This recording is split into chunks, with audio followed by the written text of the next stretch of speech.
All right. Good afternoon. Hello, everybody. I hope we're doing well. Welcome to the stream. Welcome. Okay, and we're back after a few days off. I've actually had quite a busy week, thankfully. I'm actually getting back into some some real life work now. So yeah, unfortunately not had quite as much time to stream as what I normally would do. But here we are. We're back. It's Sunday, and we're back on our regular slot. So I hope we're all doing well. I hope we're all having a fantastic weekend. And without further ado, let's get right into this then. So today we're going to be flying with Duo Airways, a personal favourite of mine. Mainly because they're probably one of the only operators that operate... one of the only operators that operate the CRJ700 out of Birmingham. And yeah, here we are on board on the nice purple interior in this Duo cabin. Even got the logo on the wall there at the end. Yeah, we're here at Cologne Bonn in Germany, and yeah, fantastic scenery by Aerosoft. We checked this out last time we were here. You can see you've got the walking people inside and the visual docking guidance system and all the bells and whistles here. Definitely one of the best sceneries that you can get from Microsoft Flight Simulator. So yeah, always enjoy flying out of this one. Custom taxiway lighting as well that they've got here now, and using a new system that was brought in. So yeah, it's just looking so good now. So here we are. Let's jump into the cockpit then, and we can start getting things readied up. Zach, good afternoon, brother. I hope you're doing well. Good to see you. Good to see you, man. So first of all, we'll get self-loading cargo set up. We are going to be using that today. So we'll go onto our settings page here and just import from SimBrief.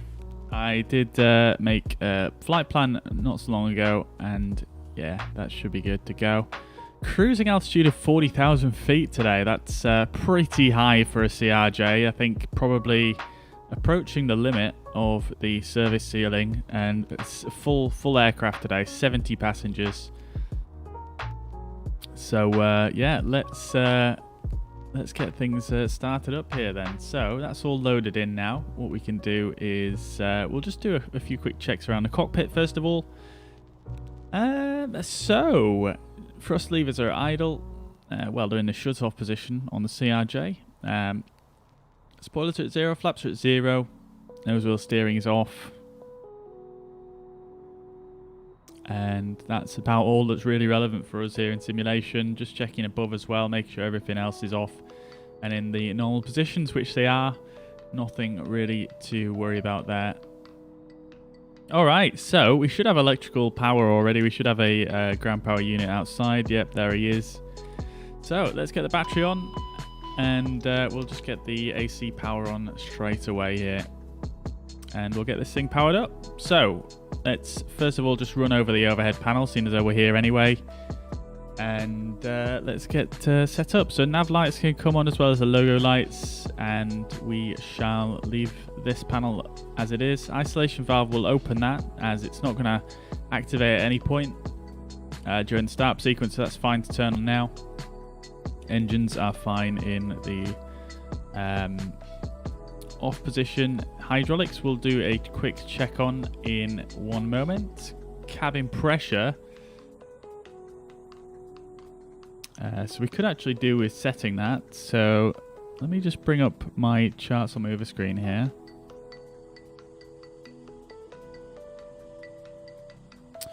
So at Cologne Bonn, we're at 300 feet. 302 to be exact. So let's jump down here. Let's bring up this right hand side screen here, and you can see the landing elevation in the blue bottom right. So let's set that to 300 in case we have to come back to this airport for whatever reason. Highly unlikely, but we can set that anyway. What we'll also do, whilst we've got this panel up on the side here, we will also switch it over to the hydraulics page, and we'll do a quick little test here. So we'll flick one 2 and 3 on. That's going to then power up all the hydraulic systems in the aircraft for normal use. They're all looking good, so let's now put those to auto. And you should see the hydraulic pressure bleeding out. And we'll turn the 3A system on whilst we're on the ground here. Alright, that's that. The packs can stay off for now. Recirculation fan we'll put in the on position. That's not going to come on until we turn the packs on anyway. We'll turn the windshield heat to low. And we shall just get some of this overhead integral lights on, as well as the dome lights. Standby compass light we'll put on as well. Emergency lights, we will do a quick test of that. So let's just pop out the status page here. Now, how you do this, you switch this to on. You see emergency lights on here. Turn that off. And that's working correctly. As you can hear there, it had a bit of a bing. And the message has appeared, which means it's working. So I'll set that to arm now. Seatbelt signs will leave off. We are still going to refuel the plane here. So we'll leave that off for now. And the no smoking signs can come to auto. ELT is in the armed position, that's correct, and all the lights here are off on the landing lights and the taxi lights, so that's all good. We shall not go there. We'll jump down into the cockpit here and go to the oxygen masks. Let's give those a real quick test. Looking good. Looking good on that side as well. Thomas, welcome to the chat. I hope you're doing well, brother.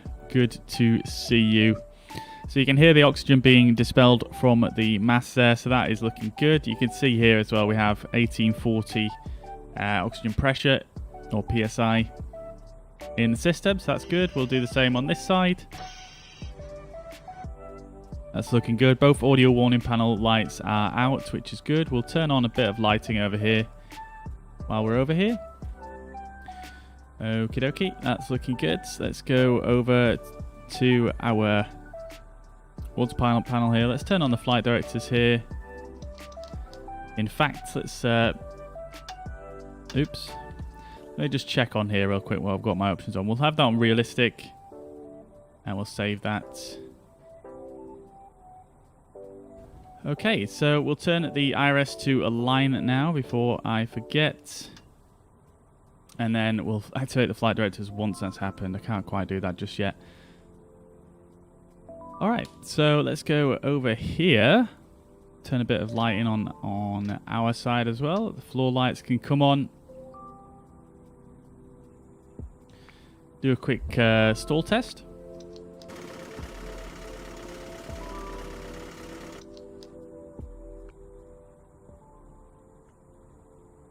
Beautiful stuff. All right, and then we'll do the oral warning test as well while we're here. Why not? Wind shear, wind shear, wind shear. Our initial climb clearance is going to be 5,000, so I'll just set that as well whilst I'm here. Pull up. Terrain. There we go. Pull up. All right, so let's start over here and get the stab trim and Mac trim on. Too low. Terrain. Standby radio can come on as well. Too low. Flaps. Too low. Terrain. Glide slope. Bank angle. Bank angle. We'll get some integral lighting on down here and a little bit of flood lighting. Yaw damper we can't do until the IRS is aligned. We can do a quick ADG unit test. 50, that's okay. 40, 30, 20. All right, we're pretty much there. Test the cockpit voice recorder as well. Holding that for 5 seconds. And we should see a green light. There we go. Beautiful stuff. Terrain, terrain. Pull up. Okay, I think we're pretty much done with the originating checks here. Just need to wait for this oral warning test to finish. Pull up. What we'll also do is we'll release the parking brake as we are on the chocks here. There we go. Okay, so let's do a landing gear, main landing gear bay overheat test. Gear bay overheat. Okay, that's working fine. We'll say ready for boarding as well, just as we're starting to finish up here. Overheat test warning fail is okay as well. Let's go pause in it and set the position here in the FMS. And I think that is our initial originating checks done. So let's go and read the checklist here. So crew and oxygen masks are checked, 1840 psi. Audio warning panel is checked. Electrical power panel is checked. Fire detection and FireX monitor test. We didn't actually do that, so we'll do that one real quick. If we pop up overhead after bringing out this panel here and press this button, you should see FireSys okay right there as well. That's looking good. And we also didn't do an ice detection test, so we'll also do that very quickly as well. You can see here ADS heat test okay. You can see the orange light comes on and that's all good to go. We could do a continuous ignition test as well, and we will be able to test that by pressing the stall warning. You can see the light comes on there as well as cont ignition on the right ICAS display. Okay, external lights are checked, fuel panel is checked, bleed air panel is checked, APU panel is off, start panel is checked, hydraulic panel checked, auto and on, ELT is armed, cabin pressure panel is checked, air conditioning panel is checked, anti-ice panel is checked, windshield heat is set to low, emergency lights are armed, standby compass is checked, nose wheel steering is off, clocks are set, instrument panels are checked, upper pedestal is checked, thrust lever quadrant is checked, avionics are checked, trims are checked. Your damper is not engaged just yet because we can't do that whilst the iris is still in alignment, and the source select panel is normal. Alright, great stuff. So let's then get ready and start putting in our flight plan for today. We'll see if we can get the passengers boarding. So we'll get that going on self-loading cargo. So the passengers are going to start boarding now. And we'll also just request some fuel from the ground crew here. So let's just get my figures up here on my second screen.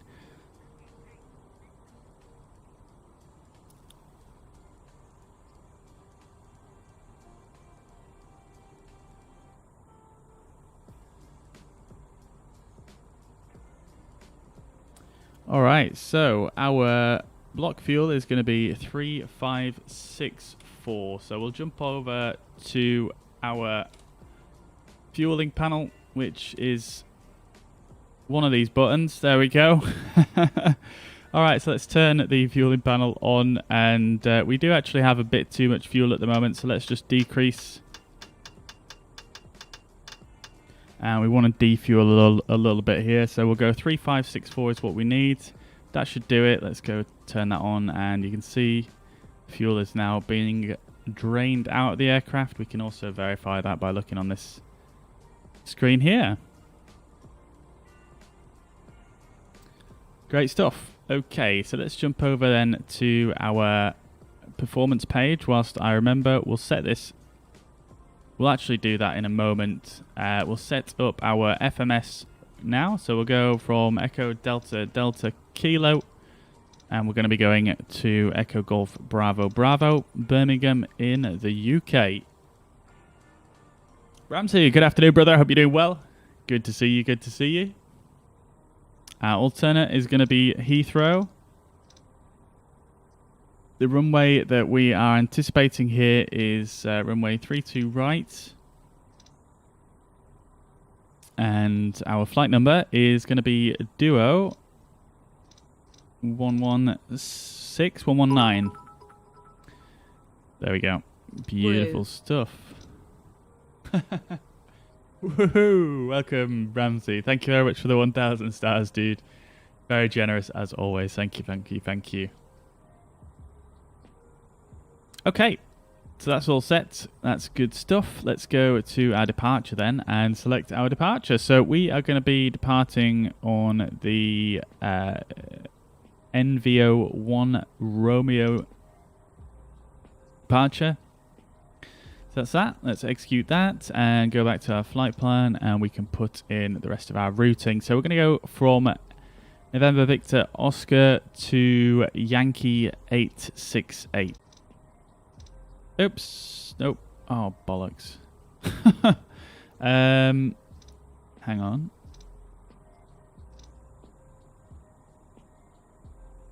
Right, we'll have to deal with that in a moment. Maybe we can put this here. Oh god, this is all going a bit pear-shaped, isn't it? I'm just going to cancel that and do it again because it will probably take just as much time. Okay, so Yankee 868. I'm just going to whiz through this. Sogri. Lima 608. Dinut. And then it's Lima 610. This is where I mucked it up previously. Lima 610 to Hemel. Hey, Hotel Echo Mike Echo Lima. And then we're going to use the Hemel 1 Bravo arrival into Birmingham. So that's that done.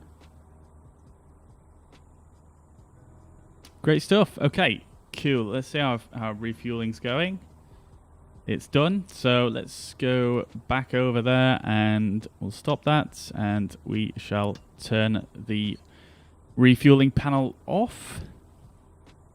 We can now go over to our fly pad or our, well, we'll go speak to Dave. Aerosoft call it Dave, don't they? Not the fly pad. And then we are going to set our... Sorry, what we'll do first is we'll init fuel from aircraft, like so. And then we will set our zero fuel weight to 26170. We are really quite heavy today. 3554 is the fuel, so that's all looking good. And then we'll go set payload in simulator. And we're going to press that twice to make sure that we are all good to go. Set all on the takeoff speeds, and then this is going to give us our trim of 6.5. So we'll jump on over here and we'll set the trims. Cool, 6.5 is set, so we are pretty much there now. Passengers are all on board. Let's put the seatbelt signs on now, as we have now got the fuel on board. So we'll set that to on. Okie dokie, let's go over to our checklist and just see where we're at. So let's do very briefly our before start checklist. And what I'm going to do is I'm just going to get the meta for where we are currently. And we could do with just saying the QNH. It's always helpful. That's the wrong knob. 1021 is the QNH. Oh god. 1021. I'm just going to verify that with B on the keyboard. So make sure that everything is good. Flight directors are activated, so it looks like you can actually turn them on while it's still aligning, so that's fine. And before I forget, we'll go and turn the yaw dampers on. That is all good to go. Okay, so passenger signs are on, landing elevation is set. Altimeters are 1021 set on both sides. FMS, we are still yet to complete. IRS is aligned and nav. Radio and nav aids, we haven't actually looked at our briefing yet, so we don't really know about that. So yeah, just a couple more things to finish up here. So we shall then go to the perf page. We'll do a flex of 48 and we'll take our performance data from here. We'll copy that over. And coming back down here, we should now have this page populated. Our cruising flight level is flight level 400. Going to execute that, and the wind for the cruise is going to be a slight headwind of 4 knots, so we're going to stick that in there.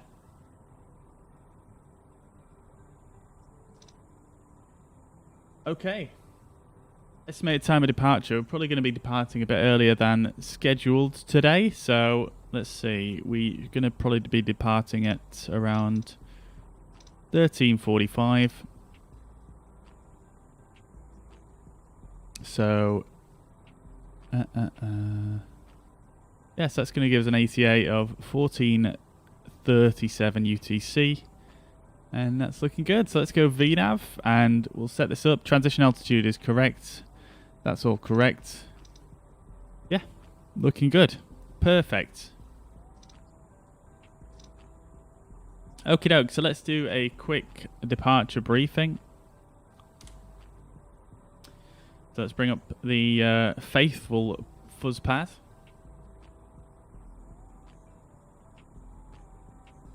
Okie doke, so let's bring up our charts real quick. So first of all, looking at the taxi charts. So it's fairly simple procedure here at Cologne Bonn for taxiing. There's not too many taxiways, so it's quite simple. We're here at the main terminal, or I think this is actually classed as Terminal 2 now. Let's just see. Yeah, it is Terminal 2. And we're parked at Delta 20. We are departing from runway 32 right, if I remember correctly. Yeah, 32 right. So we are going to be basically taxiing down and onto 32 right. Basically just push back facing south and then follow the same taxiway all the way down. So we'll go on to Mike and then Alpha, and then it's all the way down to 32 right on the Alpha. Obviously cross runway 24 on the way as well.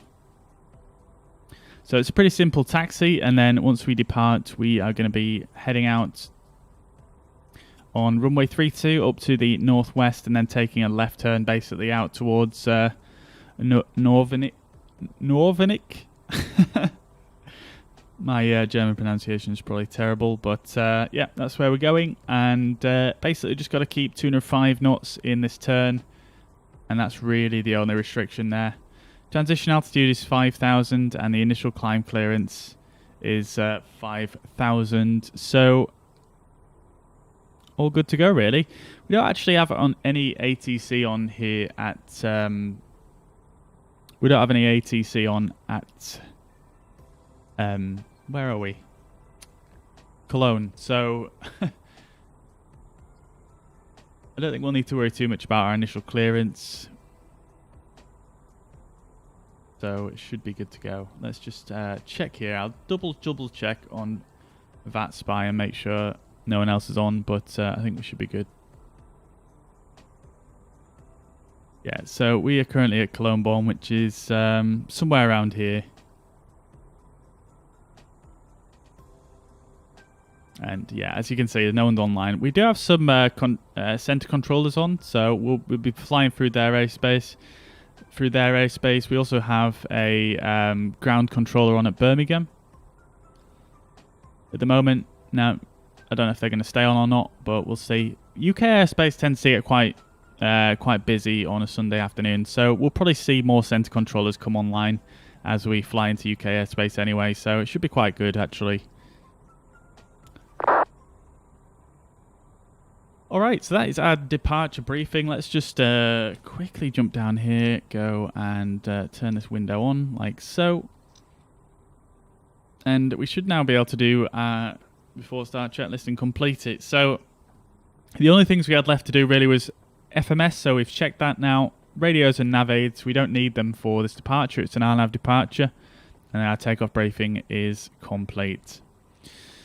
Okie dokie, so we shall assume we've got our clearance. Like I say, there's no one on at this airport at the moment, so we'll remove the jetway.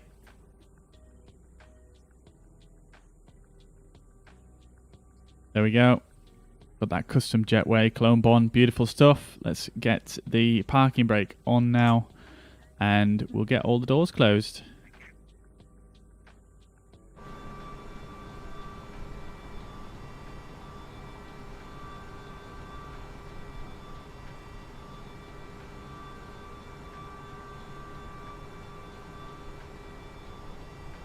Alright, there we go. Beautiful stuff. It's quite dull here in Germany today, isn't it? Alright, cool. Our parking brake is on, so we will we can remove the wheel chocks after we've done the APU. So we'll start the APU up now. We'll start the beacon light as well, so ground crew know things are about to start happening. APU shut-off valve is open, APU door is open, so let's start the APU. Düsseldorf traffic, Wing 3 Lima Golf, taxiing to runway 05 right via Papa 1 and Mike. That guy sounded quite far away, didn't he? Let's turn the packs on now as well, and we'll turn the fuel boost pumps on. We'll get those running. Now then, what temperature is it here in Cologne? It's 12 degrees, so we don't actually need anti-ice, so we should be good. We'll leave that off. It's going to help us get to our extremely high cruising flight level today, of flight level 400. We're actually going to, might as well just set that now, as it's very, very likely that even on this departure route that we would get cleared up there very, very quickly after departure. So that is set. The APU has now taken the electrical power. Let's just check that. There we go. APU is now providing power to both AC buses and the essential bus. External power is now off, so that's good to go. We can also just jump overhead, and I'm going to just press that button. Now, nothing changes at the moment, but I think there is actually some kind of changeover in the background happening there. I'm not sure if it's just the way the button is. I don't know. I think they might need to change something with the lights there. Alright, so let's get the ground power cart disconnected now, and we'll remove the wheel chocks. So no wheel chocks in place any further. And we're looking pretty good. John, thank you very much for the follow. I hope you're doing well. Welcome to the stream. Welcome. Okie dokie. So just an update on the passengers. We've got 91% satisfaction at the moment. Cannot complain whatsoever. We're a little bit early setting off here, so I imagine they're pretty happy about that. Alright, so clear to start checklist. Devices are off, APU is on, electrics are checked, takeoff data is set, doors are closed and locked, beacon light is on, fuel pumps and quantity is on, and it's about 3.5 tons. Hydraulic pumps are auto and on. Parking brake we can turn off once we get our pushback here. Alright, let's do this thing. So I'm gonna just pause the music.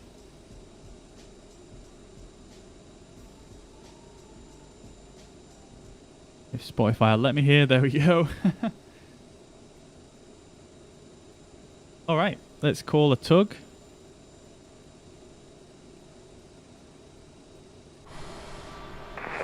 Düsseldorf traffic, your Wing 3 Lima Golf, heading off the 05 right.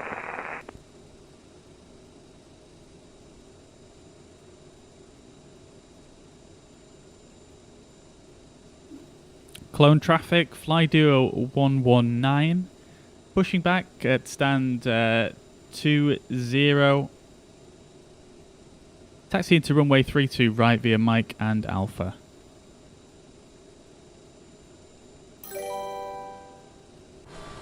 Is that actually the right stand number? I can't actually see the stand number on this stand.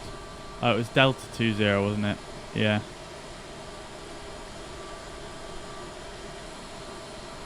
Let me just check here. Yeah, it's Delta 20. Okay, fair play. Actually, I've noticed it says Delta 51 here on the windows. That is incorrect, I believe. It'll be Delta 20 here. I think... Oh, it says it right there. I'm blind. Ha! Alistair, dude, thank you very much for the 3 months support. Holy crap. That's amazing, dude. Thank you very much, man. Much appreciated. Alright, let's remove that parking brake and let's start pushing back. Get the right engine starter on the go.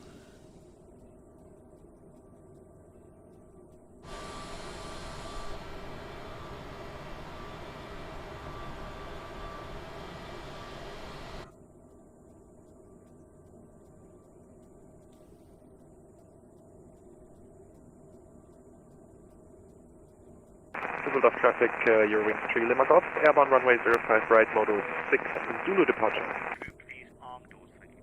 Okay, we've got N2 past 20%, so let's start engine 2. There we go. Now then, we do want to make a little bit of a right turn here. I'm going to go back all the way back to this yellow line here because I mean, we don't necessarily have to. Look at this taxiway lighting, that is super nice. I've not really noticed this new taxiway lighting system, but it just looks super clean, super nice. Get a bit of a right push.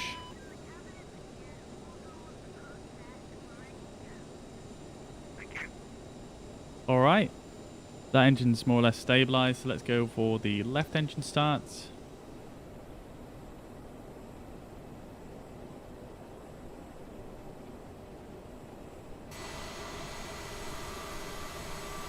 Definitely going to go way past this line here, but it's not the end of the world. Let's just ask him to stop here, actually, and bring us forwards and to the left. Alright, N2 is past 20% here, so let's go for the left engine start. There we go. Let's see where this guy's taking us here. Looking pretty good, honestly. Let's just stop there. That's pretty much on the line, so I'm happy with that. Start the engines on this damn thing, lol, tears of joy. All right, let's put the parking brake on, and we'll send the tug on his way. Go for flaps 8 here as well, as the hydraulic systems are now alive. All the CAS messages are cleared off there, and we are looking good. Let's shut down the APU as well, as we now should have electrical power from both the engines supplying the 2 AC buses, so that's looking good. So that's the APU now shut off. Great stuff. Okie dokie. So let's just do our after start checklist. Ramsey, dude, thank you very much. For the 200 stars, brother. Much appreciated, man.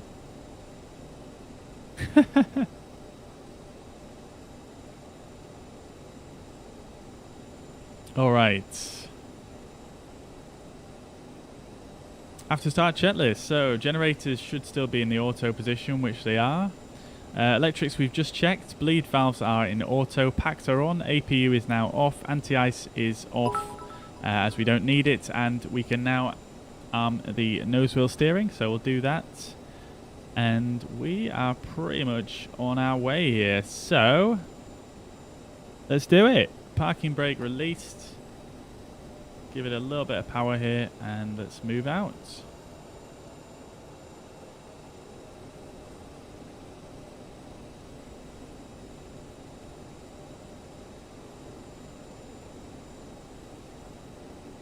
You just wanted to hear us say it. Oh dear, oh dear. Oh, it didn't actually read it out, did it? Oh.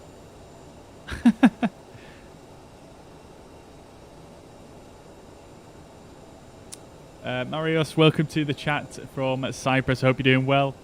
Welcome, welcome, welcome. And Dan Stein as well. Welcome to the chat from Chile. Welcome. Hope you're doing well.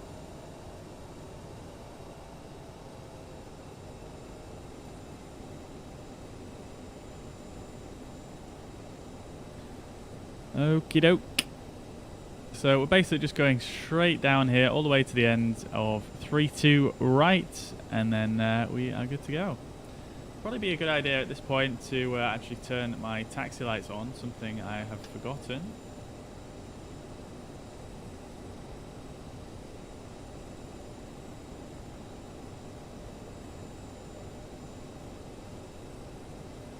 And we're pretty much clear of all the ground personnel, so let's turn the radar on, even though it doesn't work yet. I'm just turning it on so I don't have to put up with that, the saying off there the whole time. And we're just following this yellow line down and round. We can also arm the thrust reversers now. Oops. Cologne traffic, Air Hamburg 261 November, backtracking 24, lining up 32 left Cologne.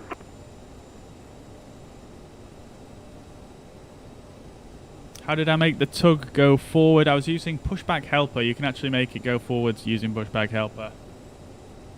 Very, very cool. Oh, there's a plane here.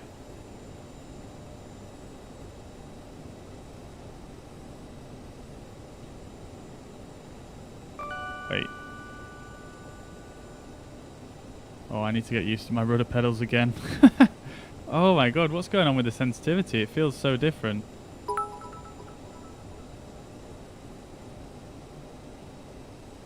And Cologne traffic, Hamburg 261 November, departing runway 32 left, port up 6 mark departure, Cologne.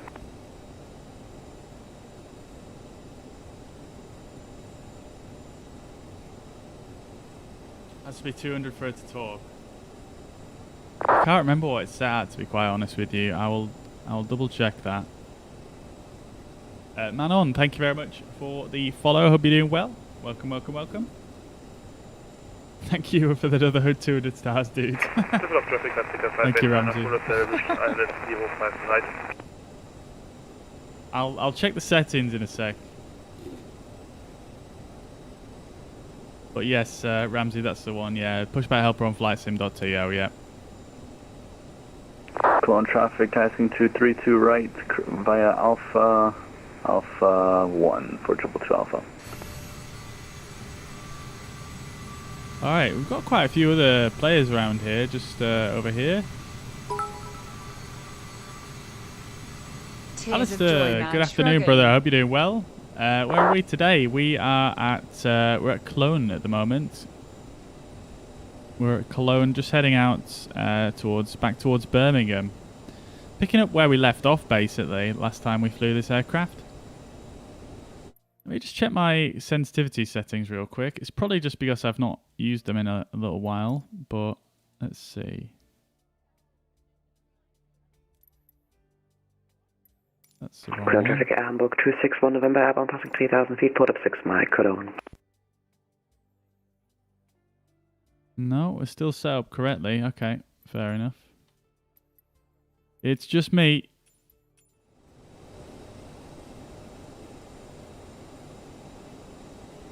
Oh, great. Okay, this is a bug. What's just happened? There's a bug at the moment where if you press escape, it just basically sets all your control surfaces to halfway, which is a bit weird.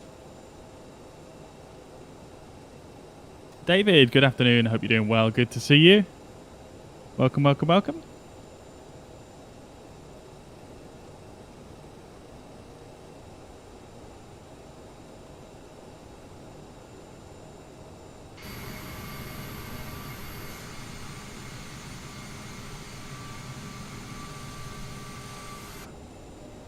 Okie dokie. So, taxi checklist, slats and flaps are set to 8. Flight controls are not checked, but we don't really have time to do it now because we've got traffic behind us. Trims are green and checked. Thrust reversers are armed. Flight instruments are checked. And brake temperature is checked. All good there.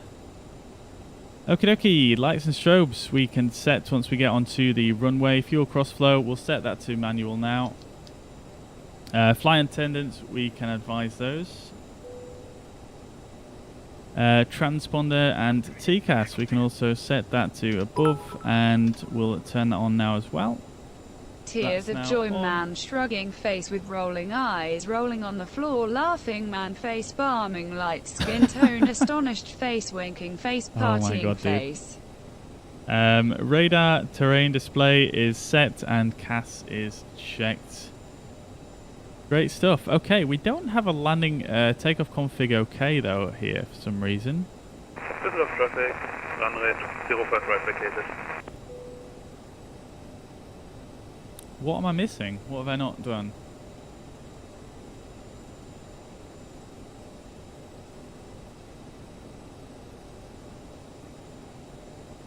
I mean, I'm pretty sure I've done everything. We've been through everything there.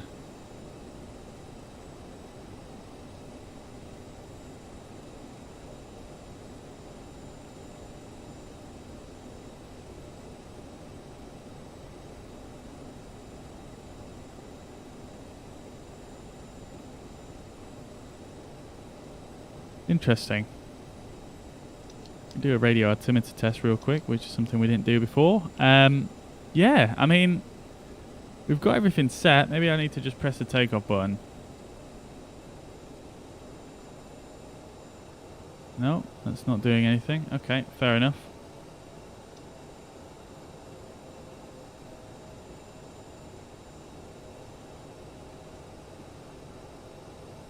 This is in auto. Yeah, everything is set, but I'm not getting a takeoff config okay. LMAO, I'm having too much fun with this, you shouldn't have added it. Interesting. I'll catch up with you guys in a sec. Ramsey. Let me just check if there's any discontinuities. No, we're actually good.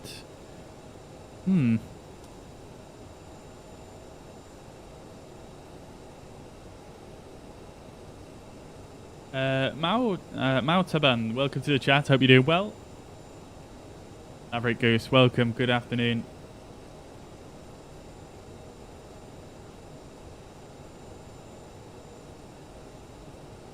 Ramsey, dude. Thank you for the stars, man. Thank you. I hope you're enjoying yourself.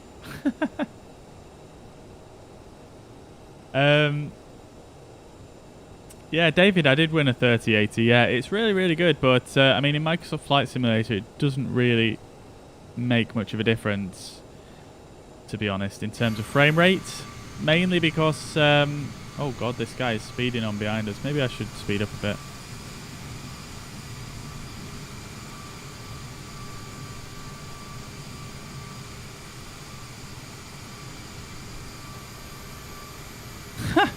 This guy does not give any shits.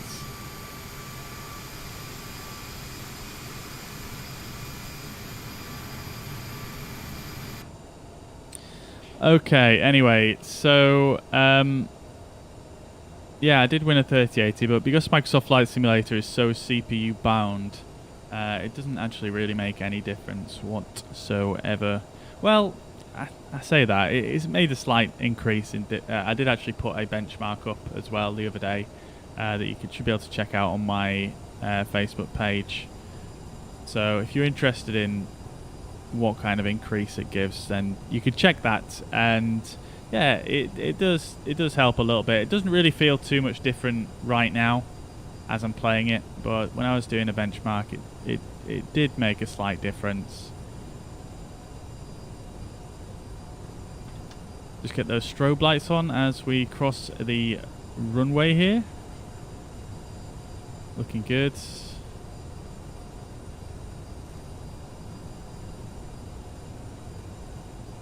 And we'll turn those off again so we don't blind our colleague behind us.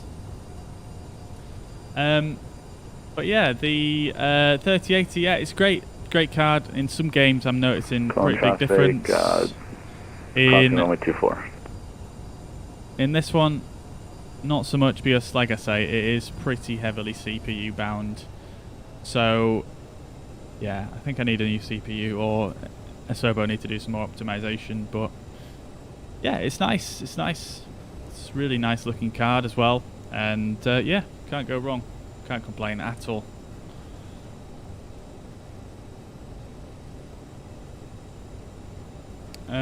What else was I going to say about it, actually?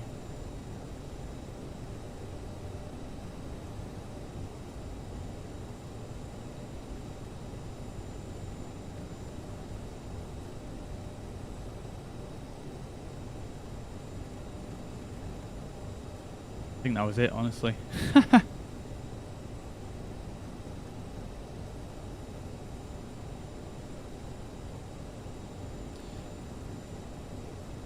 But I have actually pumped up some of the stream settings in terms of like quality settings, so hopefully you should be able to see a bit of a difference in terms of the quality of the stream output. Hopefully look a bit nicer now. That guy behind us is way back there now. Yeah, I've done some quality changes which I can now do because, you know, it's a more powerful graphics card, so I can turn on a few features that I was sort of shying away from before. But yeah, hopefully I'll get a new CPU at some point in the near future and we can get a bit of a higher frame rate. But I don't know, I think I might hold off a little while until I get a new CPU because Asobo are still yet to do quite a lot of optimization for this sim. So it might all be for nothing. Well, I'm sure it'll still work, but I'm sure it'll still give a nice high frame rate. But yeah, like I say, I think probably worth waiting to see.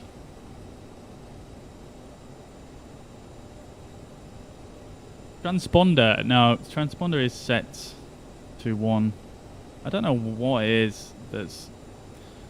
I mean, I'm pretty sure that I've set everything, and yeah, I'm not sure why it's not showing up the takeoff config. Okay, bit of a strange one that.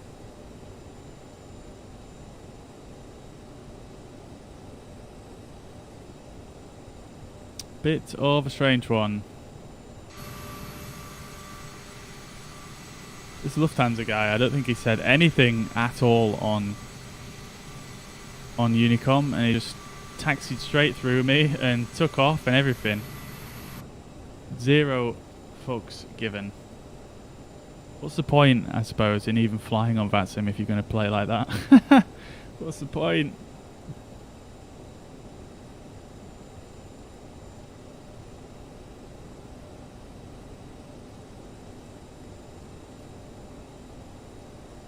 Alright, so we'll get our landing lights on now and we'll put our strobe lights back on as we are about to come onto the runway. We are going to pretend we've been cleared.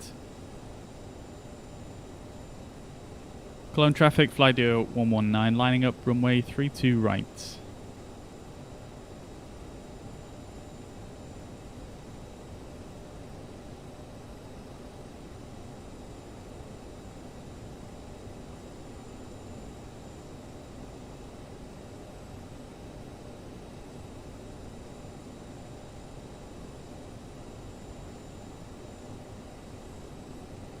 Alright. Gonna get lined up and I'll catch up with the chat in a second.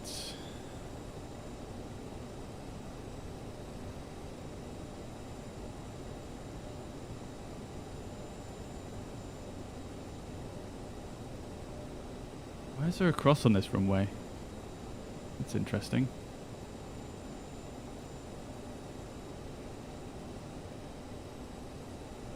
Okay, that should be a pretty good lineup, I think. Pretty good. Okay, let's just hold those toe brakes down for 1 second here. Everything else should be good. Let's center our heading bug. Altitude is set here, and we are pretty much good to go. Okay, let's do this thing. Alright, so throttle's up to about 60% N1. Forward pressure on the yoke, releasing those toe brakes and up to toga, which is actually flex in this case. See if I can fix this camera as well real quick.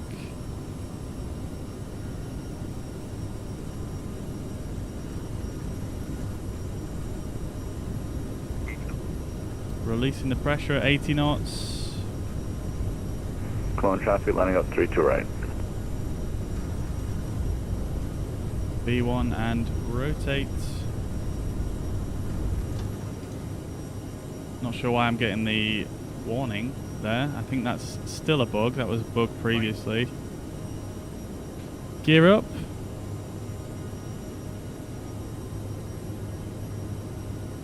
Let's get speed mode in and nav mode. Okay, autopilot is it in.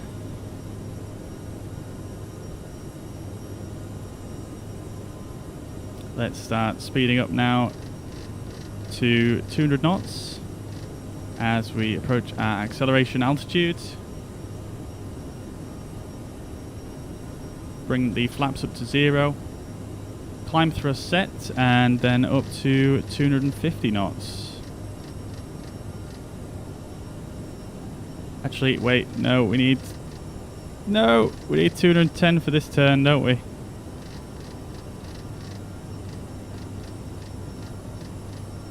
There we go. That should I think we got that in just in time there. So we'll fully complete this turn. It's 205 knots actually, but it's a bit late now. We don't want to be losing too much of this energy.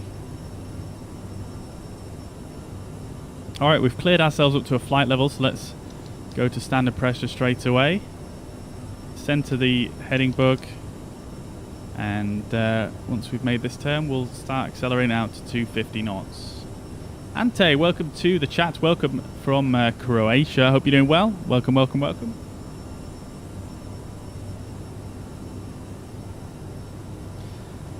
Okie dokie, let's start speeding up now to 250 knots.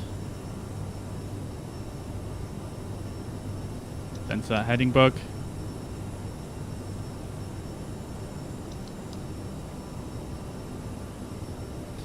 Okay, we can disarm the thrust reversers now and turn off the manual crossflow. Still at 2,900 feet here, speeding up to 250 knots, so we'll just leave the lights as they are for now. Climb checklist. Fuel crossflow is auto, bleeds and APU is set, thrust reversers are off, CAS is checked. And okay, great stuff. Nice little departure there, pretty smooth. Pretty happy with that. I'm not sure again why the ground proximity or pull-up warning actually came on there. I think that's a bit of a bug, but hey ho. All good. Great stuff. All right, off we go.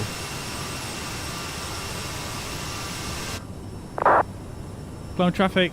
Fly Duo 119, Norvenic 1 Romeo departure, climbing flight level 400. Okay, great stuff. Let's see if I can catch up with this chat now. So traffic, your wings 90195, ILS 05 left, 11 miles. Alright, just going to turn VATSIM down a little bit now, as we don't really need it too much anymore.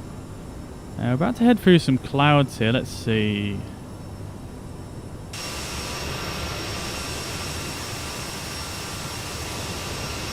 We should be good. We should be good. Let's see what happens. Actually, good news about CRJ.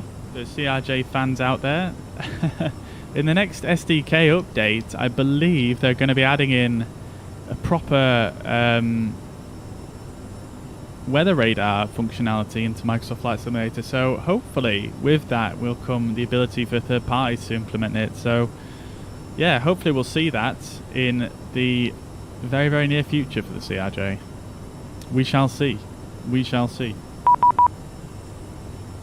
Oh, we've got Brussels Centre. Alright, that's 131100. And that's probably an ice warning.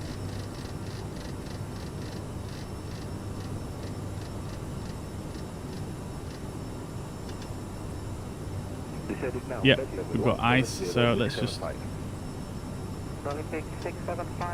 turn this on. We'll just go for Cal anti-ice.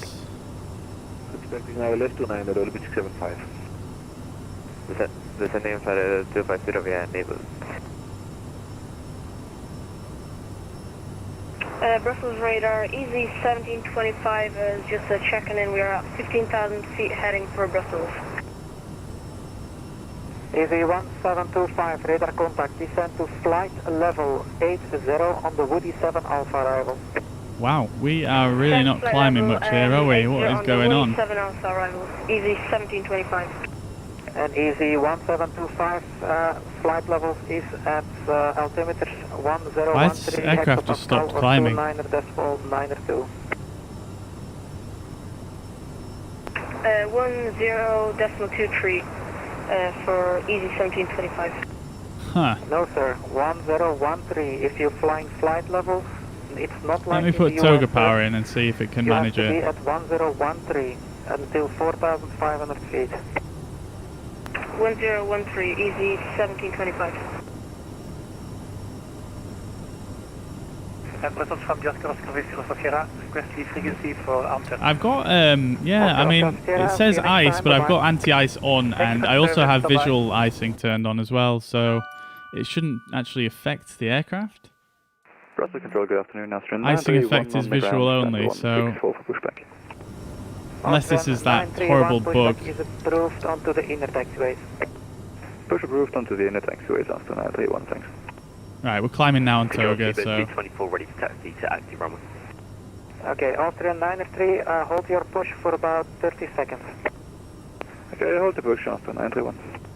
Speedbird 224, taxi via inner 4, then change to the outer taxiways to 25 right.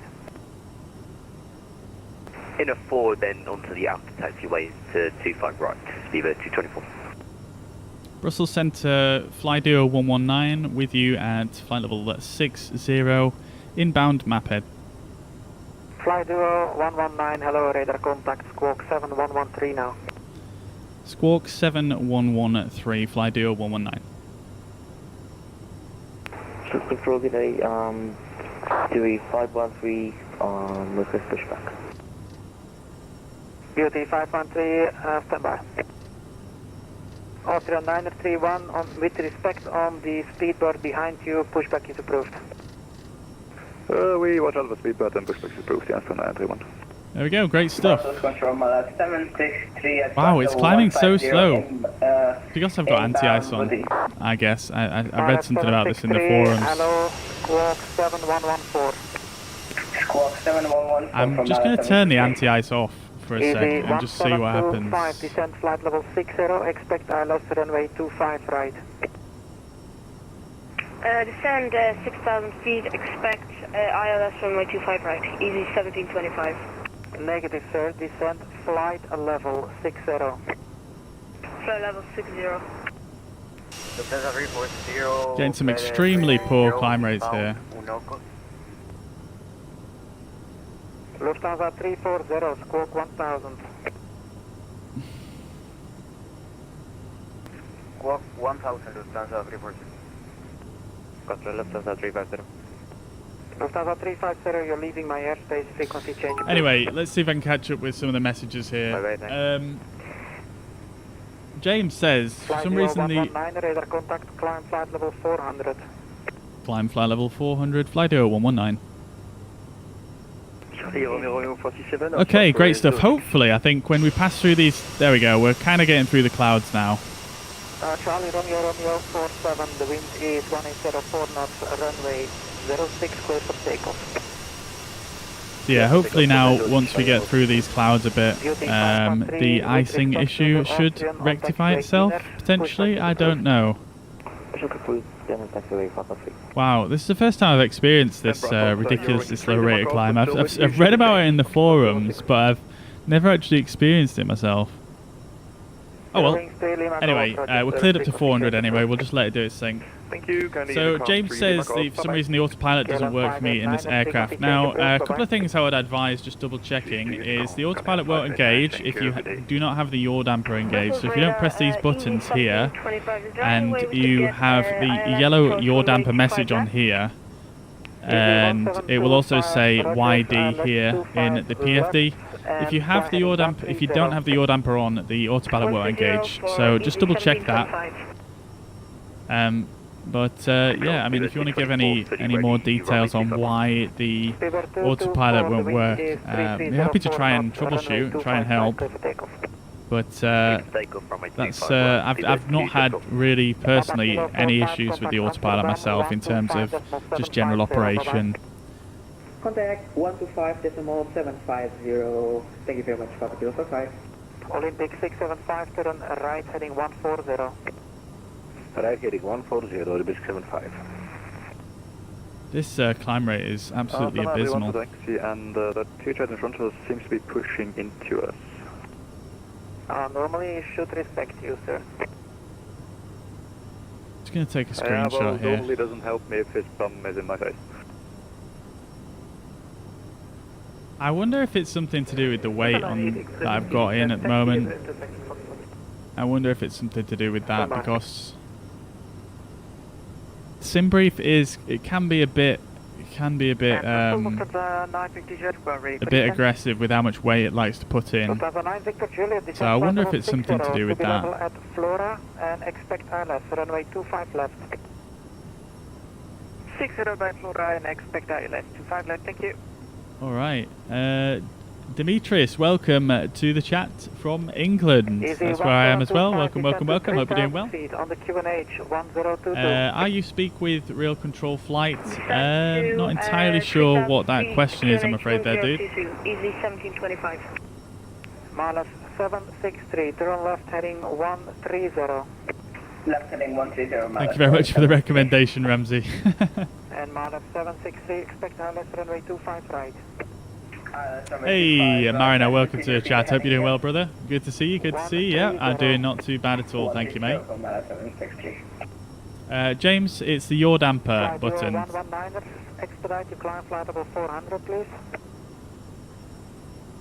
Yes, I'll do my best. I think I'm just running into a couple of issues at the moment, but I will expedite as soon as possible. Fly Duo 119. Okay, fly Duo 119, turn on the right, heading 300 for the moment. Right, heading 300, fly Duo 119. Speed up 224, climb flight level 3000. Charlie Romeo 47, climb flight level 70. Climb level 70, Charlie 47. Mile 763, descend to 4,000 feet, QNH 1022. Descend 4,000 feet, and is there any possibility we could get ILS? Yeah, so the controller's now getting annoyed at me because this climb rate is so slow.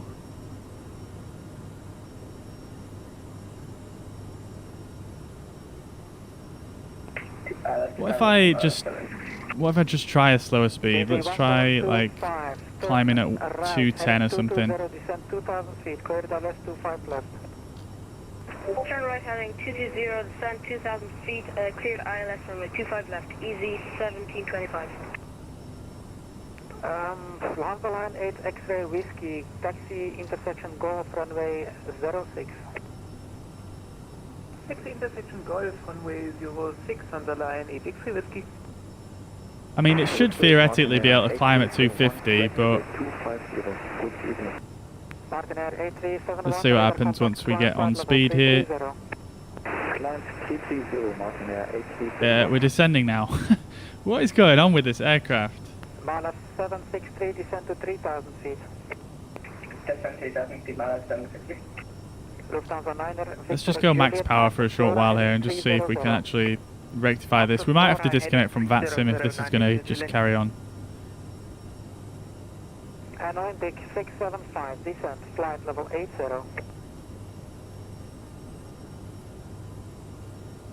Thank you very much, Dennis. Yeah, it does that when I'm in level flight, basically. 675, descent, flight level 80. Why? It's just not climbing it at all. I don't. Olympic 675, turn left heading 070. Left heading 070. Shall I just drop some weight? Transfer level 180, speed at 224. Lufthansa 340, direct to Nivnu.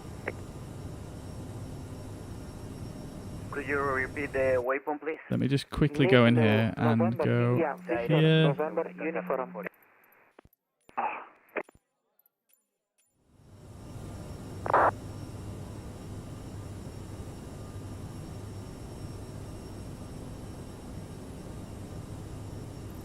I'm just gonna.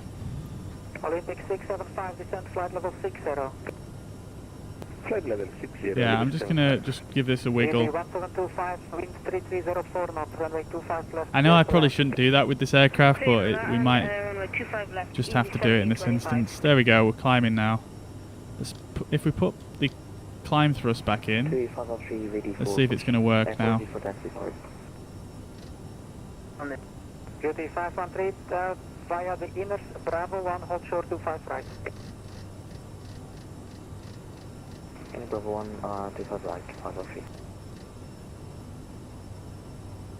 Wow, it's still not doing it. This is kind of. 931, you can follow the traffic in front of you to runway 25 right. It's a little bit annoying.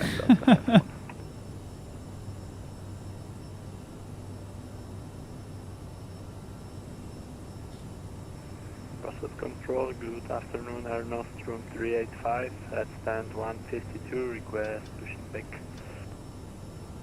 Air Nostrum 385, push back approved, squawk mode Charlie. Pushback is approved, squawk mode Charlie, Air Nostrum 385. Olympic 675, descend to 4,000 feet, QNH is 1023. This is the slowest climb of my life. Oh dear. Alright, we'll just let it do its thing for a couple of minutes. Smoggy, good afternoon, dude. I hope you're doing well. Good to see you, man. Just done your first flight on VATSIM, Gatwick to Manchester. Amazing, dude. Amazing. Romeo 47, you're not following this departure route, sir. Amazing. How was it? Gatwick and Manchester is a pretty bold route to do on VATSIM for your first flight. Yeah, okay, bye. Pretty busy, two very, very busy airports on VATSIM, those two. Euro 47, can I take direct stick? But yes, James, it was the yaw damper. I don't know if I said clearly enough. It's these two buttons right here. You need to make sure that you don't have the yellow CAS message here. It says yaw damper, and also here the yellow YD. All right, there we go. So I feel like dropping the weight has actually resolved our situation now. So it looks like we're good to go now. It looks like it's climbing more proper now. So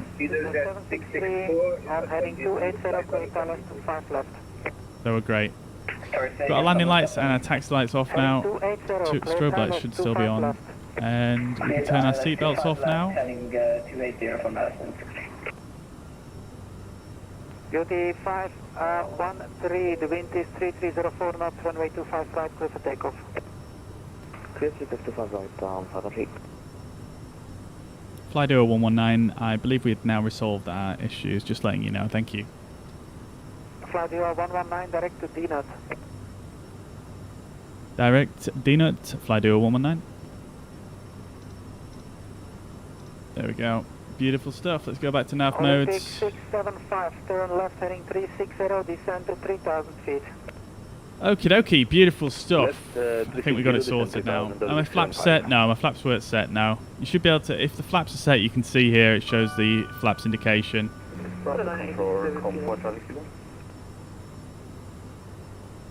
Comair 4 Charlie Kilo.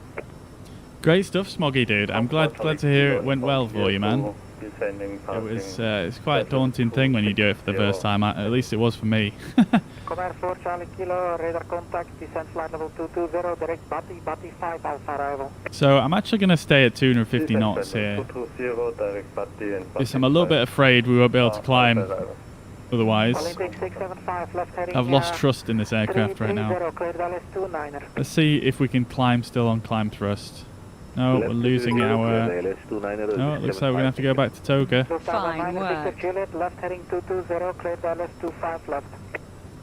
Left 220, clear ILS 25 left. Okay, great stuff. Too many fatties on. Amazing, dude. Malik, welcome to the chat. Hope you're doing well. Good to see you again. I hope you're well. Do I make my climb with VS or speed mode? Speed mode always in the CRJ for the climb.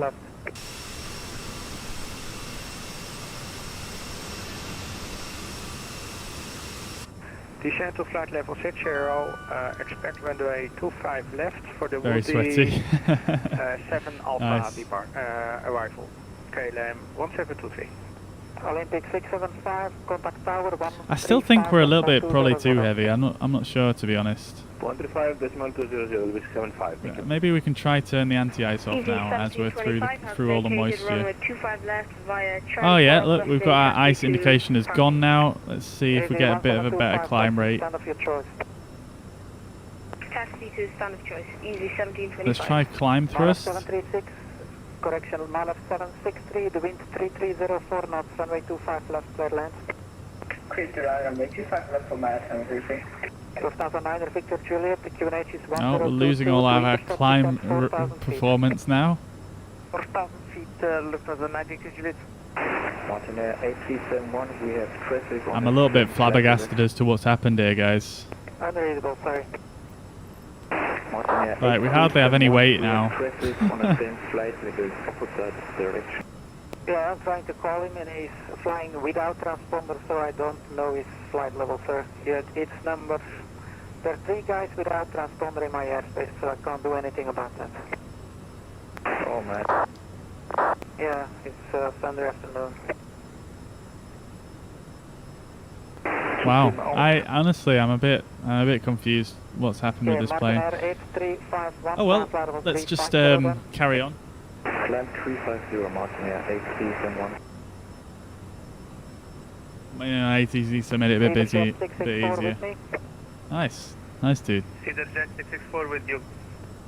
This Brussels Centre is extremely busy at the moment by the sound of things. Descent level 18160. Jet 664. We're absolutely rinsing off our fuel here because of this freaking bug that we're experiencing. Lufthansa 9 Victor Juliet, speeds, minimum clean speeds, minimum approach speed. There is traffic on final and is flying 120 knots. Copy, reduce the minimum approach speed is 130 knots, Lufthansa 9 Victor Juliet. Yeah, that works for me, thanks. Alpha 931, Bravo 1 fully ready. Alpha 931, the wind is 3304 knots, runway 25 right, clear for takeoff. Clear takeoff 25 right, Alpha 931. BOT 513, climb flight level 290. Let's have a look at our fuel prediction here. Let's see, because this is probably not looking good at the moment. Let's face it. Level by Nivnu, Lufthansa 340. Speedbird 224, leaving controlled airspace, frequency change approved, bye-bye. Over to Unicom, Speedbird 224, 70, how good. Jet 664, direct to Flora, Foxtrot Lima, Oscar.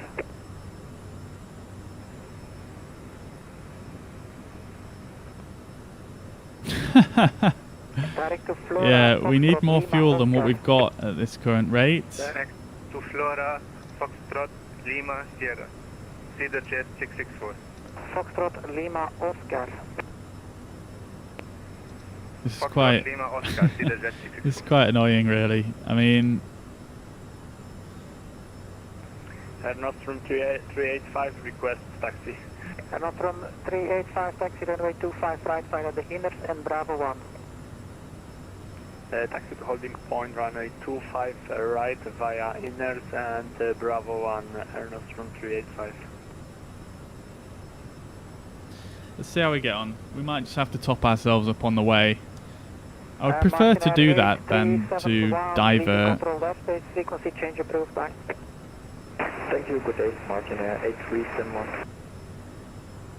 Ryan Trainer 1 Whiskey Sierra, maintain present heading, clear ILS runway 29, report established. This is the slowest climb of my life. Heading cleared ILS 29, call you established. Right then. Michael, thank you very much for the 50 stars. Hey, Barrett, thank you very much for the 3-month support. I don't know if I shouted that out earlier, but thank you very much, dude. Much appreciated, man. Hope you're well. Zai, thank you very much for the follow. Bradley, thank you very much for the follow. And Alistair, dude, thank you very much for the 500 stars. Much appreciated. And that last follower there, I do apologise. I can't read whatever those characters are. But thank you very much for the follows, nevertheless. And I hope you're well and having a fantastic weekend. Thank you, thank you, thank you. Jet 664, proceed direct to Foxtrot Lima Oscar now, please.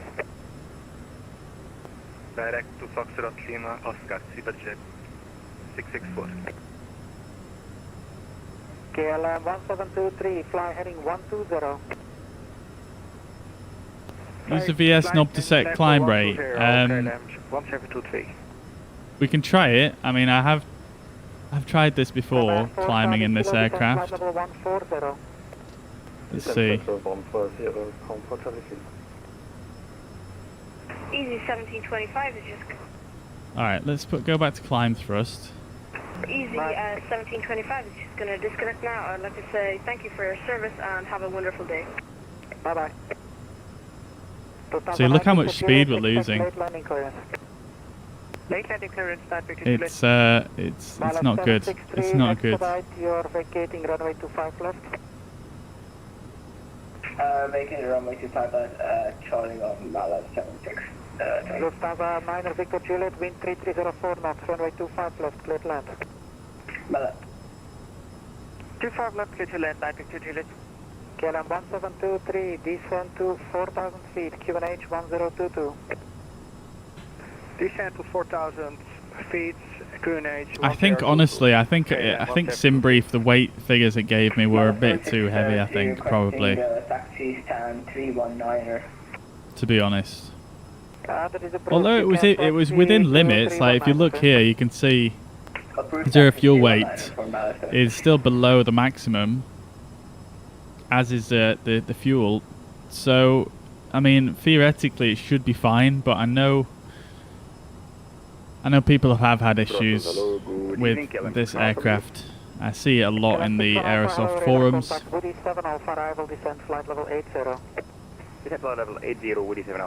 But yeah, look at this using VS. Look how much speed we're losing. It's ridiculous.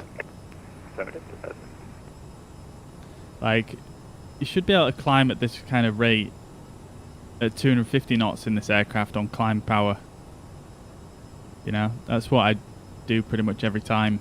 And yeah, it looks like something's gone wrong in terms of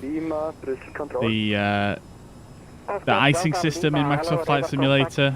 Possibly something to do with that. It's also possibly something to do with the weight that I put in, maybe. Although I feel like it shouldn't be. But yeah, look at this. We're just tanking speed. It's just disappearing. So we're going to have to put it back. We could go for a really shallow climb rate, but then again, we're getting about the same climb rate as what we were in speed mode. So, take your pick.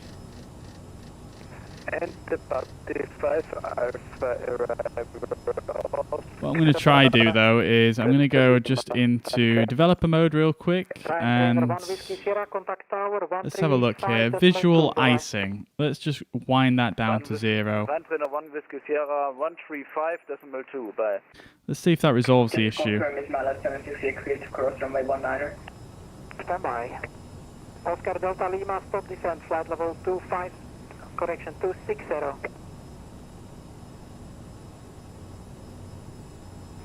Flight level 260, Oscar Delta Lima. Hello?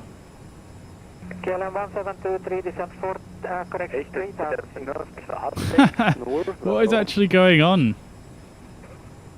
We're still slowly just dripping off speed here. 1723, 3000 feet. Descent to 3000 feet, KLM 1723. KLM 1723, turn right heading 220. It's not even attempting to speed up. It should be putting the nose down right now. Turn right 220 for ILS 25 left. Lufthansa 9 Victor Juliet. 9 Victor Juliet, go ahead.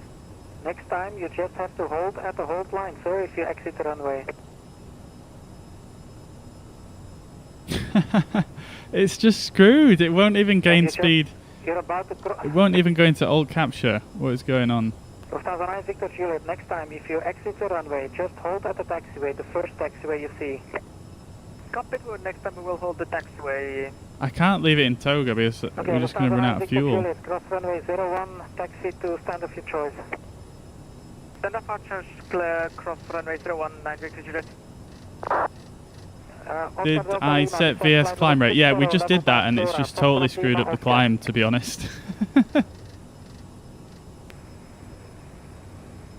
I set it to VS for a short while and we were just losing all of our speed.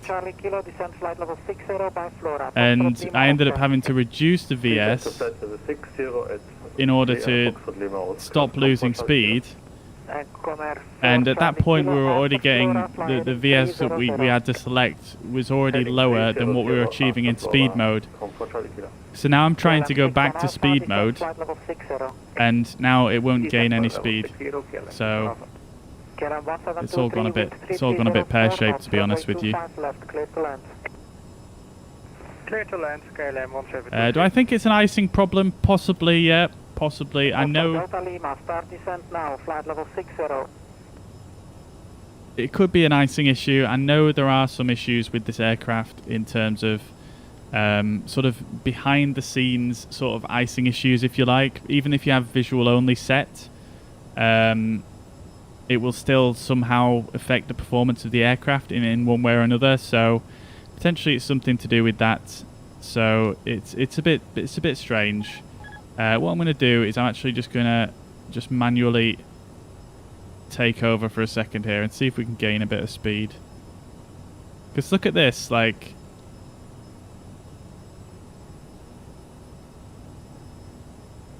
we're descending at quite a fairly solid rate here with a pretty decent nose up position, and we're on climb power. Look at that angle of attack. Something has gone wrong here. Something has gone dreadfully wrong.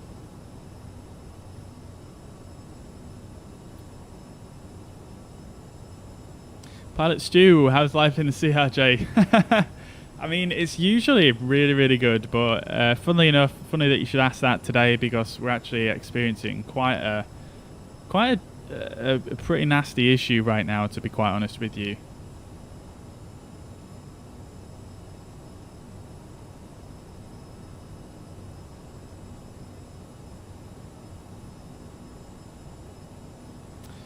Alright, I tell you what I'm going to do is I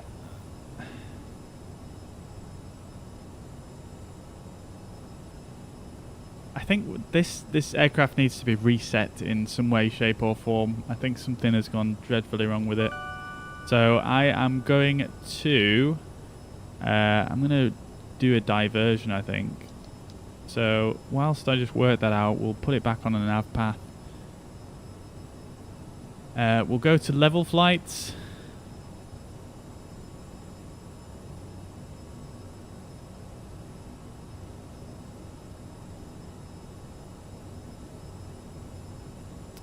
Okay. Hey, Sydney Gaming, welcome to the chat. Hope you're doing well, guys. Welcome to the stream. Hope you had a good one, and welcome. Hope you're doing well, mate. Hope you had a good stream. Did I happen to pick up ice? Pilot Stu, so yes. Yeah, we did have an ice warning come on. And I think that is probably something to do with it, yeah.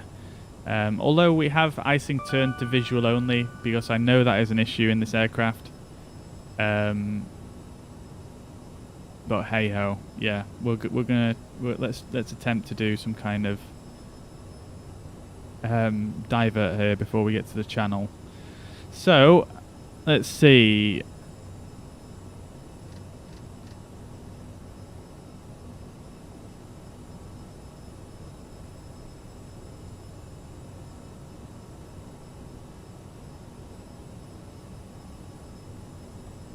So, I think probably what would be best to do in this instance is just go somewhere that's super, super close.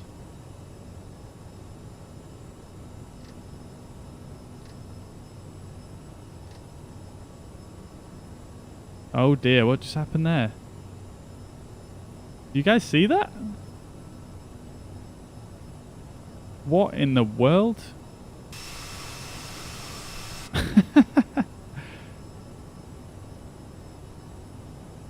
I struggle a lot with this plane. It seems is on the sim. Yeah, I mean, to be honest, we've had some really good flights with it, and generally I've had a really good experience with this aircraft. I know it is quite a difficult plane to wrap your head around in a lot of scenarios, but honestly, I really, really enjoy it for the majority of the time. It's just, for some reason, We seem to be running into some pretty nasty issues right now.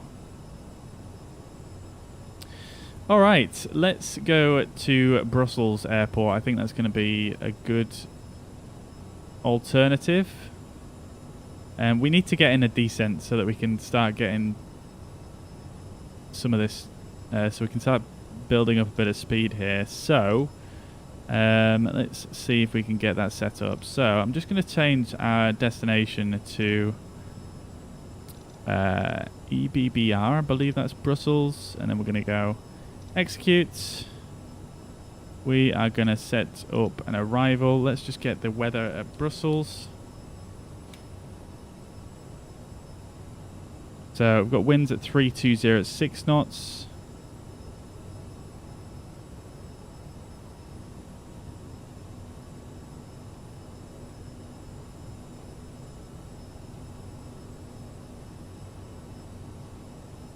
So we'll go for 25 left. We'll go for the Zulu. And I'm just going to leave it, I think, at that. We're not going to fly the arrival procedure. And we shall take this first waypoint from the approach procedure, and then we're just going to go direct. We're going to start our descent straight away, so we'll set this down to our platform altitude of 2,000 feet.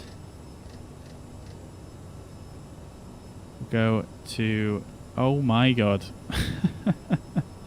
What is going on with this aircraft right now?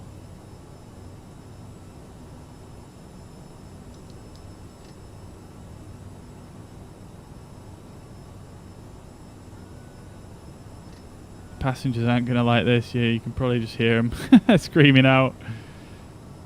Okay.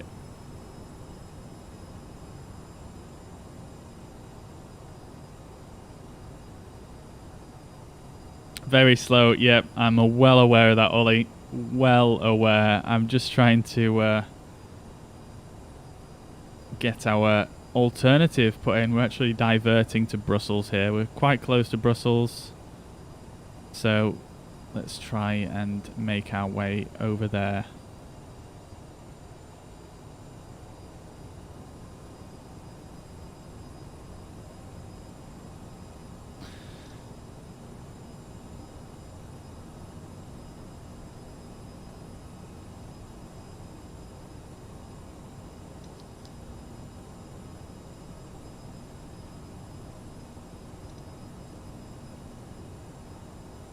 Alright, let's make sure we've got the ILS tuned in for Brussels, which is 110.35.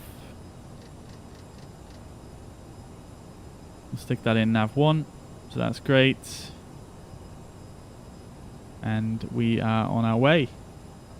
Let's make sure the legs page is set up correctly.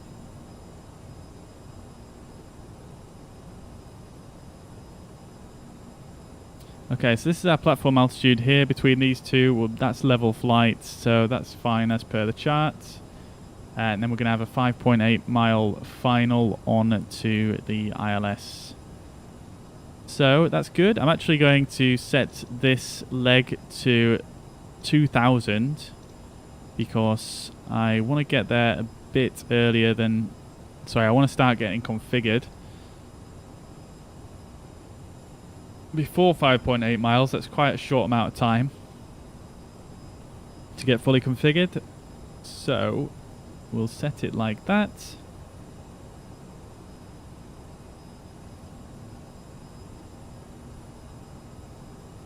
And then I'm also going to add in, I'm actually going to give myself a direct here just to make things a bit easier once we get in here so we don't have quite a sharp turn. I'm going to go direct to the Bruno VOR, which is Bravo Uniform November, which is this one, and we are going to execute that.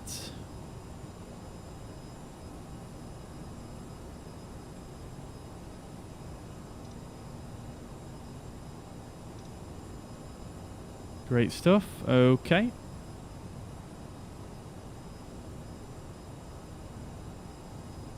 Okay, cool.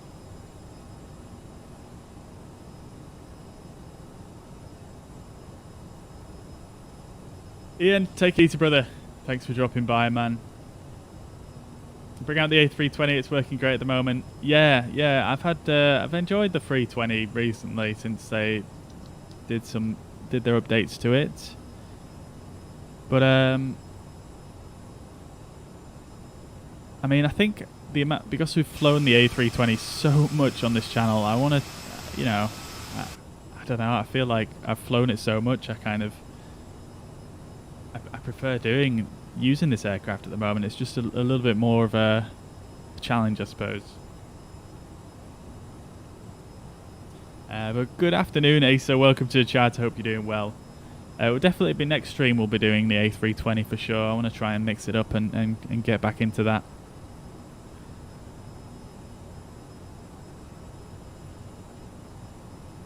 Yeah, it's definitely a bug, Ollie. I think Aerosoft have been quite vocal about the fact there's some issues with icing, and I have spoken to them about that, and one of their testers told me that there are some issues with Microsoft Flight Sim and icing. I don't think it's necessarily an issue with the aircraft. I think it's more to do with the simulator itself.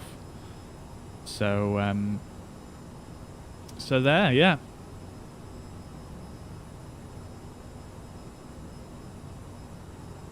Yeah, it's very weird. Even, as you can see, even in descent here, yeah, it still doesn't really want to pick up much speed if I advance the throttles. Like, usually it's fairly responsive. I shouldn't really have to put climb thrust in to get power, to increase your speed, sorry, in a descent. That's very strange for the CRJ.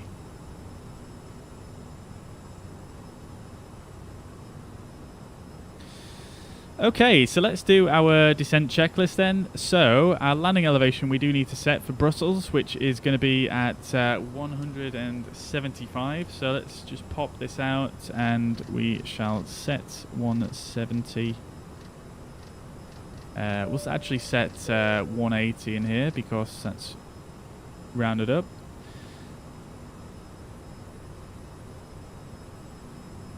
Fuel is checked. We are kind of starting to run low on fuel a little bit, which is another reason why we had to divert here. TCAS we can set to below, even though there isn't anyone else here to worry about. Radar is on, CAS is checked, landing data. We can set the landing data here.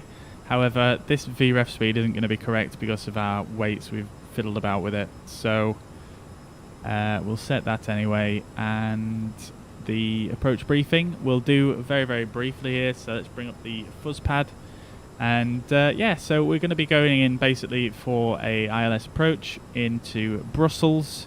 We are going to come in via the Bruno VOR here, which is what I put in as a direct.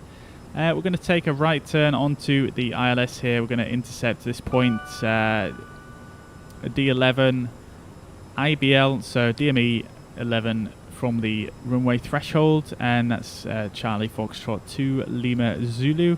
We're going to do some level flight for about 5 miles, 5.2 miles before starting down the ILS at 3 degrees. Our minimums are going to be 350 feet, and that is it really. So we'll see how we get on with that. Do I have any reading on ground speed? Yeah, the ground speed is indicated here. It's 306. Oh god, we are picking up a lot of speed now, aren't we?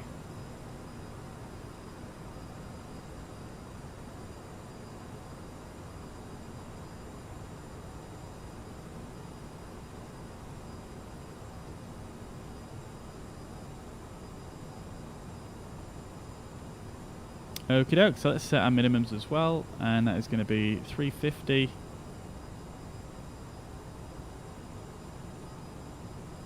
There we go, that is set, and we want this altitude to be on 2000. That is good to go. Okay! What a palaver. Let's get our landing lights on and our taxi lights as we come through 10,000 feet here. Then our seatbelt signs on.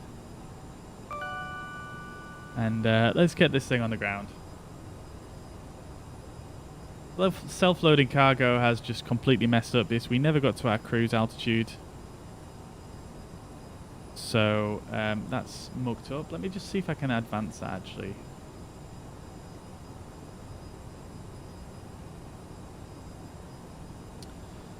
Do.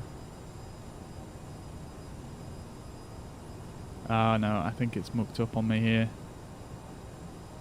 It does this thing where it just...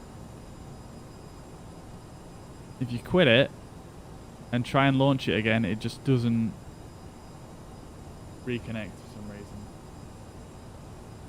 Quite frustrating.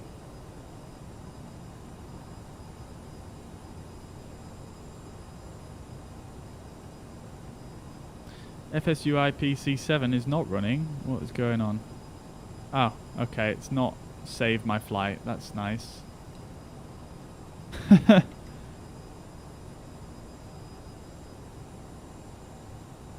Great. Well done, self-loading cargo.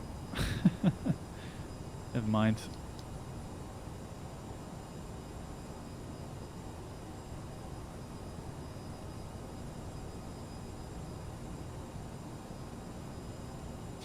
Yeah, Asa, it's weird, man. I swear, like, when it rains in this simulator, it freaking pours, man. If one thing goes wrong, it all just goes wrong. Let's get our thrust reversers armed.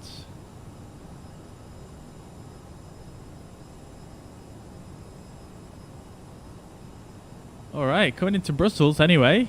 I don't think we've ever landed here before, so it'd be quite cool to just see a bit of the surrounding environment. I'm looking forward to Aerosoft's version of Brussels Airport.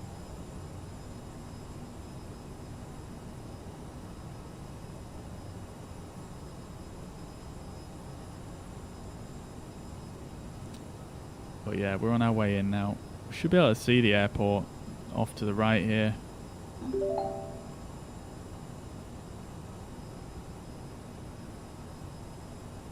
I personally can't see it. It might be obscured by these clouds a little bit. Or it might be... Maybe that's it there? I can't quite tell.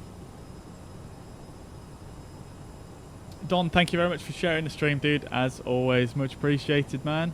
Sadar, thank you very much for the follow. Natty, thank you very much for the follow, as well as Dips and Rob. Thank you very much. Hope you're well and having a fantastic week. Welcome to the stream. Oh, great. We've got another ice warning. We'd love to see it. My god, hopefully that doesn't mess us up even more.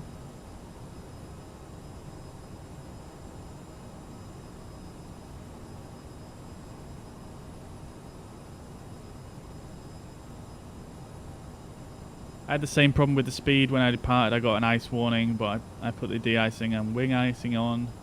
When the warning was gone, the display, I turn off the icing and wing.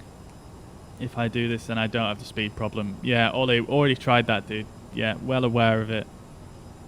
And yeah, did not do anything for us, unfortunately.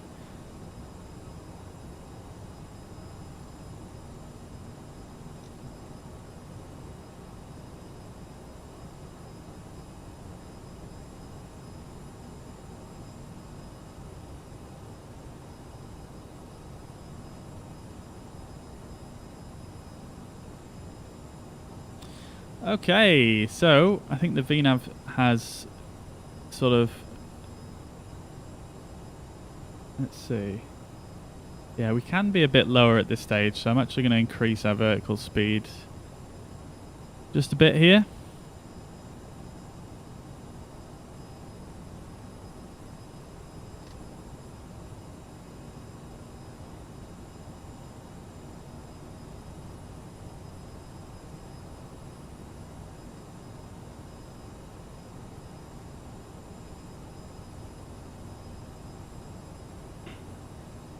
Yeah, so we'll land here at Brussels, and we shall... I'm just going to basically quit...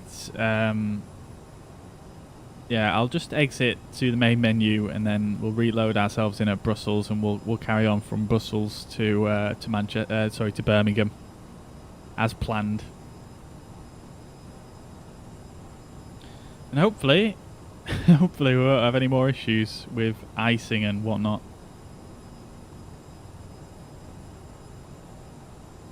It's weird. Ever since, I think it was the very first day that this aircraft came out, I was streaming it. I did have quite a few issues with icing at that point, and since then I've really not had any major issues with it. It's just yeah, just today really. Very strange.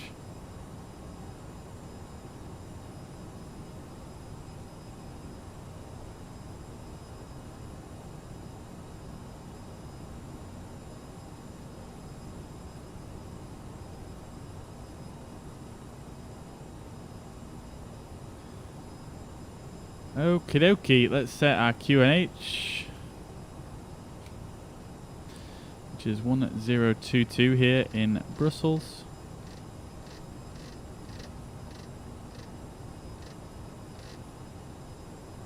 There we go. We've got another plane showing on TCAS. I'm not sure why that is. I don't have multiplayer on, and I don't have VATSIM on anymore. We turned that off because of the issues. So I'm not sure why someone's showing up there on TCAS. That's a bit mystifying. Maybe it's a ghost.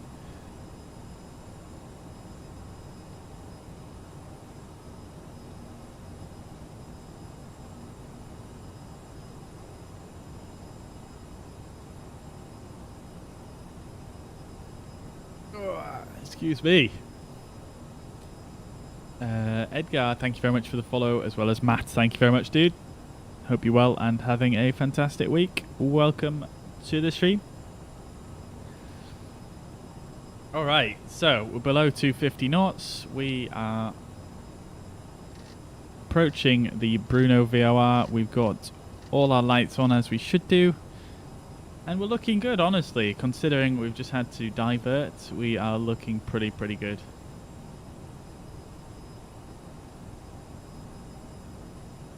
Now, I want to ask you guys, see what you guys think. So, here's a question for you. So, we were flying from Cologne to Birmingham. Now, do you guys want to go from Brussels to Birmingham and do it the proper way? Or do you guys want to skip that leg and then start off in Birmingham and go straight to Nice, which is what our next leg was going to be? I'll probably only have time to do one of them now because of this.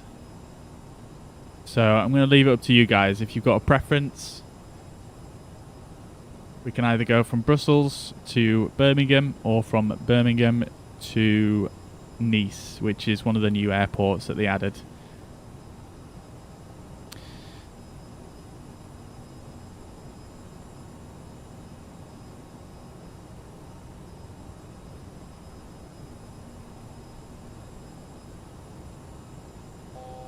I'll let a few answers come in. Okie dokie, so making our turn on to the intercept course for the localizer. Should be able to see the airport somewhere off there. Can't see it quite just yet.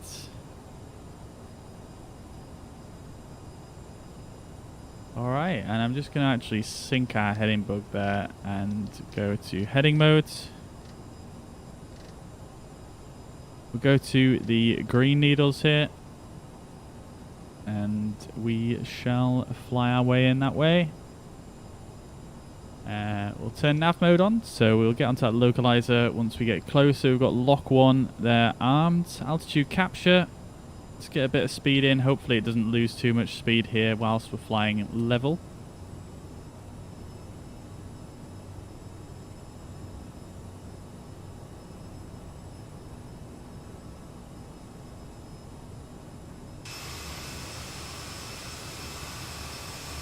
Look at this thing imagery here.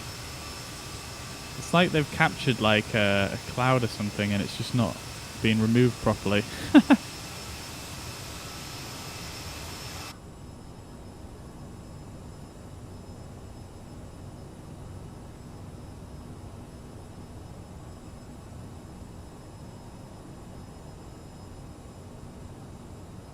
Alright, let's start slowing down. I don't think slowing down is going to be too much of an issue because of the icing issue that we've had.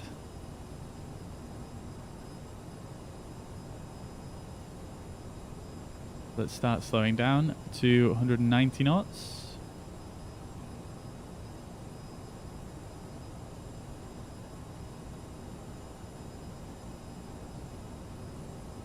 Should get localizer capture any second now. Well, in about a minute or so. Brussels to Dublin. I'll meet you there. That sounds pretty good, Asa, but we're doing Duo Airways. We're doing their old school routes today. That's the whole idea of the stream. So they never flew to Dublin, unfortunately. As much as I would like to go there, honestly, that's one of my favourite airports to land at. But yeah, they never flew to Dublin. All right, there we go. So 190 knots. Let's go for flaps 1. That's localizer capture. And we'll go for flaps 8 as well as we approach 180 knots.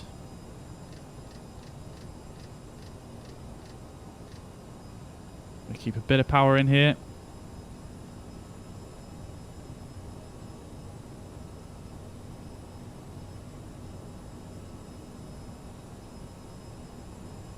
It seems to be performing a little bit better now. Now they're at a lower altitude.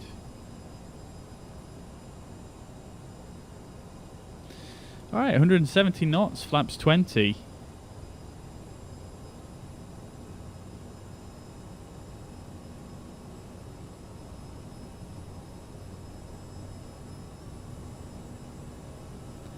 Looking good, looking good.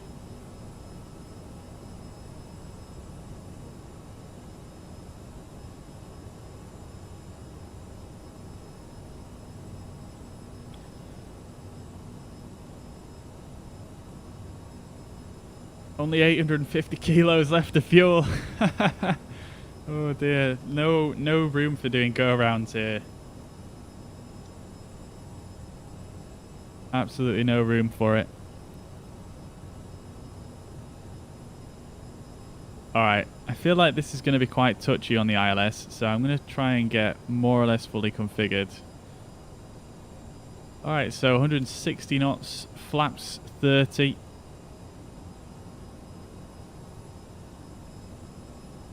And then our VREF is 125 apparently, but I'm not too convinced on that one. Let's go for approach mode, which I've lost the button for.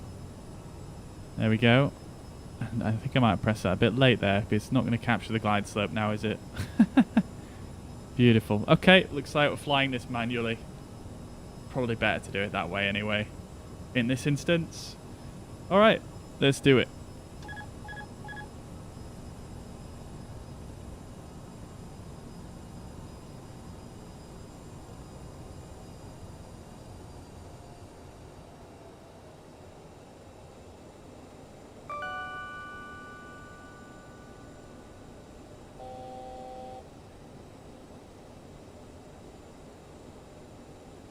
Get the flight directors off.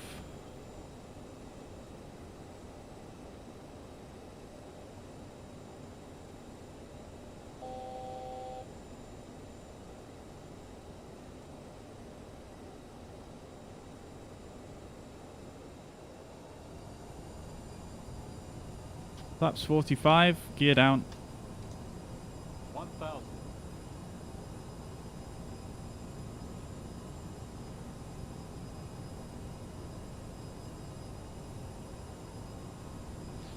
So we've got a bit of a tailwind here actually. Well, more of a crosswind than a tailwind. But it's pushing us from the right hand side, so I'm just trying to compensate for that. We're a bit low now, I'm just correcting.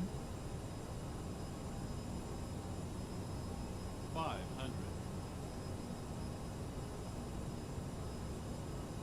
Still a bit low, but we are 400.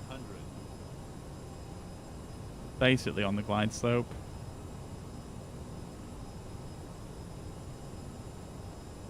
300. We'll probably get 2 whites just as we come in over the lights here. There we go.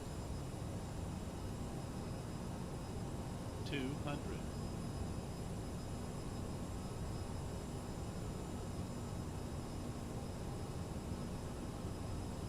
100. 50. 40. 30. 20.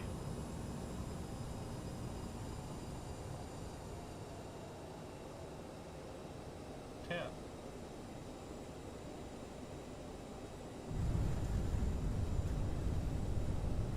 There we go.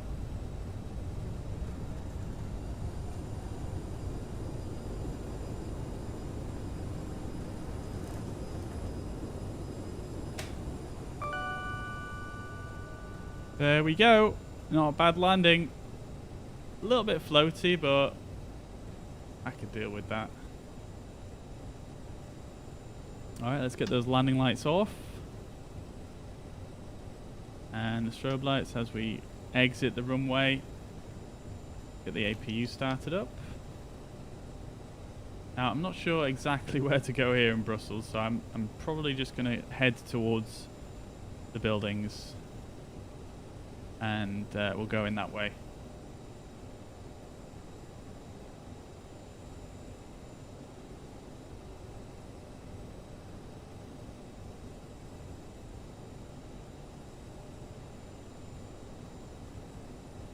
All right. Oh, dude, that is another. Huh? I didn't even realize we were crossing a runway there. Anyway. Anyway, that wasn't too terrible. Let's get the flaps up. We can disarm the reversers now as well.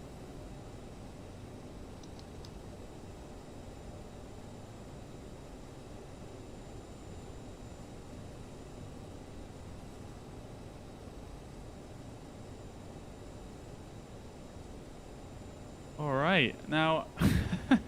As with many Microsoft Flight Simulator airports, the taxiway markings are all over the place. So I'm just going to go for this kind of 2 lines here merging into one. So I'm just going to go for this longer one here.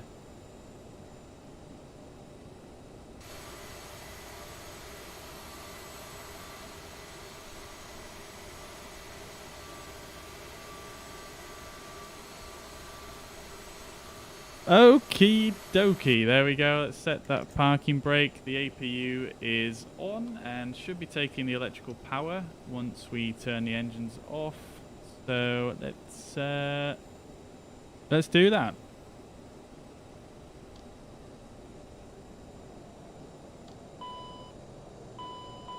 There we go. APU takes the electrical power and we are looking good. All right.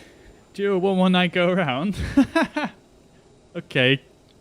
I mean, it wasn't that bad of a landing.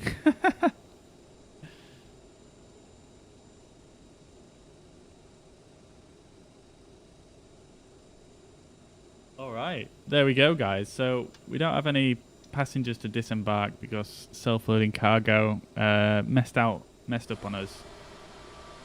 So, we're here at Brussels, and yeah, we're just gonna go back to the main menu and just restart. So let's see, how are we voting here in the chat, guys? I'll give one more chance to put your votes in here. So next leg we can either continue with the flight that we were just doing. Obviously we just did a divert, or we can go and skip the rest of this flight. So rather than going from Brussels to Birmingham, we can go from Birmingham to Nice. It's entirely up to you guys.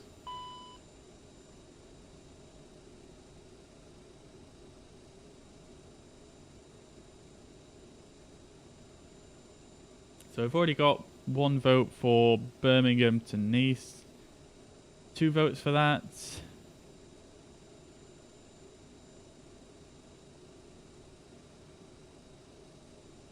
Do we have any other votes?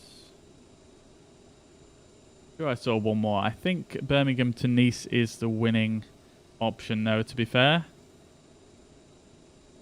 So, yeah, let's do that. Let's do that. All right. So, I'm just going to exit here. I'm not going to bother shutting down the aircraft because that whole flight was just a bit scuffed, and I just lose my motivation to do things properly when you get bugs like that.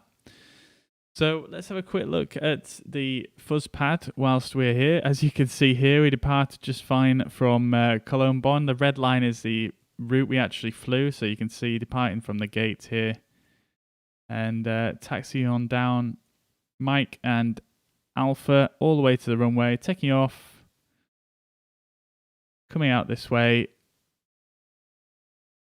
and this is where we got the ATC turned us to the right here because we were struggling to climb, and then we informed him that we'd fixed the issue. That's when we went back direct to Dinut, and then we decided everything was going pear-shaped, so this is what we did. We went and did a turnaround here, and then basically followed this track coming out this way, in this way towards Brussels. And that's it. We had a little taxi in there. And there we go. There we go. So let's just go to landing reports. Let's have a look at that one here. So Sim Toolkit Pro is actually a little bit more lenient for me here. It says the vertical speed was actually 47 feet per minute, which is even better. And yeah, I mean, we were just slightly outside the touchdown zone there. We were coming down a little bit slowly. So it did float a little bit. However, our roll was good, 0.03. Center line, we were basically bang on it. 0 feet deviation there. And that's all the information it gives us for a runway that we didn't schedule to land on. 1.36G, so yeah, not too bad at all. Not too bad, considering. All right, great stuff. So, Errol, thank you very much for the suggestions. We will be doing, I'll write that on my list of requests, but today we're doing some retro routes for Duo Airways, which they didn't, you can't really fly a CRJ that far, so they never flew there. All right, so let's get set up then in Birmingham. So Birmingham is a cool one because they have done some very, very nice updates to here since we last flew. Now, I'm trying to remember which gate it is. Some of these gates have these really, really nice looking custom jetways, so I want to try and get a gate which has that. I think this gate should probably do it, so let's try it. Let's just check on here and make sure everything is set up correctly. So the CG is at 35. All right, great stuff. So that's looking good. We'll just put some music on while we're loading in here. Flight conditions, clear skies. We're going to go for lifetime. We'll set that up once we get in. All right, let's do it.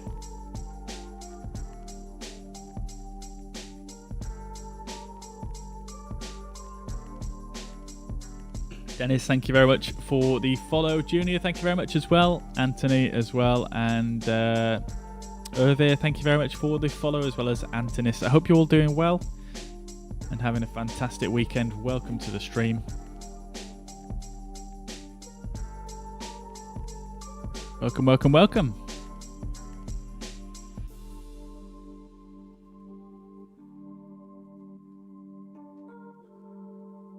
Yeah. So I feel like I'm very tempted to upgrade my CPU in my computer. Mainly because, I don't know if you guys just noticed there, but when we were flying here, the frame rate was so nice. Like, well, it's just loading, so it's a little bit iffy right now, but yeah, the frame rate when we were flying around there was really, really nice, and that's because basically I disconnected from VATSIM. And I think all the other models that VATSIM loads in, it takes quite a lot of CPU. So I would quite like to, yeah, upgrade my CPU for that purpose. But we'll see, we'll see. So here we are at Birmingham. As you can see, we've got these really, really cool looking custom jetways now, which look very, very nice. Got them one over here as well. I mean, they're all custom, but some of them have these advertisements on as well. And if you pop on over this side as well, you've got this nice TUI one, which personally I think looks very, very cool.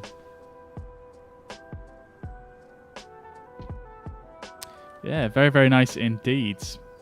All right, so let's just get a flight plan sorted before we go any further. So I'm just going to do that here on my other screen.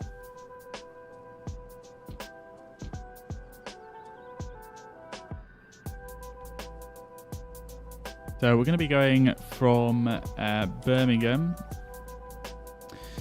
which is Echo Golf Bravo Bravo.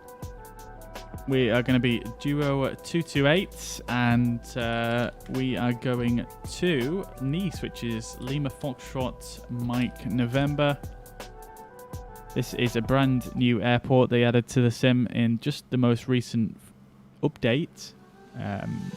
It's very, very nice scenery, actually. I've had a look at it, and yeah, it's a scenery done by Gaya Simulations. They do a lot of the airports now for Asobo, which is a relief because they do a much better job than Asobo, to be fair.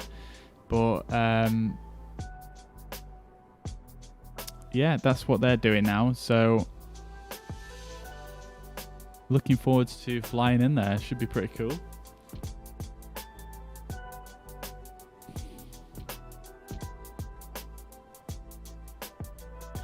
All right, and hopefully we can get back on VATSIM as well.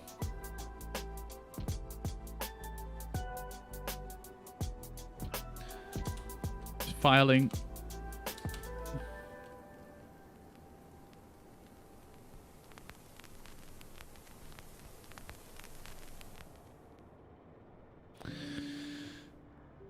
All right, that's the flight plan filed.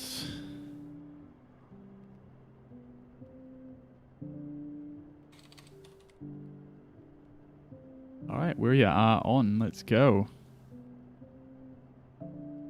Oh, we've got a ground controller on here. That's absolutely fantastic. All right, great stuff. So let's get set up here in the cockpit. So we've already done all our originating checks earlier on. Well, majority of them. So I'm not going to go through them in too much detail. But we'll get the weights set up. So their fuel weight is going to be 26086. We'll enter that, and then the fuel we're going to do at 4409. Enter that, set payload in simulator, copy data, let's set that. All right, so let's just have a quick look around the cockpit and make sure everything is good to go. So overhead panel, we'll get the battery master on. We shall also make sure the doors are open. We've got a ground power cart and the lights are on in the cabin. So just going to run through all the panels now very, very quickly. So overhead battery master is on, AC power is on. FireX test we can do real quick, so that is looking good. Nav lights and logo lights can come on. Fuel boost pumps will leave off for now. Isolation valve we can turn on. Hydraulic systems will turn all on. Well, we'll put 1, 3B and 2 into auto, and then 3A can be on. Cabin pressure we are going to set to our departing elevation, which is going to be 339 feet. So we'll just pop that out like so and set that in the blue numbers at the bottom. They'll set 340. There we go, rounded up. Okay, packs we'll leave off for now. turn the recirculation fan on because that's not going to come on until the packs are coming on anyway. We'll set the windshield heat to low. Probes can stay off for now. Dome light. Let's see what the weather's like here in Birmingham. Let's go live weather, live time. Oh, whoa! Why is it so bright? Oh, it's snow. Okay, let's turn the dome light on and standby instrument, standby compass lights onto bright. We'll set no smoking to auto and the seatbelts on because we've got all the fuel on board already. Emergency lights can go to armed.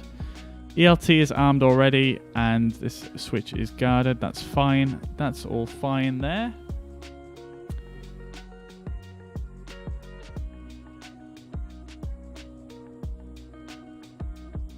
Now, we've got a ground controller on, but we don't have an ATIS, so let's get the QNH. The QNH is 1023.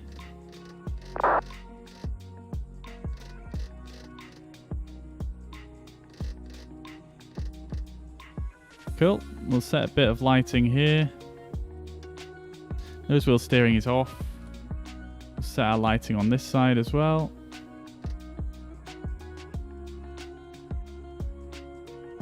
Right, let's just set our flight directors on. We'll clear these cautions. All right, let's go pause in it. We'll set the position like so. And we'll just do some final checks running down the center here as well. So we've done all of our tests. So we're not going to do those again for this flight. We'll turn the standby radio on. Stab trim and Mac trim. Parking brake can be off anyway. We are on chocks anyway. Nav on the IRS. And that is good to go. All right.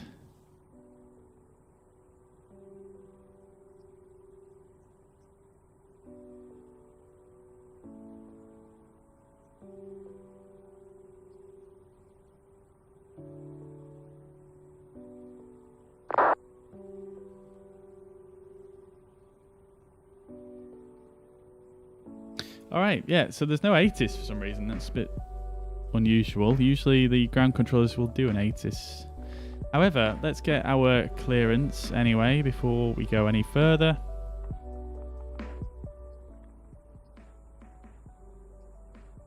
We can also restart self-loading cargo.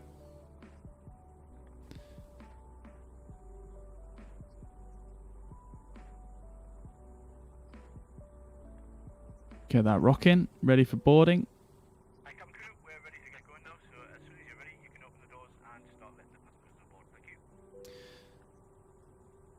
Needs to be on 121.8, which is nice and easy, just like so.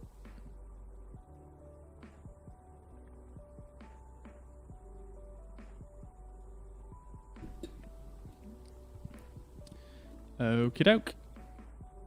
Birmingham ground, good afternoon. Fly Duo 228, stand 57 center, CRJ7, QNH 1023, requesting IFR clearance to Nice.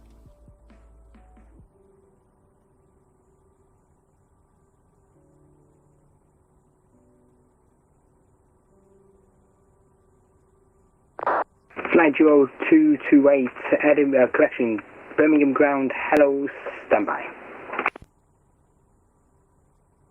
Standing by, Fly Duo 228. Alright, so just while we're waiting for him to bring our clearance here, let's just bring up the correct charts.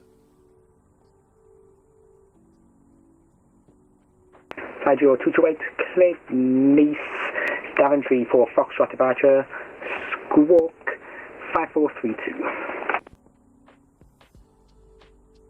5432, and I'm not sure what that departure was there.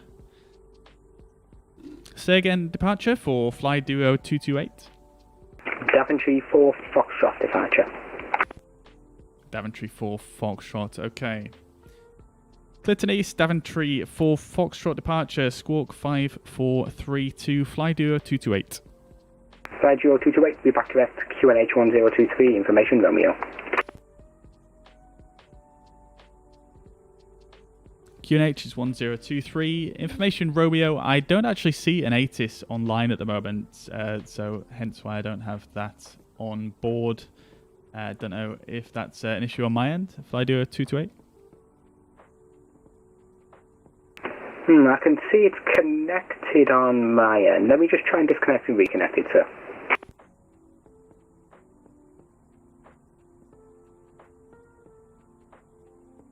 Alright. Let's just make a note of that departure. So it's Daventry 4 Foxtrots. So that's that one. This is our airport diagram. We'll probably only need that one today because it is fairly straightforward in terms of taxiing.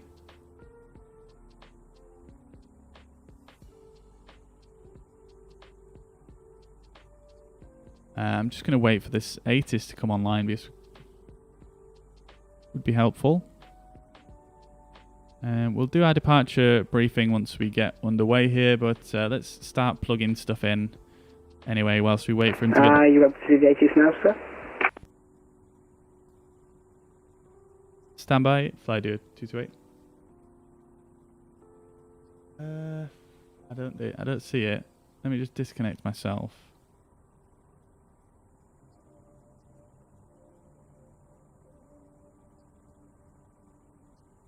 Just reconnecting on VATSIM, see if that works.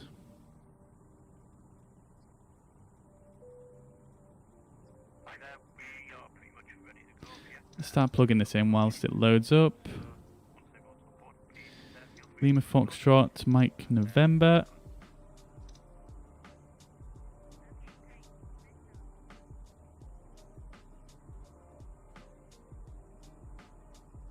Let me see if I can use a different application. So the ATIS is not showing up here in the list. Usually it shows up obviously down here. On VATSIM. So let's see if I bring up VATSpy, let's see if it shows up. No. Not there. This is Jet Flight 0159, radio check please. ED 0159, region 4x5. Alright, let's just try dial the ATIS frequency, which is 136030, and let's see if that I'm quite new works. to this, so hopefully you'll give me a clear and easy and slow instruction, and please don't take it hard on me. Thank you very much. Yep, no worries, sir.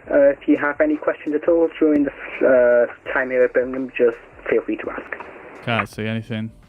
Can't hear it either. Fly Duo 228, I did try a reconnect as well myself. I'm not seeing the ATIS, and I don't see it on VATSpy either. Me neither, I can't see the ATIS either. Okay, stand by, I'll try and sort this out. Apologies, guys. No worries. Alright, cool. Let's just continue putting this in anyway.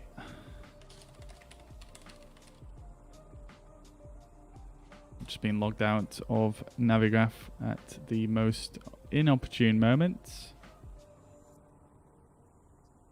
Bear with me.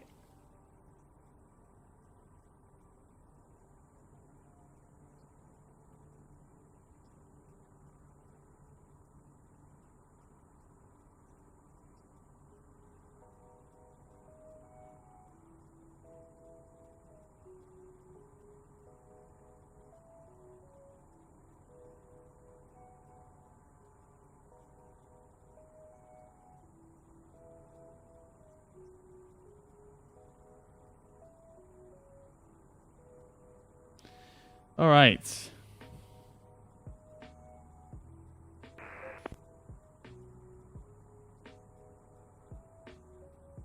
All right, let's get this finished off then. So the alternative is going to be Lima Foxtrot. Birmingham ground, good evening. Here is Lufthansa Mike 20, request Lima. to Brussels.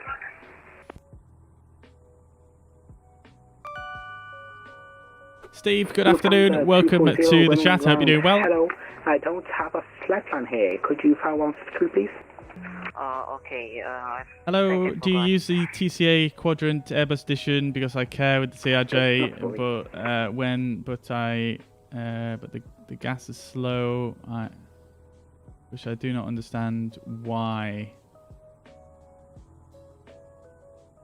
Okay, got you, Theok. Yeah, I am using the TCA Quadrant. I have done a full YouTube video on that. In fact, if you check on my channel, I did a full video on the setup for that controller. And have you received it? I'm not 100% sure on what your question is, but I think if you're asking that it's slow at responding, I'm not honestly very sure on how to resolve that, unfortunately. I've obviously heard many people experiencing issues with the sensitivity, but not it being too slow. 6467. Information Romeo QNH 1023. QNH 1023, information Romeo Squawk 6467, ADMEX 1 Mike departure for Lufthansa 40. Lufthansa 240, correct. 5432 is set for the squawk there. Okay, so next page, let's do our departure. Runway 33 is going to be the one that we use because that's the only one you can use from this departure route. So let's execute that. And then from there, we are going to go... Oh, that's a good question, actually. That waypoint isn't even on my route.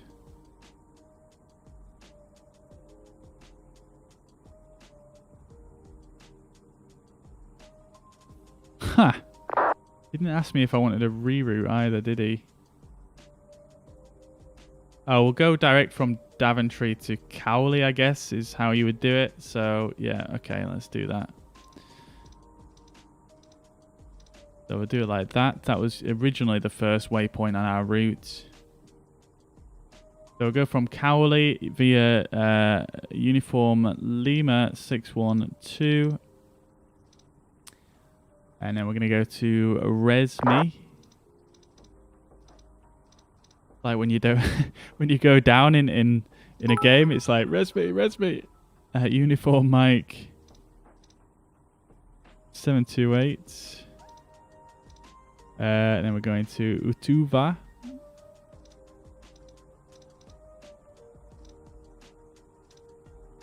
Hey, Steve, thank you very much for the 100 stars, dude. Much appreciated. Thank you very much.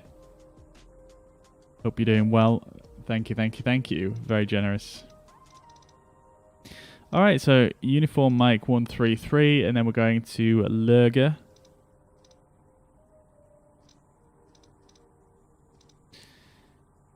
And then Uniform Yankee 30 to LATAM. Also a Brazilian airline, sorry. Uniform Lima is the next waypoint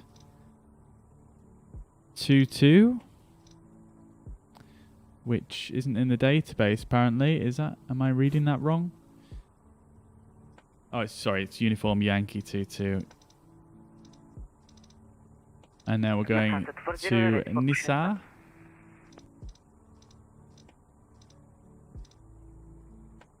And that's it. Lufthansa 240, push and start at boost. Beautiful. All right, let's check our legs page.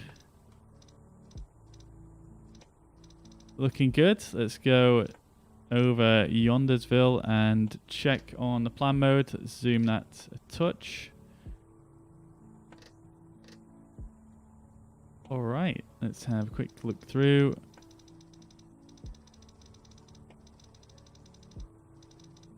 Cool, looks good. All right, great stuff. So let's go to our perf page. We're going to flex to 48 as usual. I'm sure I already copied this information over, but let's do that again. Like so, and we'll set there again. Okay, great stuff. Cruising altitude is going to be flight level 390. I'll execute that. Trip wind is going to be a slight tailwind of 33 knots, which is always welcome. All right, let's go VNAV setup. 6,000 is good for Birmingham. Great stuff. That's all set. Beautiful. Okay, let's go MFD menu. Let's bring up this window, and I think we are pretty much good to go.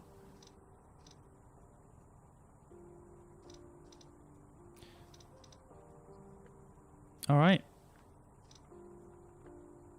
Great stuff. Let's go and just swap that over to the normal map mode.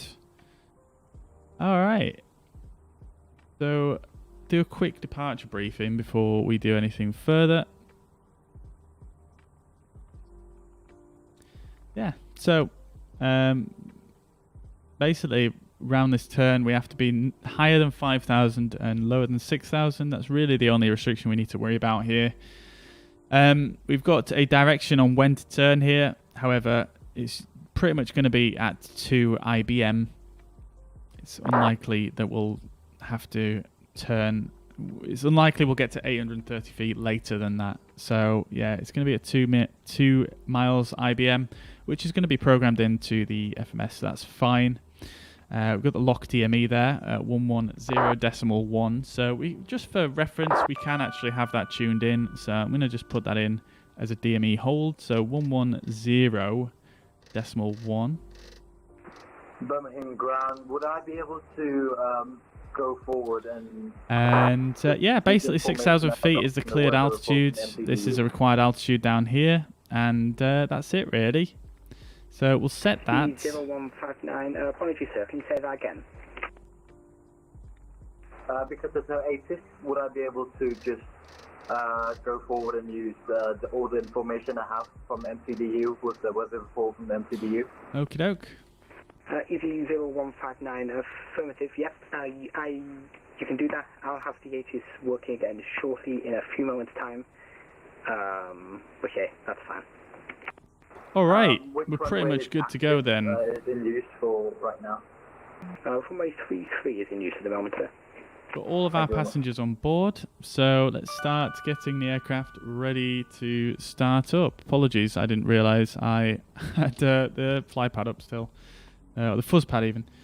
All right, cool. So let's just check our checklist. So this checklist we already did. Let's just make sure we've got the yaw damper engaged. No, we don't. So let's do that. All right. So before start checklist, passenger signs are on. Should be on already. Landing elevation is set. Altimeters are 1023. That's set both sides. FMS is checked and set. IRS is aligned and nav. Radios and nav aids are set. Takeoff briefing is complete. All right. Let's get our startup clearance then. So...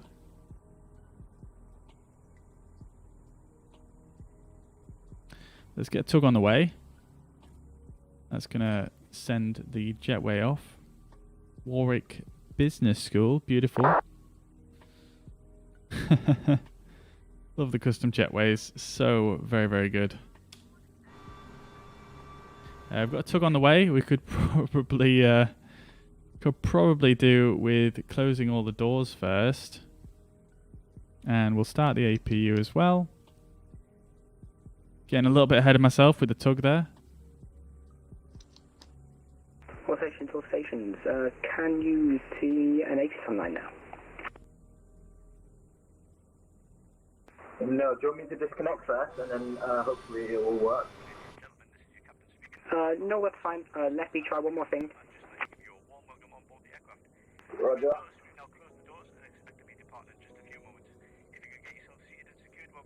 All right, the ATIS apparently is going to get working in a sec, but it's still not working. I can see that. Let's just wait for the APU to come online. Lufthansa 240, request taxi instructions. Lufthansa 240, taxi holding point Sierra 1, runway 33 via Echo and Sierra.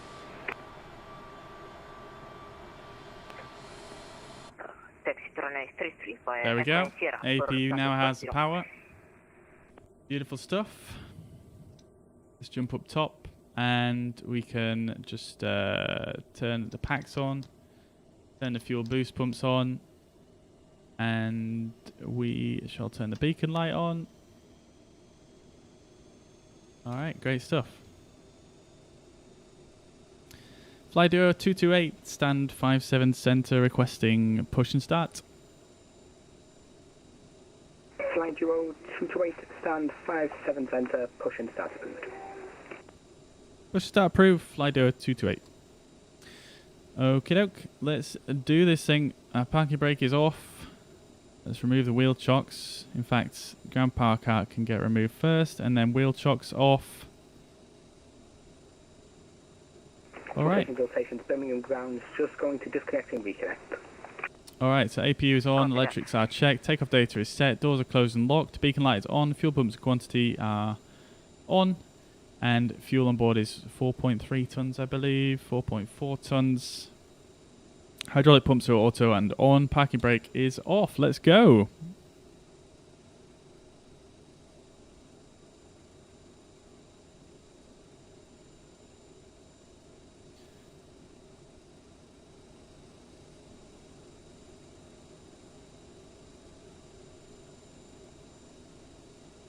Alright, let's get that right engine starter.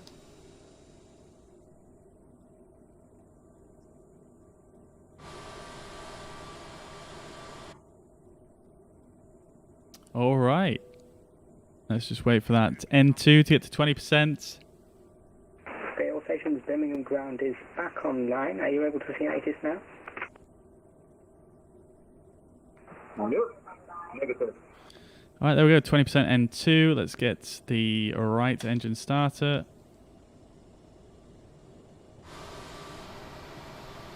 Hey, Terminator, welcome to the chat, brother. Hope you're doing well, man. Good to see you.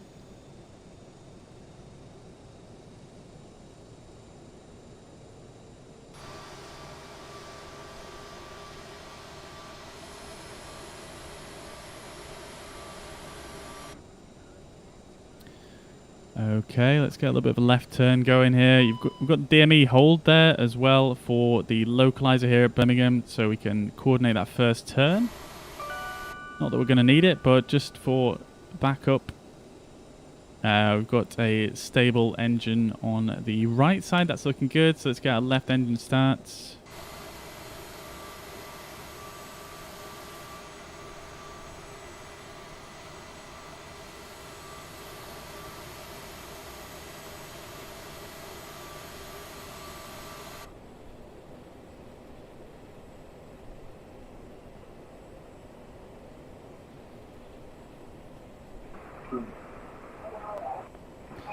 Let's get this guy to pull us forward a little bit. There we go, we've got the 20% N2. Let's go for the left engine start.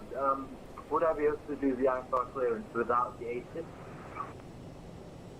The 0159, affirmative, yep, that's fine.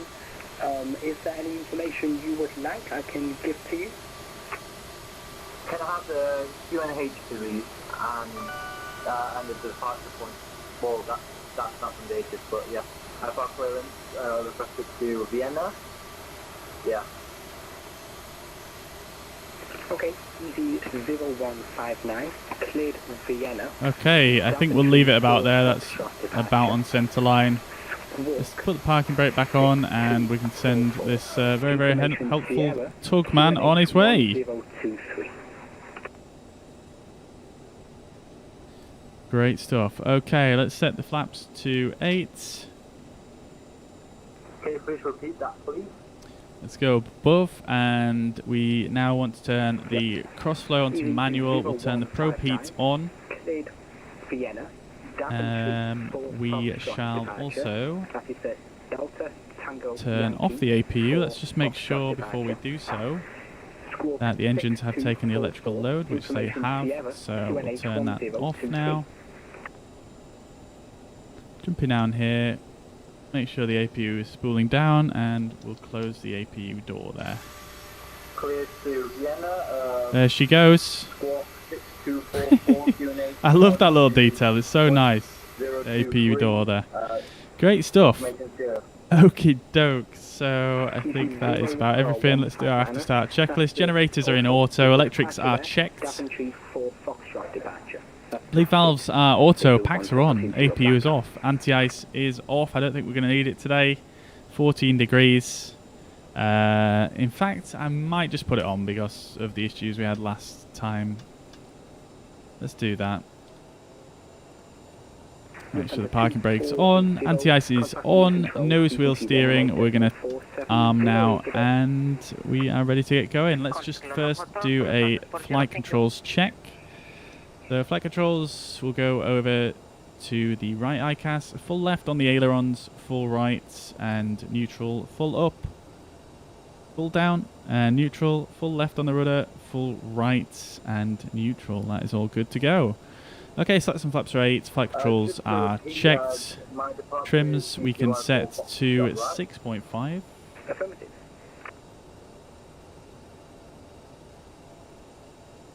Okay, so easy as 0. Thrust reverses I'm going to turn on as well. Call me back for push and start. Flight instruments are checked. Brake temperature is checked. Okay, so our taxi checklist is more or less complete. Well, it is complete. Okay. Fly Duo 228, ready for taxi. Fly Duo 228, taxi, holding point Sierra 1, runway 33 via Victor, and Delta, Echo, and Sierra. Taxi to Sierra 1, runway 33 via Victor, Delta, Echo, and Sierra. Fly Duo 228.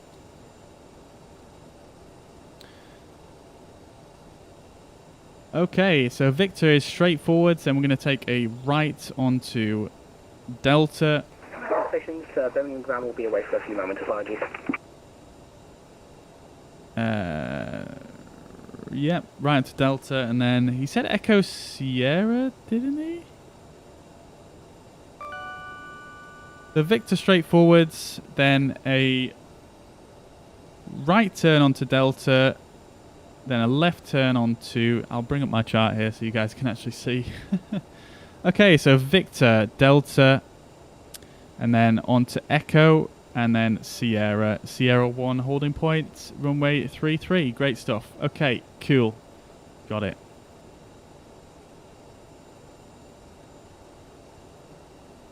Alright, so let's go for some taxi lights.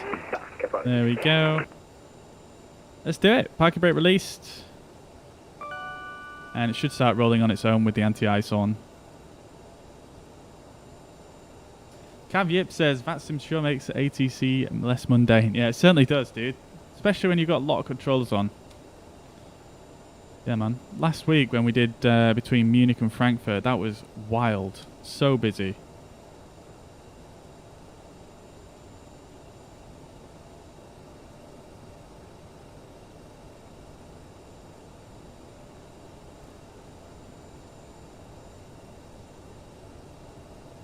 Alright.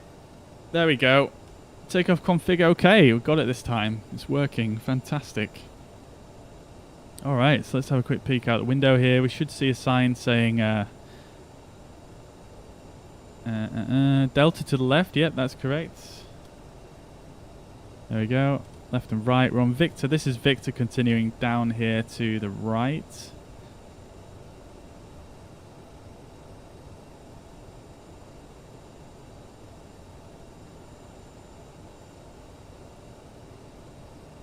Got another player over there in the distance in a 787. And then we are going to take a right. Continuing on... Sorry, we're continuing on Delta here.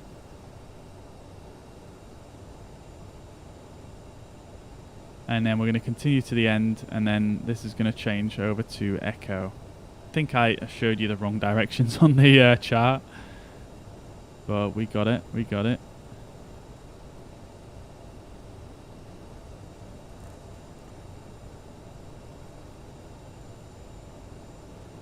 So we should see Echo forwards. Yep, there we go. So it should be coming on to Echo now. There we go. It's a bit difficult to see, but we are coming on to Echo here. Echo. And then Sierra should be at the end going to the left. We'll probably get transferred over to Unicom as well because we've only got a ground controller on here at the moment. There we go. Echo 1. So that is Echo right here. All right.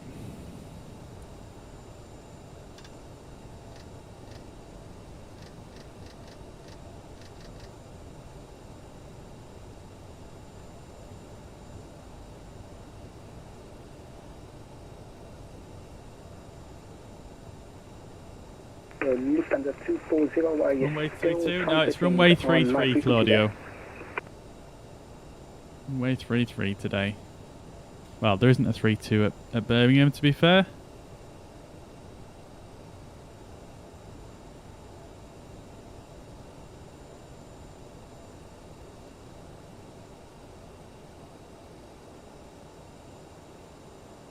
Alright, let's just come to a stop here. Turn the parking brake on. And I'm just going to chill here for a second. Let's see what this guy does. He's been sat there a little while now, so... Get a transponder on. For takeoff checklist. 228, contact London Control of frequency 118.470. Good day. 118.470, fly Duo 228. Alright, we got more ATC then. So, 118.475. Which is great. Love to see it, love to see it. That's probably why that guy's waiting there for so long, because London Control will probably take a while to get back to him. EZ0159 requesting pushback. Could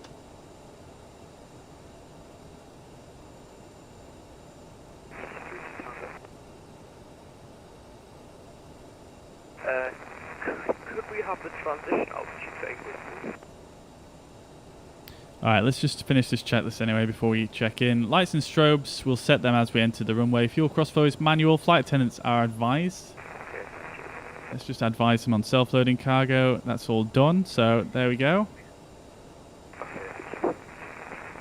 We are a little bit late here, I think, according to self-loading cargo, but let's see what happens. Flight attendants are advised. Transponder TCAS. We have set our transponder to on, but we'll set our TCAS to above. Radar terrain display, we can actually set that now as we're away from the main terminal. So let's get that to map mode, even though it doesn't actually make a difference. And then CAS is checked. So before takeoff checklist is complete.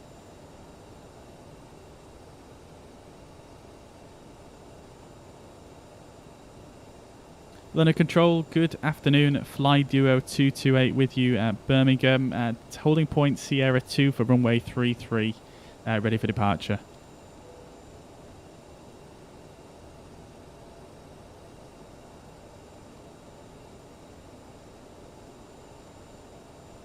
London Control, from Jet 51 Bravo inbound frame, maintaining flight level 110.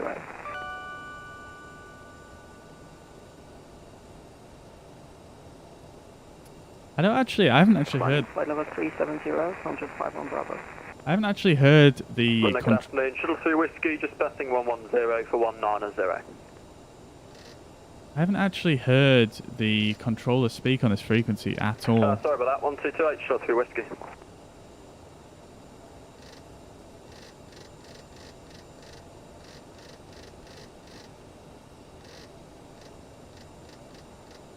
Same runway heading there.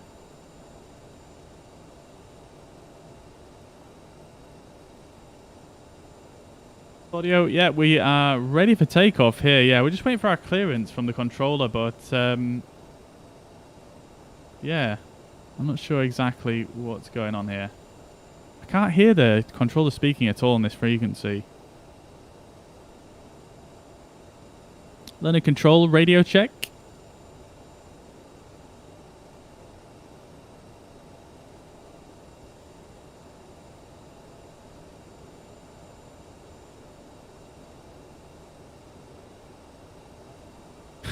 What is going on, man?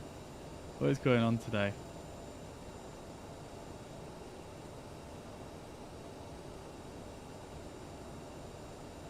I think this guy in front of me is also I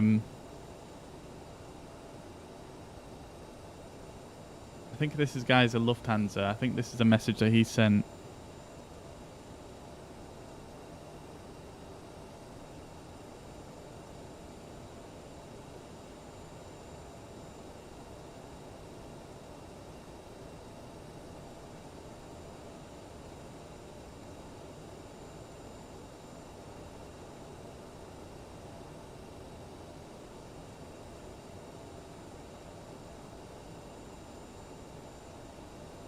Yeah, I'm not sure why I can't hear the controller here on this frequency. It's very strange. It's almost like he's out of range, but I was transferred to this frequency from the other guy. So I would have thought I'd speak to him. But let me just check the VATSIM UK. And I'm just going to double check whether this controller actually... whether this London control does actually cover this area. This, I'm not 100% if it does actually. Birmingham is controlled by, yeah. Birmingham is not controlled by this controller. Yeah, there we go. I thought so.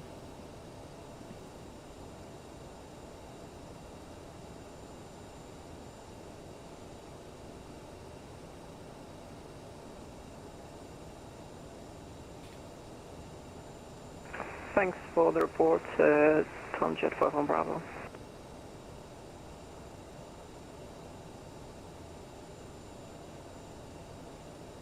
Alright, well, this guy in front of me kind of needs to go then, doesn't he?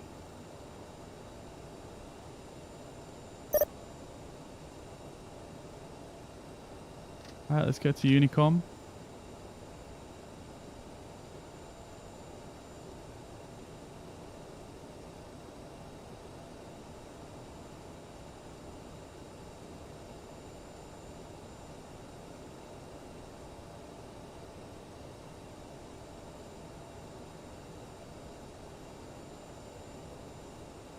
I'll be one sec, guys. I'm just trying to get a message to this guy in front of me.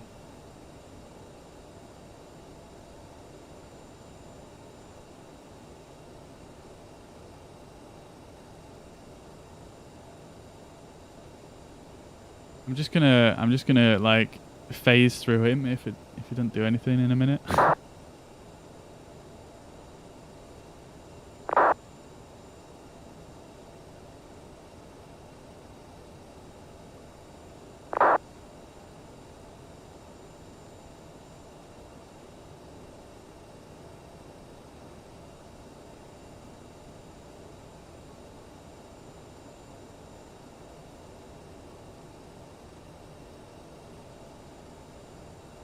Alright, there he goes. Beautiful stuff. Love it. Okay, great. Let's release that parking brake then. Let's do it.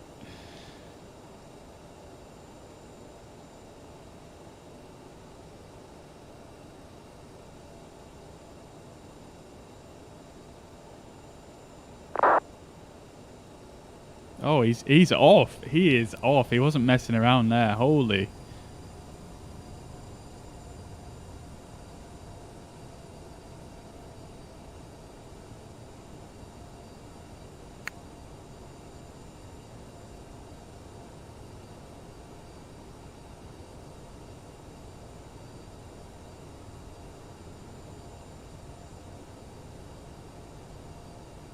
Okay then, guys, are we ready for this departure finally? Wow, okay, let's get the strobes on as we enter the runway.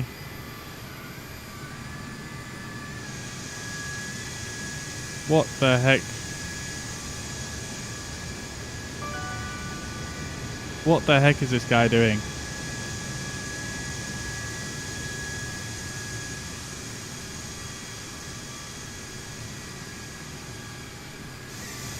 Interesting. Anyway, let's get the landing lights on, and we're just going to set off with a rolling start here because we have done all our checklist and we are ready to rock. Okay, up to 60% N1, holding the side stick forwards or the yoke, and then up to flex.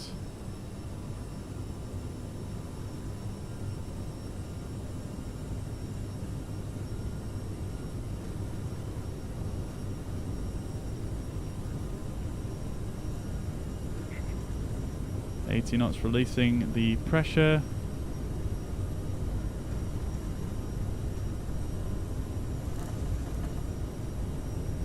V1 and rotate.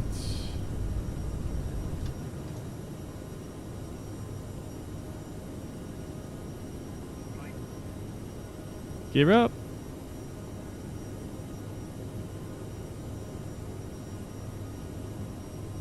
Let's get speed mode. Nav mode. Flight directors are well wobbly. Okay, there we go. Let's get the AP in. We'll set our speed to 200 knots. Acceleration, altitude, climb through a set. Flaps 1.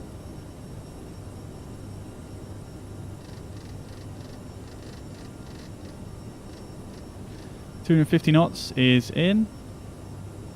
Flaps 0.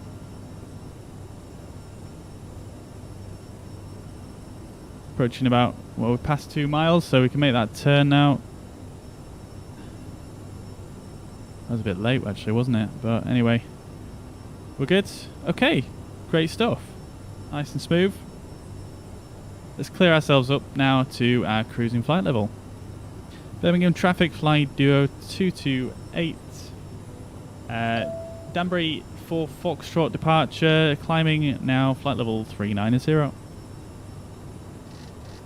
Danbury? Was it Danbury? I can't actually. Daventry, that was it. Oh my god.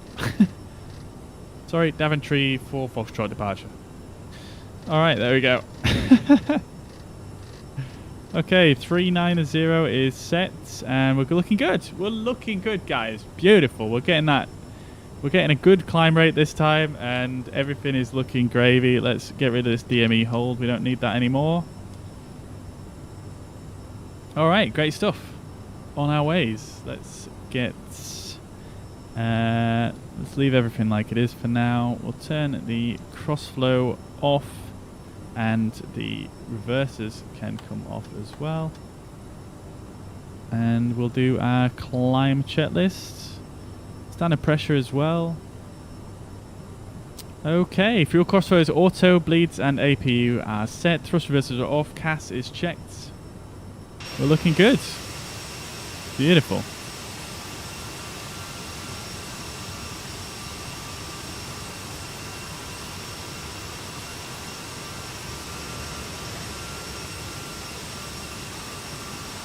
Did I get a takeoff clearance? No, I didn't, because I didn't need one. Basically, we were passed from Birmingham ground to Unicom, essentially. So on Unicom, you don't need to request a takeoff clearance. You just need to coordinate yourself with other aircraft in your area. And, yeah. I was basically next in the line, and there was no one around. So we just went ahead and took off.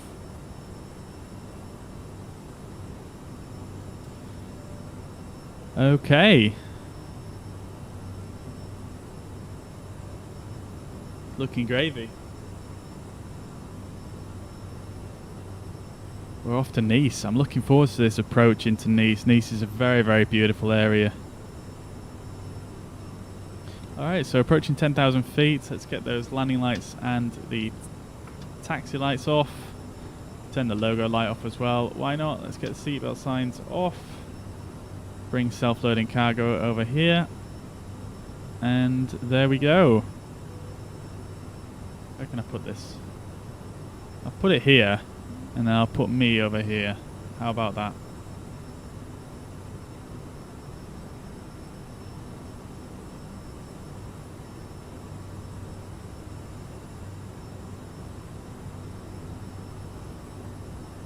fact, is the chat box on there?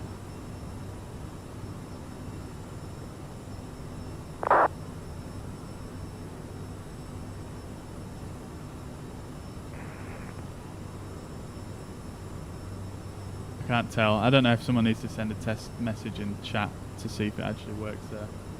Oh, there we go. Yeah, beautiful. All right. Very, very nice.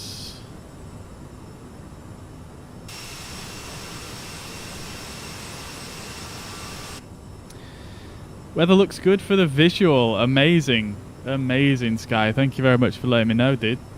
I actually didn't realize there was a visual approach at Nice. So, yeah, I'm definitely going to check that out. So on SimBrief, we planned for 04 right. So let's have a quick look on the fly pad here real quick.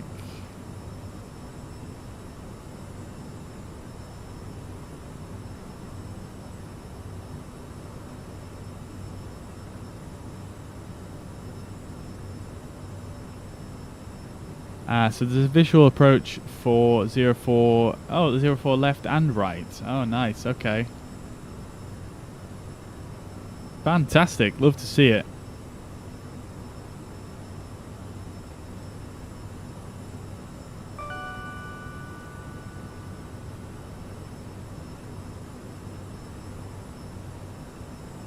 Alright, well, we're definitely going to give the visual approach a try then if it's good weather.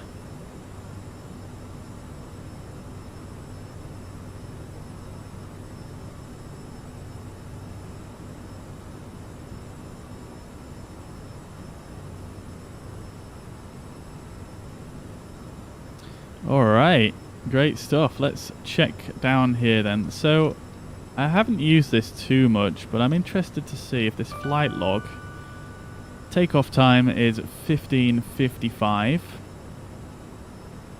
So what we can do is we should be able to go back in here and then go, oh, 15:55, it records it. Great stuff. Oh, that's really, really nice actually. So estimated time en route, 1 hour and 36. And then ETA is at... traffic. Oh. We're getting a TCAS advisory. Did you guys hear that?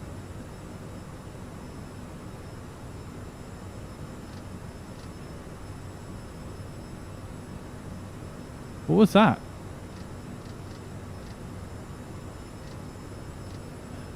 I'm not seeing any traffic. There's literally no traffic. Was that just someone trolling on the radios? Oh wait, it just is. There it is.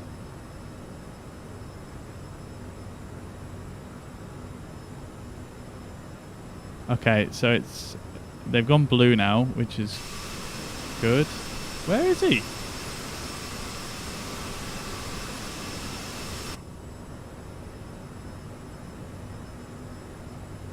Alright, let's halt the climb here.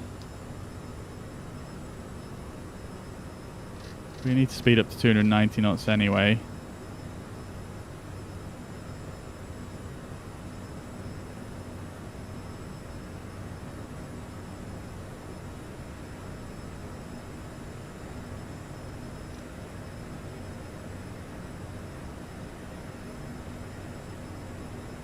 So that guy's at...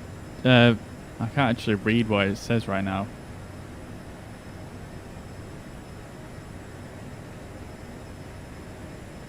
That guy's at 20...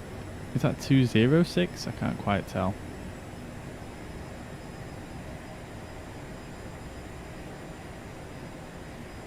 I can't actually tell what that number is in the middle because of that white line. That's very... not very good, is it?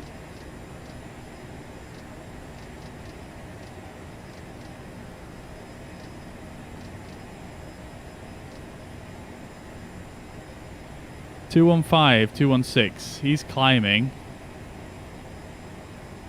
but he's like right above me. Who is this guy?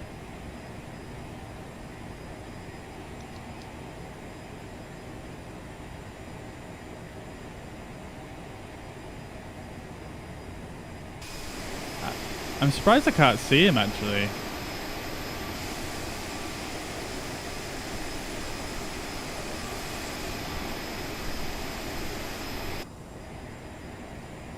I'll tell you what I will do though is, I mean, obviously we've got no ATC to guide us here really, so what I'm going to do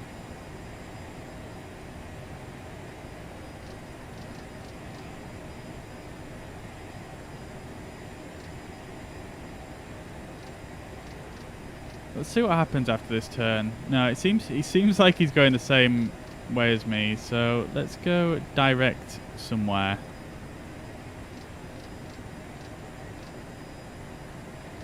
Alright, let's go direct to Resme. And then we can get out from underneath him. I think that seems like a sensible choice.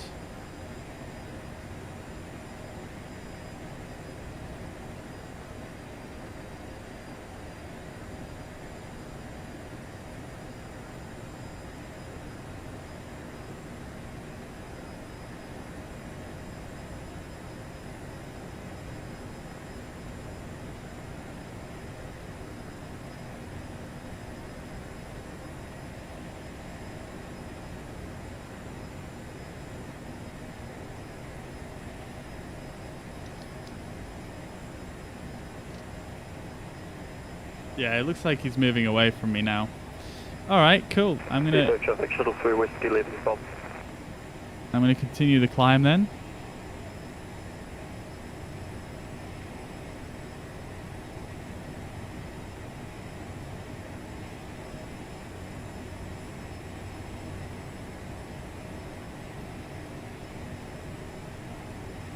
Hey ho, I can't complain.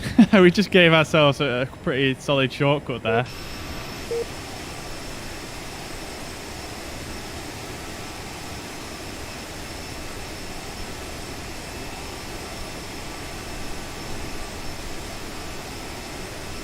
We're gonna fly like basically directly over London.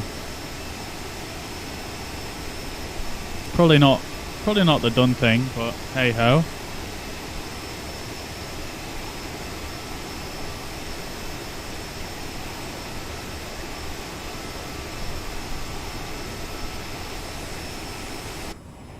Alright, the passengers are chilling. 73% satisfied. Everything's looking gravy. I did not mean to press that. That's what I meant to press. Alright.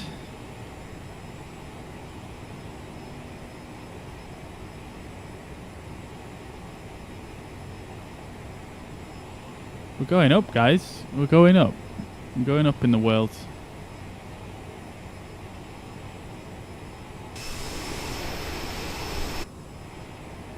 We probably don't need the anti-ice on anymore, so let's turn that off.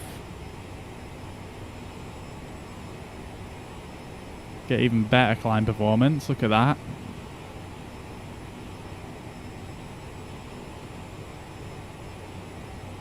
Looking good.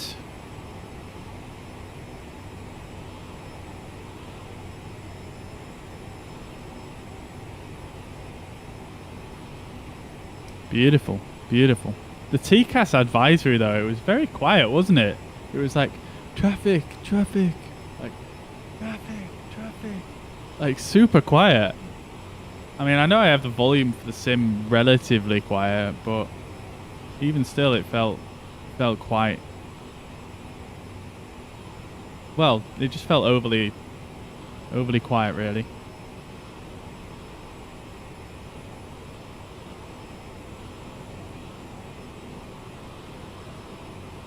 Alright, we're on our way, guys. We're on our way. This is probably the longest flight I've done in quite a while, actually.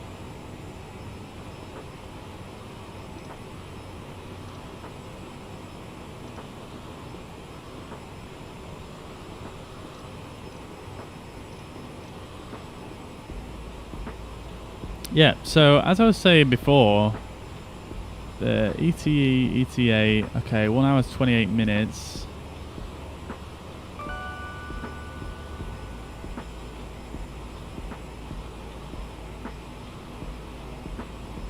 But it doesn't tell you a time that you will arrive at, which is a bit sad actually. I thought it might do, but I'm pretty sure it does say that on the MFD anyway, so no, it hasn't worked it out yet. What if we go to here? Not here, this one. Yeah, it hasn't worked it out. Possibly because we don't have an arrival in as well. It's also a possibility.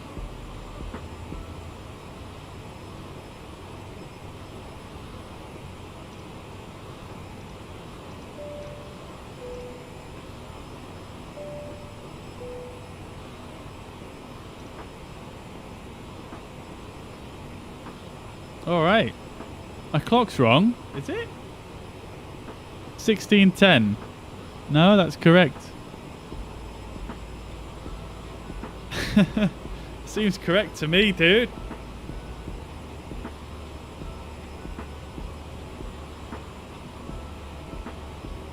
It needs the arrival. Yeah, I thought I did, Thomas. 7 taxiing link 52 for departure 09 right. Yeah, I thought it needed the arrival in to calculate the arrival time. I'll be establishing at about 10 miles. Tell you what I can do though is we could probably just put in the arrival.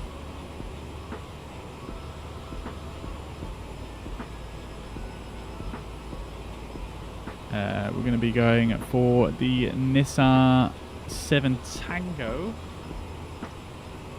And we're going for 04 right. So we're going to try and do the visual. However, you would still have the ILS tuned if it's available for a visual. I believe it's actually illegal in some countries if you don't have the ILS tuned if you're doing a visual. And then we're going to go for the Nissan 7 Tango.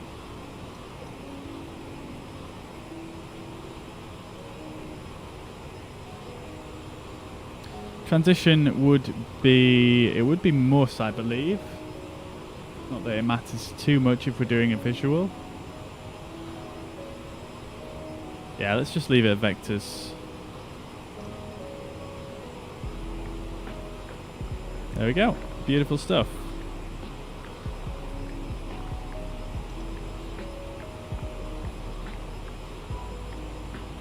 So it still doesn't tell you an actual time on when you're going to arrive. It just tells you... I don't know what this means. I'm not sure what that actually means, to be honest. But 1 hour 35 minutes.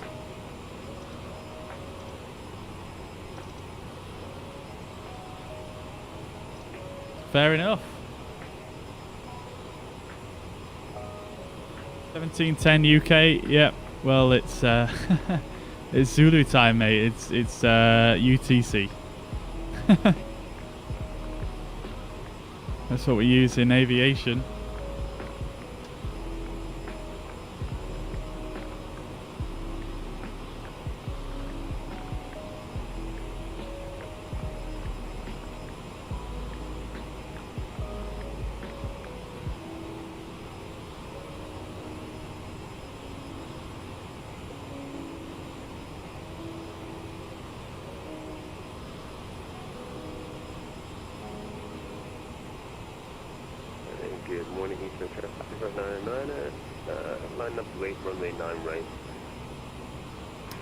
Okay, so for the visual, you actually have to do a VOR approach, initial approach.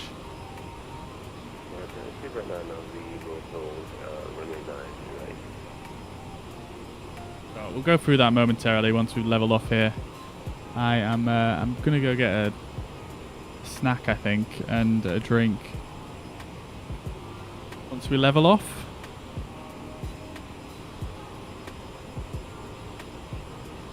Well, I was 35. Time for a quick quiz. Yes, we would have time for a quick quiz if I was smart enough to actually do one for today. But I've totally forgotten.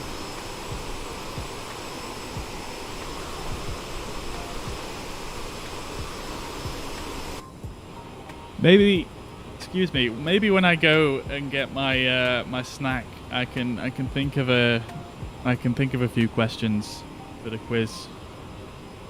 Oh no, wait, Steve is here, never mind.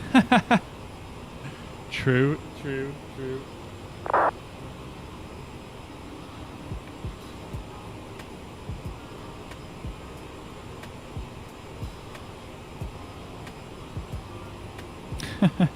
Air traffic, it's EZ 1228, about 10 miles to the southwest of Acorn, climbing through 7,400. Look at that. 0 messages on both screens. That's that just looks strange. Just looks unusual to me.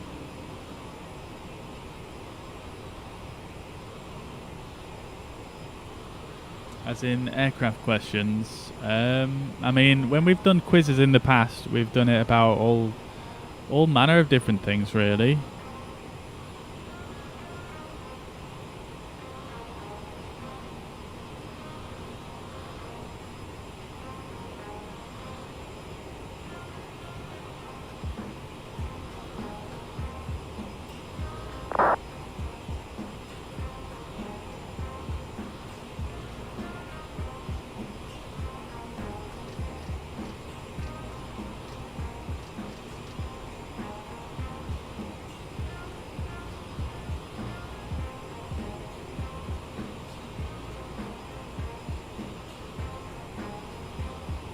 Alright, I can't remember what the climb profile is that we plan for normally when we go to Mac. It's very rare we go to Mac in the in the CRJ. It's Mach 0.74, okay.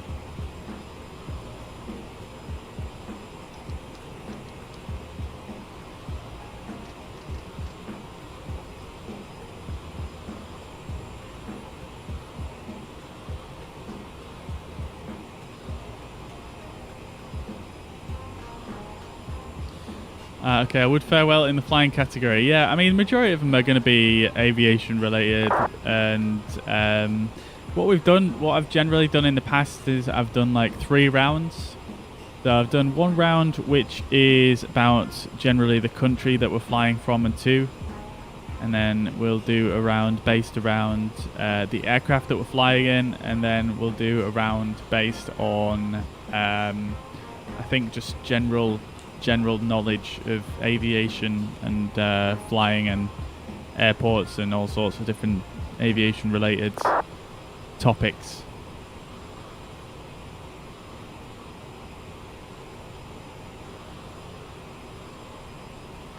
Set everything right and autopilot still didn't come on. Do you want to, James, by all means send me a message if you want, and send me a screenshot of your cockpit when the autopilot won't engage. Maybe I can spot something and try and help you out there, dude.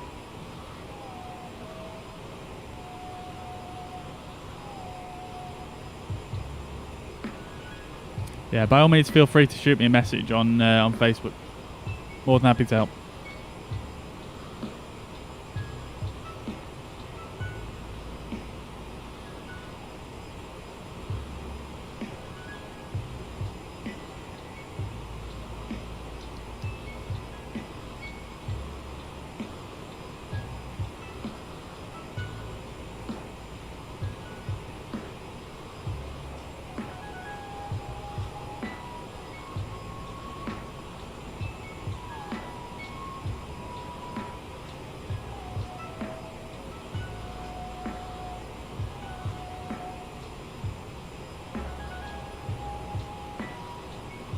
All right, nearly leveling off. It's just yeah, it's climbing very, very slowly for these last few thousand feet. I think what I might be tempted to do is just to go to vertical speeds. Just give ourselves a steady 1,000 feet per minute.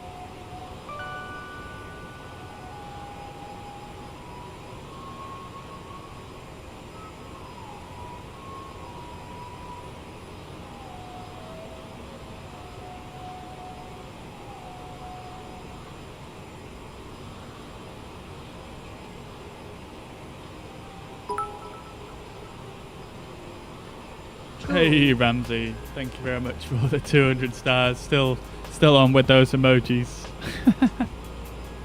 Thank you very much, dude. Alright, I'll catch up with some notifications. Lots of follows come in over the last hour that I've probably missed most of, so I do apologise if you've followed and you're watching.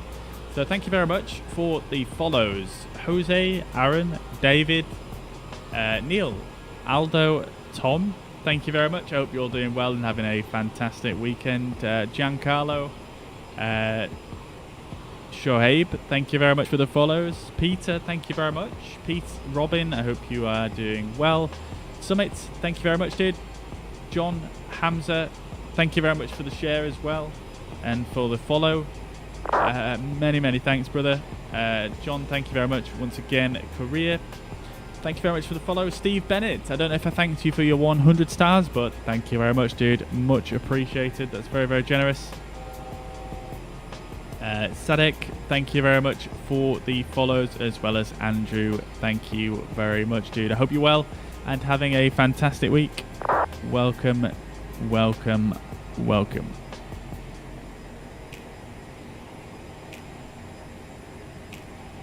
All right, that's everyone caught up with.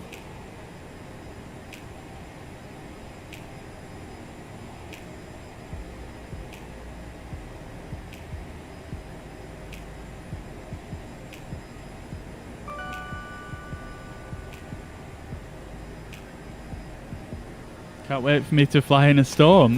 That seems quite sinister, potentially.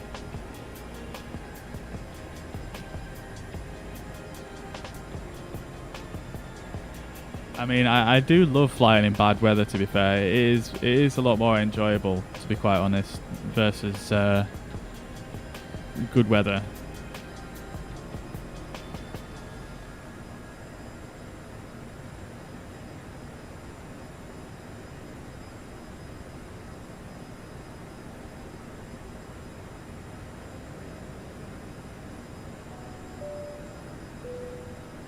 Alright, there we go. Altitude capture. And we're just leveling off. We did lose a bit of speed there in those last few thousand feet. But as we level off here, we should start to see the speed increase.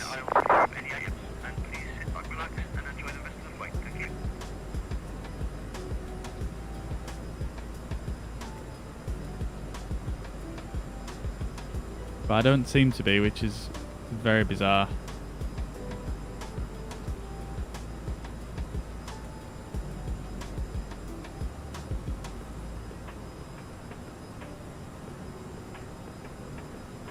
Yeah, we're actually losing speed.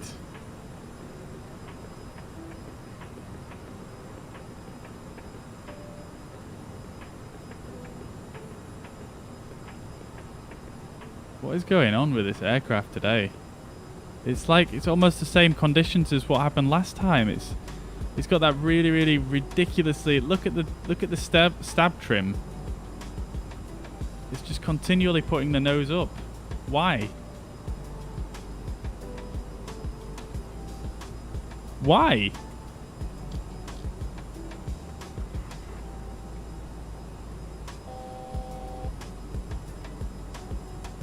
And now we're descending.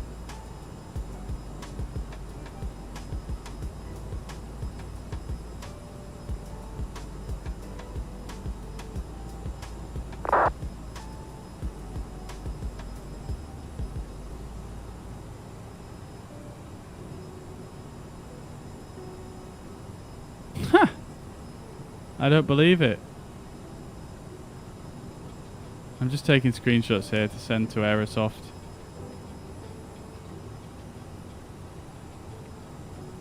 Guys, what have I done something wrong here? I have no idea.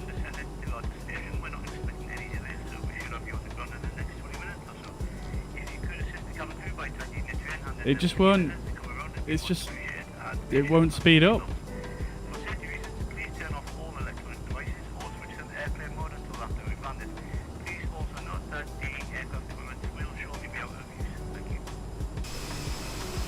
Look at that angle of attack. That's just terrible. Why is it nosed up like that so much? I've seen this posted about in the forums numerous times, and I've not had any issues with it at all myself. But I've only flown the CRJ twice since this latest flight sim update, and this has happened both times in some way, shape or form.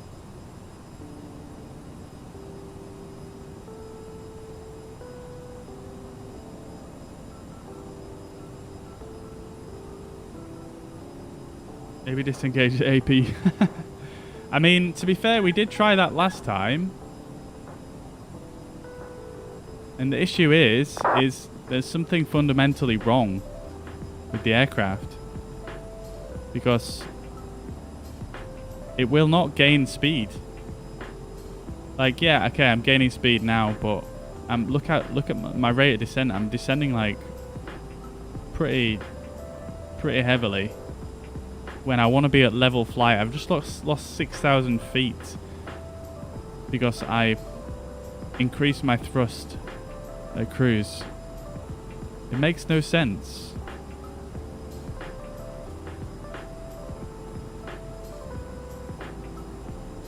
So what I'm going to do is I'm going to try and go.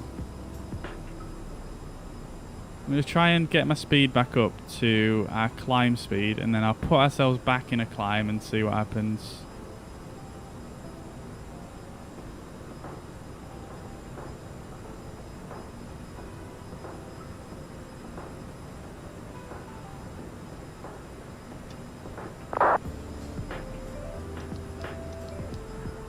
What? What did it just do?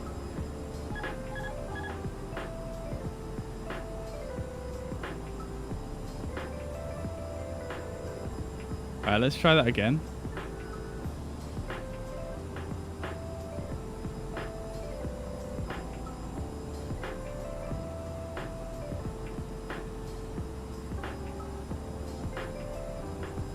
Look at what the flight directors are commanding though, that's the issue. What if I sync the flight directors?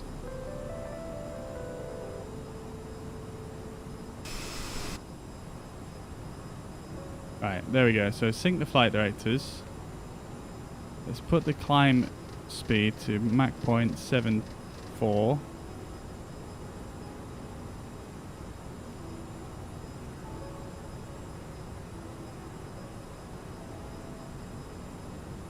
Right.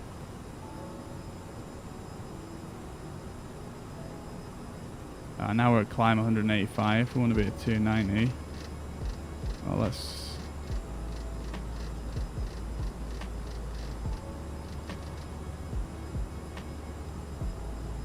Oh my god, we're like right on the boundary of going between Mach number and indicated airspeed.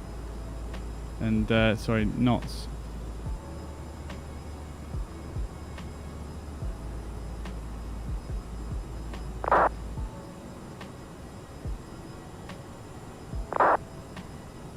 Right, what's going on now? It's not following the flight directors. I'll put the AP back in.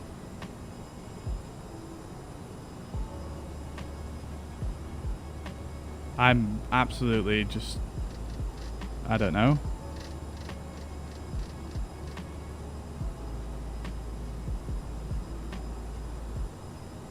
It's like, see there how when I increase the speed, it starts to kind of start responding again?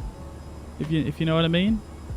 It's like it gets stuck maybe in trying to do a certain thing, and it doesn't like refresh itself until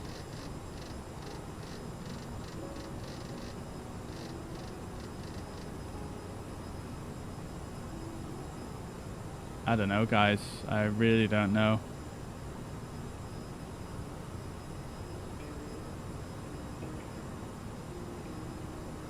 What's the program you have open with a satisfied? It is called Self-Loading Cargo. Raz Wasabi, welcome to the chat, brother. I hope you're doing well. Good to see you. Known as Timo, welcome to the chats. Hope you're doing well. Cav as well, welcome to the chat. Hope you're doing well.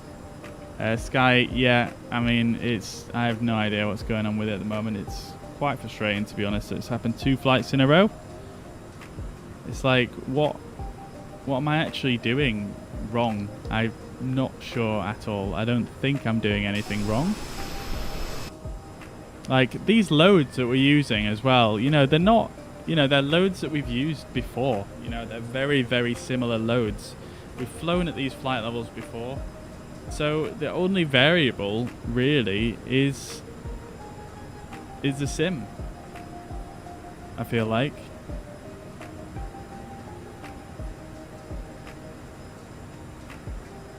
And look, it's just not gaining speed at all. It's like once it hits a certain altitude, it just stops. It just stops performing. Oh dear, oh dear. Alright, let's change our cruise altitude to like what, 270.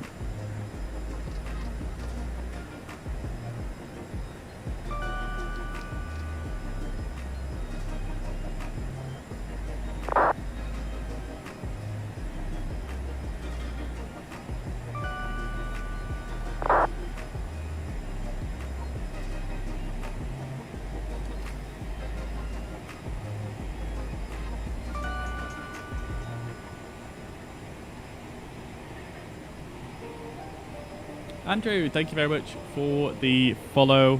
Brandon, thank you very much. Hope you're well. George, thank you very much for the follow.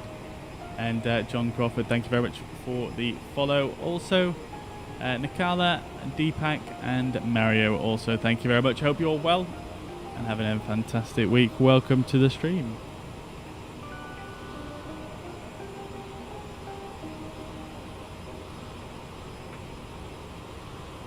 I'm just going to have a quick look on the Aerosoft forum, see if there's been any, you know, additional reports of this since the last update.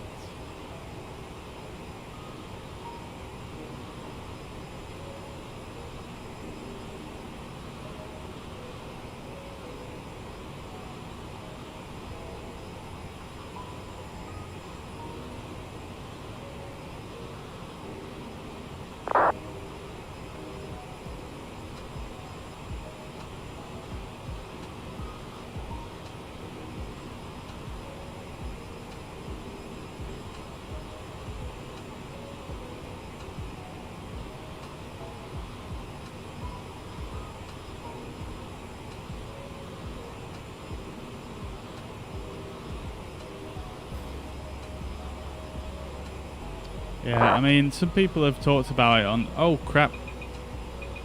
Going a bit too quick now. Yeah, some people have talked about it on the Aerosoft forums, and they're basically saying it's potentially something... The actual developer responded, and they think that their only real explanation is that there's some kind of invisible icing going on in Microsoft Flight Simulator. Which is like what I said in the last flight, really.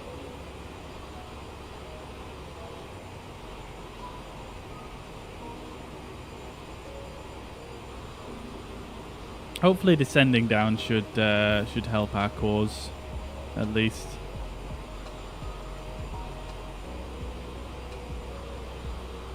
Hey, at least it was something to to be distracted with during this relatively lengthy flight. That's the point. Why are the airports not showing up? Oh, there we go. Okay. Alright, there we go. Leveling off. It seems like it's performing a bit more expected now at this lower flight level.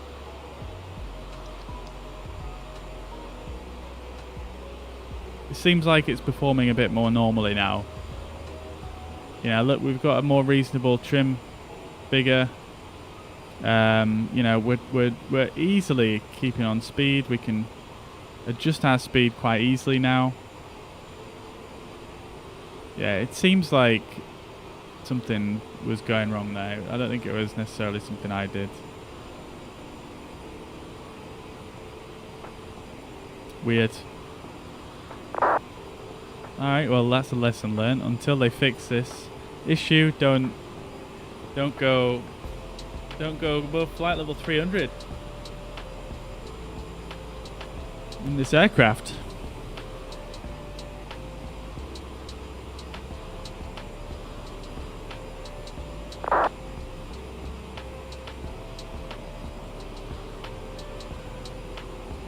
All right, beautiful stuff.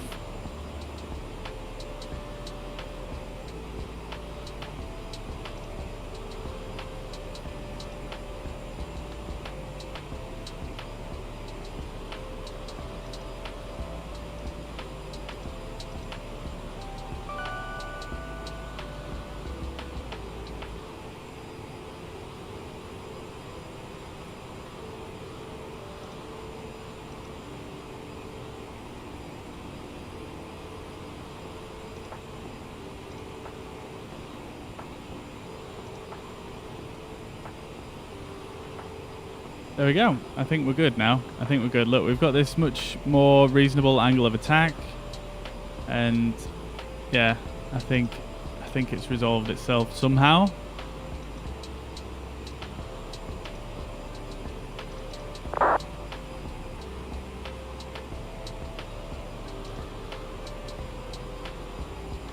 All right, cool. I think we've got a discontinuity here in our flight plan, so I'm just gonna see if I can get that snuffed out real quick. Let's see what the weather is like in Nice real quick. So LFMN for the META. A few clouds at 3,300 feet. Visibility over 10k. Scattered clouds at 6,600 feet. Excuse me. So we're looking good. We need a 2,000 foot ceiling, I believe, if I remember correctly. For some reason I've been signed out of Navigraph again. What's going on? Everything is going wrong today, I swear. Cav, thank you very much for the follow over on Twitch. Much appreciated. Mantua, thank you very much for the follow on Facebook, as well as Young Key. Thank you very much. Hope you're all well, having a fantastic week. Welcome to the stream.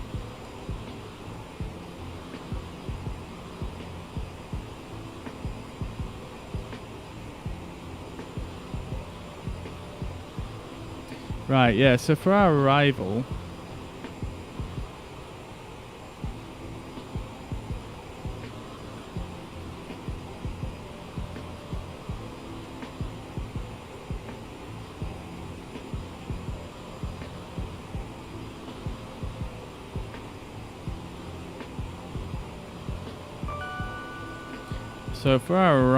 we want to just change this for the... I'm going to go for the VOR 404 right.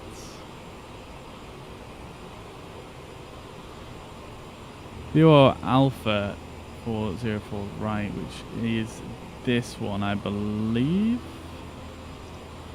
We'll change that and we'll go via Mus. And we'll just go to our legs page and just tidy this up. So Nisa.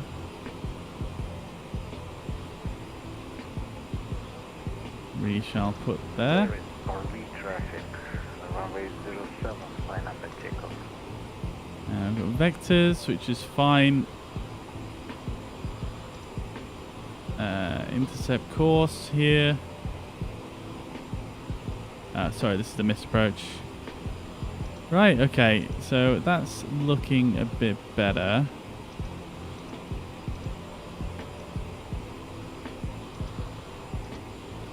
Wait, is that a bug? No, it's not. It's just me being silly. Okay, cool. So let's have a quick look on the MFD then.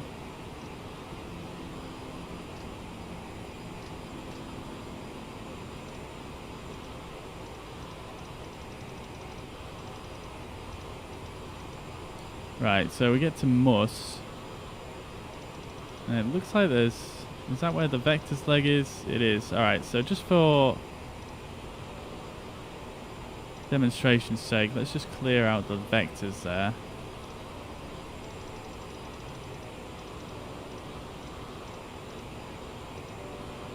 Right, okay.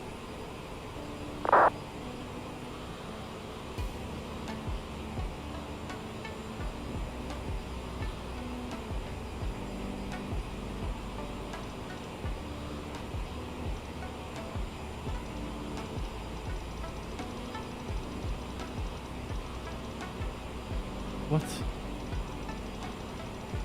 What is it doing there? That's very confusing.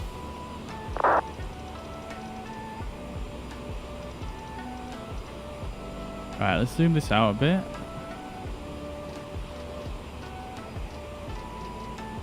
Yeah, so this bow is correct. FD04A is not.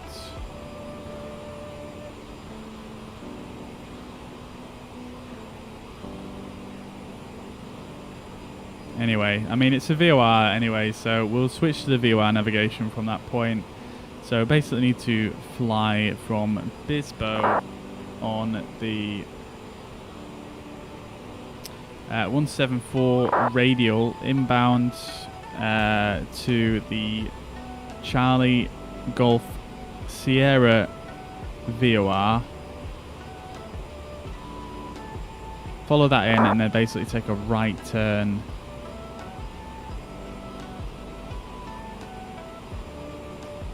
Right turn at 2,000 feet and intercept the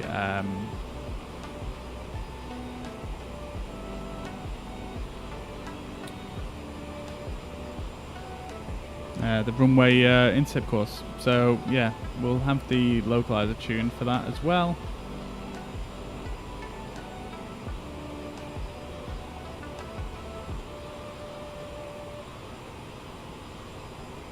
Wow, we're going to need to have a lot of stuff tuned for this. It's going to be interesting. All right, we'll do a full approach anyway, full approach briefing once we once I've just taken a bit of a few minutes just to have a stretch and stuff here, and I'll be back with you guys.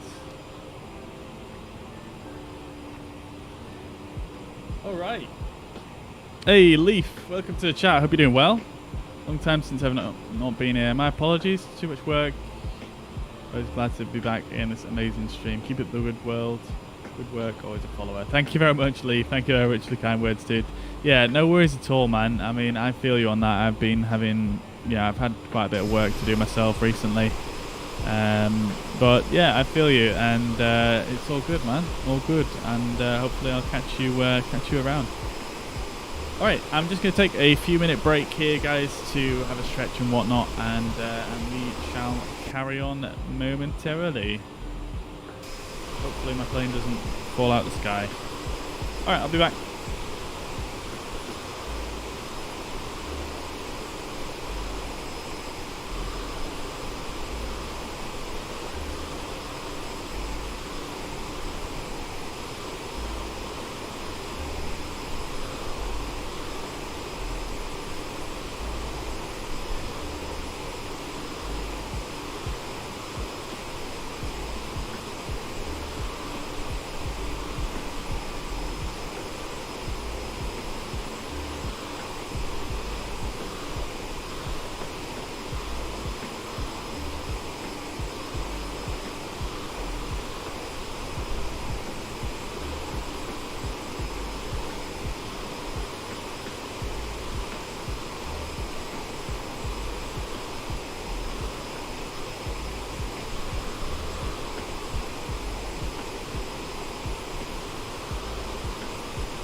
Alright, we're back.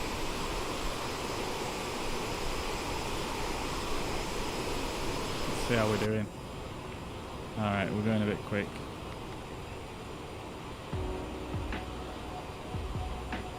Okay, cool. So, let's get this approach figured out.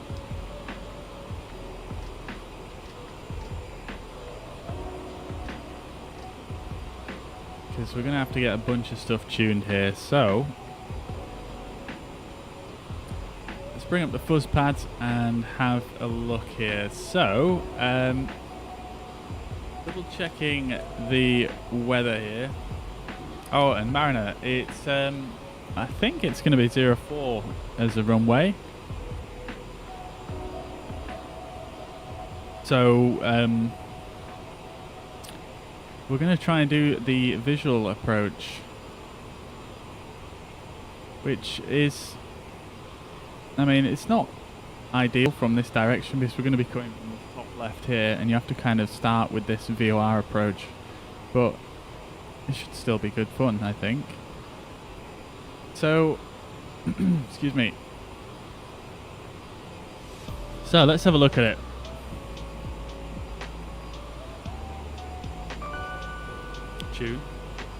Tune. Alright, so we're going to be coming in on the NISA 7, was it 7 Romeo?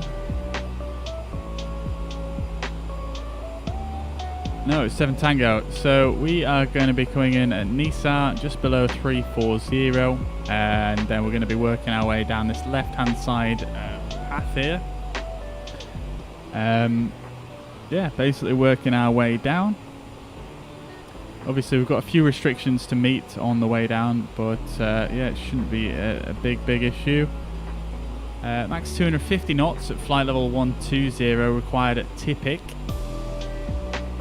And then we're going to be continuing on this 131 bearing from Tipic out to Mus v NDB. Flight level 80 is the minimum altitude required at that point. Now, I would imagine if you were doing this approach in real life, let me just have a quick look at the charts here and see if there are any other ones.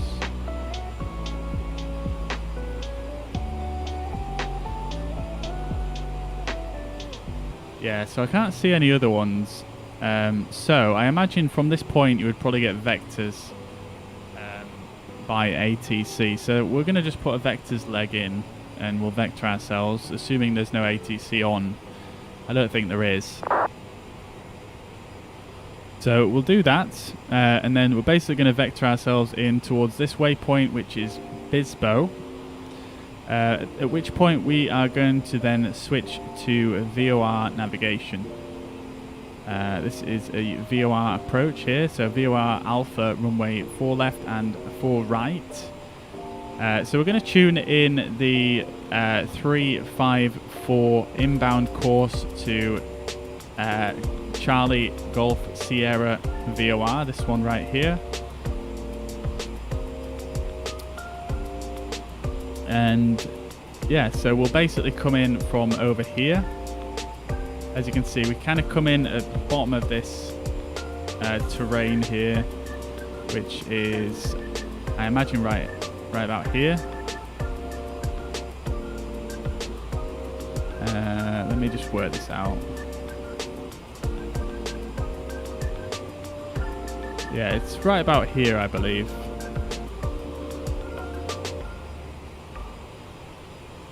I feel like these two charts are they a different scale?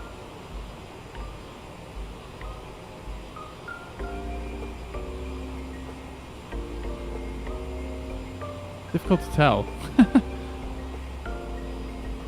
Anyway, we're going to be coming in from this direction. This way. And then we'll come out to Bisbo. And then we'll go on this 354 inbound course to CGS. That's the initial approach. And then once we get to 5 DME CGS, that's where we need to be visual with the runway. And that's where we switch over to here. So 5 DME CGS, 2,000 feet. and that's where we come visual. As you can see, these dotted arrows, that means it's a visual track. So we're then going to carry on down this same track until we basically want to turn for the runway. So I'll probably have the localizer tuned as well as the VOR. I'm not 100% sure how I'm going to achieve that just yet, but we'll work it out. And yeah, we'll do it that way. Although, having said that, the FMS data does give you this first inbound track, I believe, which we'll need to just double check. And then, yeah, basically going to head in towards the runway and then take a right turn and then down in towards the runway. We've got a little bit of a descent profile here, so we can expect to be at these altitudes, at these DME from the VOR here, which is always good to know. Minimum visibility required is 2,000 feet for daytime ops, and nighttime ops 2,000. It should still be daytime by the time we get there. Not that it actually makes any difference. So yeah, the only difference is this ceiling visibility. Well, I don't think we can forecast any issues with that. And then that's it, just down visual onto 04 right, which is on the right hand side here. So yeah, should be a lot of fun. That should be a lot of fun. Let's bring up the taxi charts as well.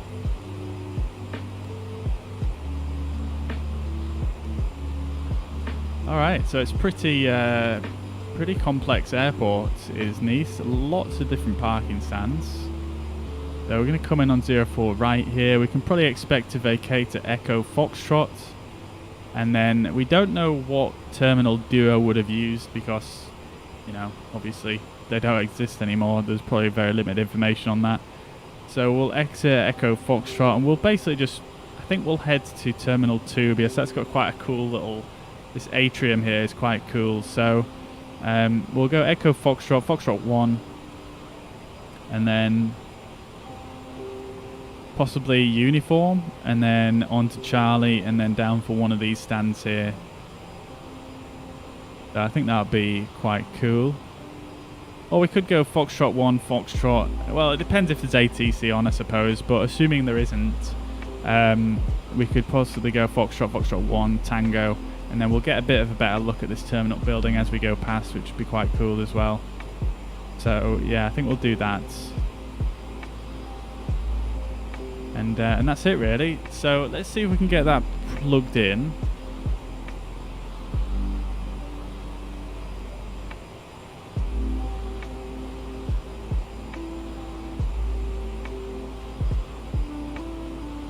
Alright, so let's jump down here, and I mean, we did plug it in previous, didn't we? Let's just see. So we put the VOR 04 right alpha in.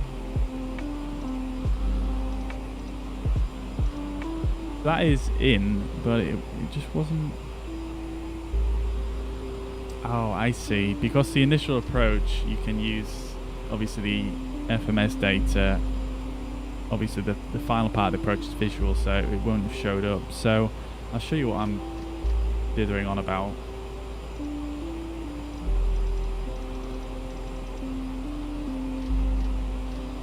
Yeah, so what confused me before was because if you go here, it doesn't actually link up with anything further than here, but this is because after here we want to be visual. So it's not going to show anything else. I think that's possibly how it's working here.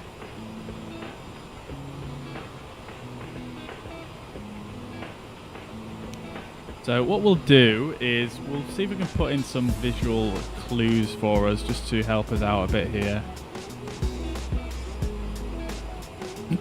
Excuse me.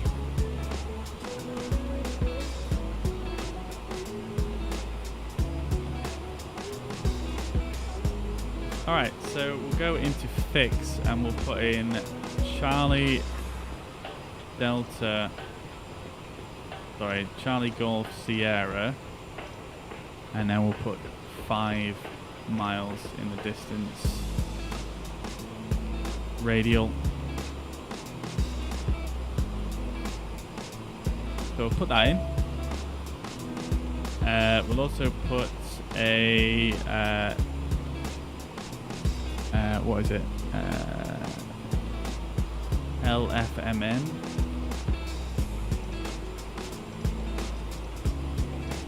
And we'll put a 30-mile ring in as well.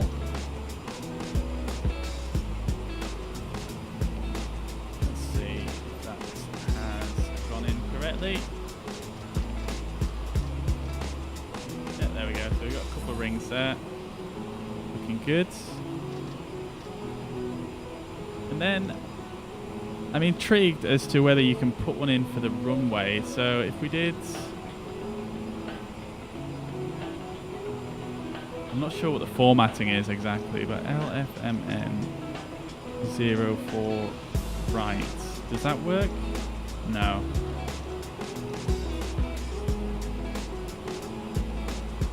What if we did 04 right LFMN? No, it doesn't work like that. I think how you would do it in the actual aircraft is you would use the direct intercept course page, and then you would select the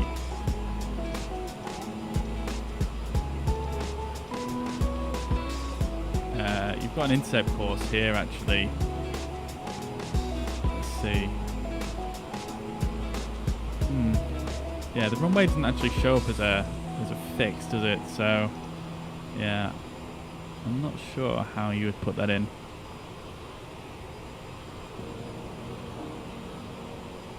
Huh. Okay, fair enough. Let's see if we can do another one here. So let's go TGS.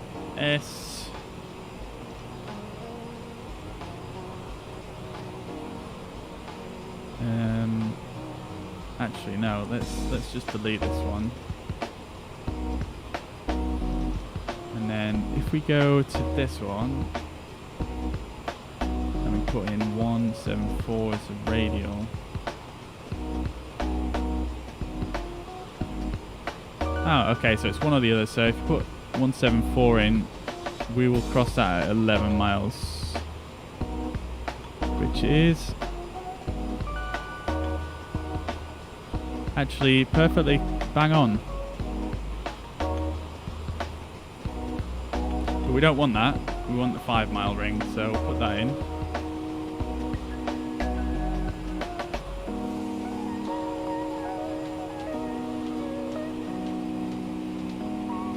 That's when we want to be visual with the runways.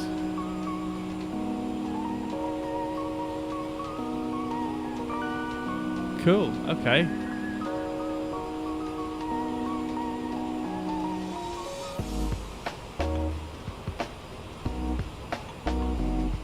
It'd be good if there was some way to put in some kind of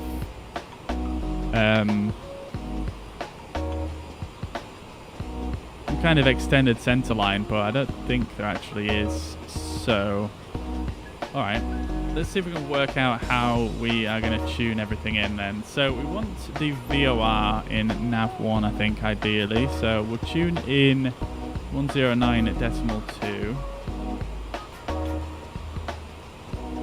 and then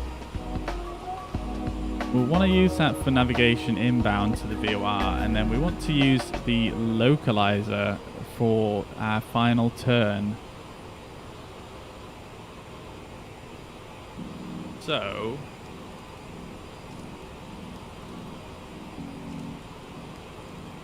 what is the best way to do that?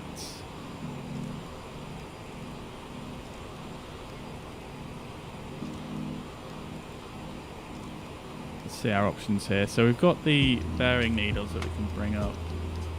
Now I do believe, although it's technically not correct, that the bearing needles will actually point towards the localizer.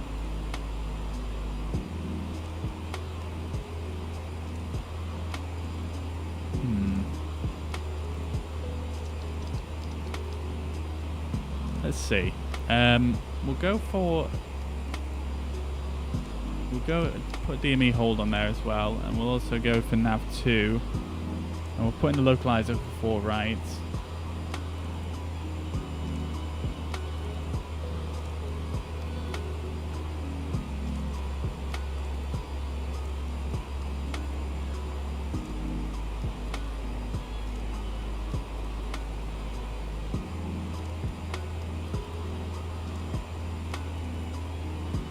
Which is 110.7, even though it's actually got an offset of 2 degrees as well, which is interesting.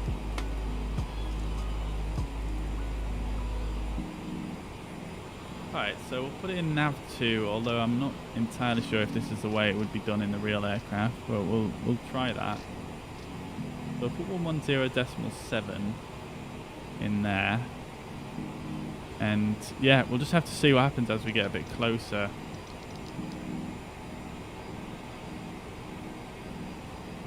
I assume what will happen is the diamonds should appear as normal, but I'm not 100% sure that's going to happen.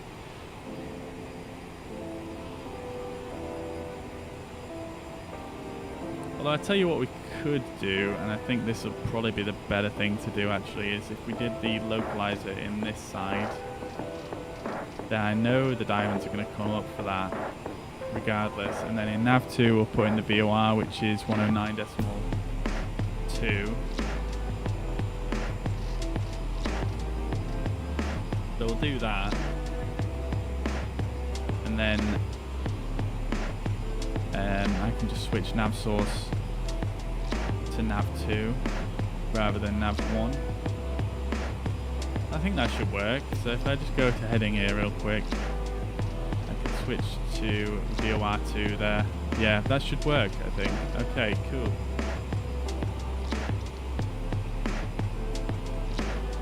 Alright, great stuff. I think that is good. I think that is good.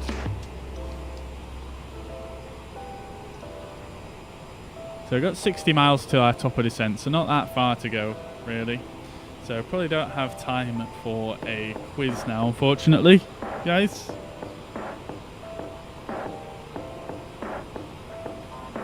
Sorry to say.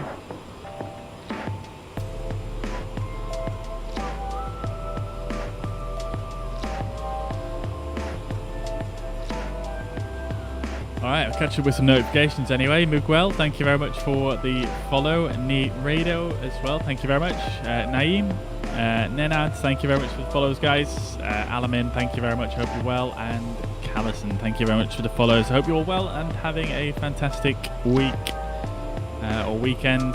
Welcome to the stream. Hope you're all doing very, very well. Also, Farasat as well, thank you very much for the follow, dude. I hope you're doing well and having a great, great week.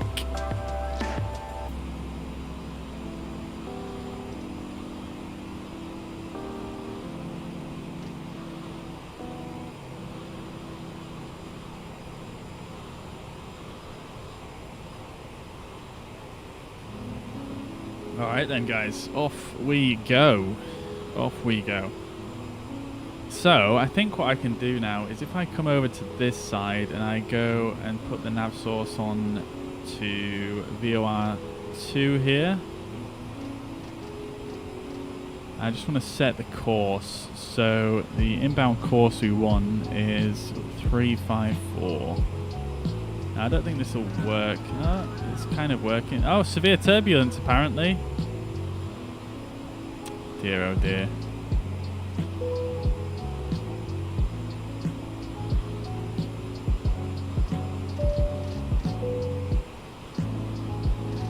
No, I mean, it's not showing me the course here, but I mean, you can move it.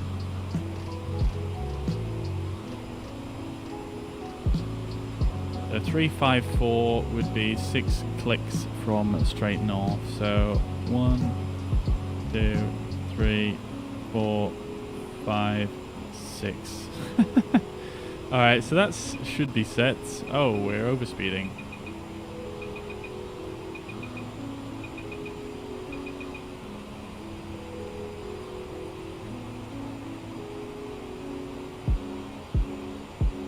Alright, this should be a fun approach then. I'm looking forward to this. Woo!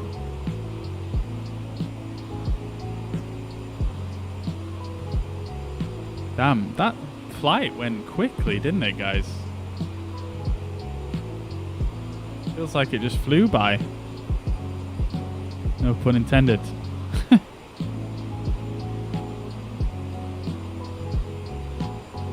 Alright, so let me just check my legs page and just make sure we've got everything in correctly in terms of the restrictions, because there are quite a few. So at Nisa, we want to be below flight level 340, which is in. Tupox, we want to be above 200 and below 320, which is in. At Amphao, we want to be below 160, which is in. And then Tipic, we want to be at flight level 120, which is also in, so that's good. We'll also go on here, and I'm just going to put speed on just to remind me about that speed restriction. And I suppose we could put altitude. We don't really need altitude on.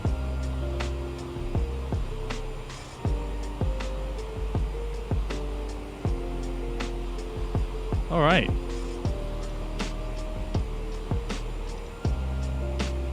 And then at Bispo, we want to be at 3,000 exactly. So let's put in 3,000 rather than 3,000 or above.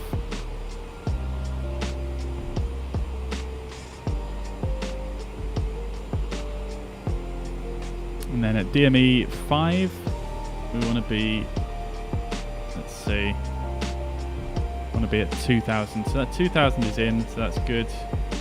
Great, all right, perfect. So that's brought our top of descent forwards just a little bit. Great stuff. I'm looking forward to this one. This is going to be fun. We can turn the seatbelt signs off as well now after we've passed through the turbulence. Joe, excuse me, Joe, thank you very much for the follow. Hope you're doing well and having a fantastic week. Welcome to the stream. Where's a good place to learn about all this? These you gotta do for commercial airlines. Dived into Microsoft Flight Simulator 2020 with zero knowledge.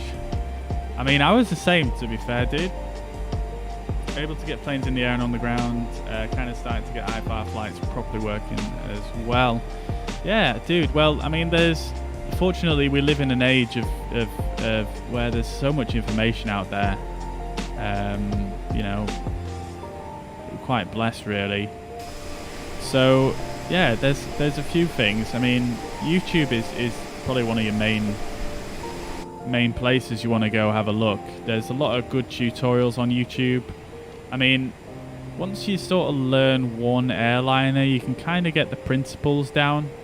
For most airliners, it's just the procedures and stuff can be a little bit different. So, yeah, I would recommend looking on YouTube. On my channel as well, specifically on YouTube, I've got a lot of tutorials about the CRJ.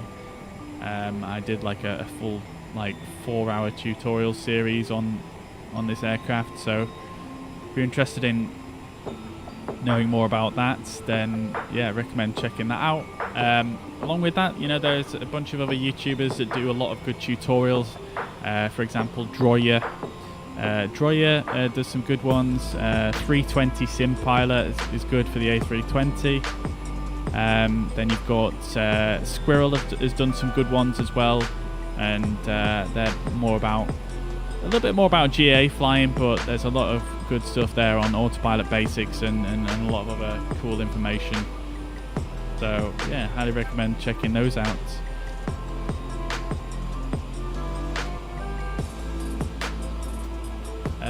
Roger, thank you very much for the follow. Hope you're well and having a fantastic weekend. Welcome to the stream.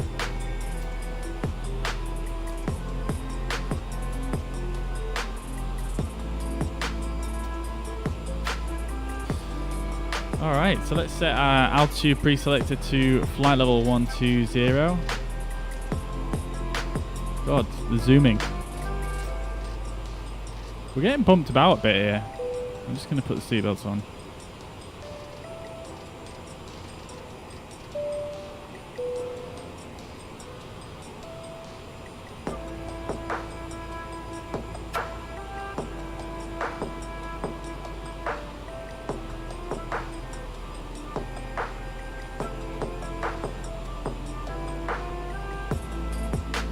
Alright, let's do this thing. So let's start slowing down our speeds. And we shall start our descent. Going to Nisa is our next waypoint. So we want to be at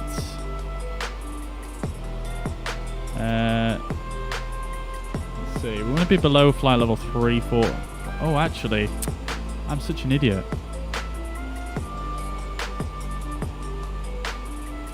Hang on. We're not at our planned cruising altitude, are we? So let's stop the descent at 250, and we'll just need to put this back into the VNAV page here. So I need to change this to 250. And that's going to recalculate our vertical profile.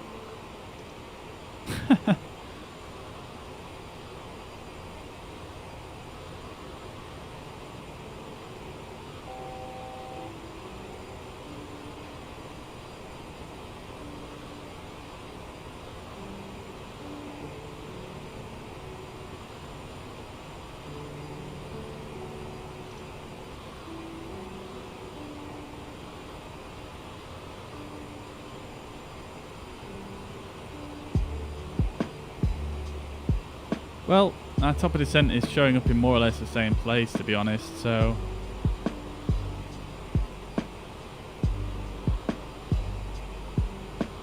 let's do one of these fixes real quick. I thought I put that one in. LFMN. We're at flight level 250, we want 75, we want about 85 miles to descend. Let's stick that there.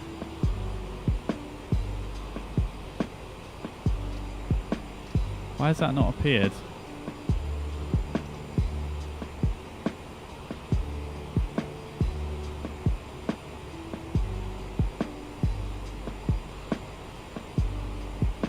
Interesting. 80. We'll put in 86.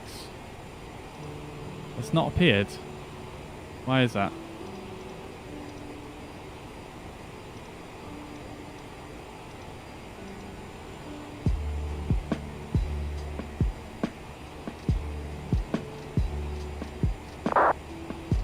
Interesting.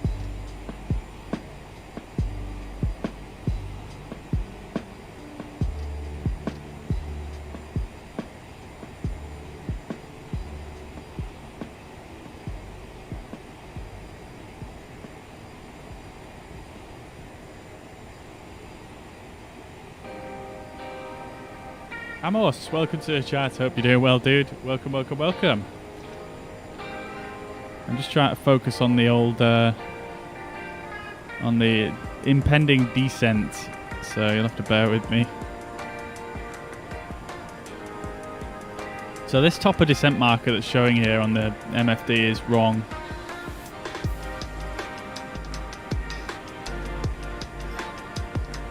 I'm not sure why it didn't adjust itself, but hey ho, we'll see what happens once we pass through this next waypoint. But we should be able to set a fix here, but it's not showing up for some reason. I really don't know why. If I just delete it real quick. And then we'll delete this one as well. Oh, not allowed, okay.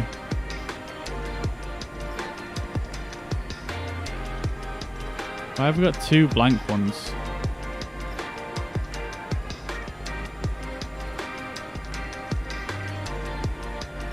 LFMN.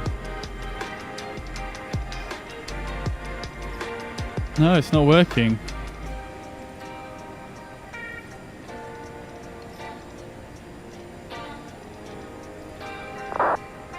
That's weird.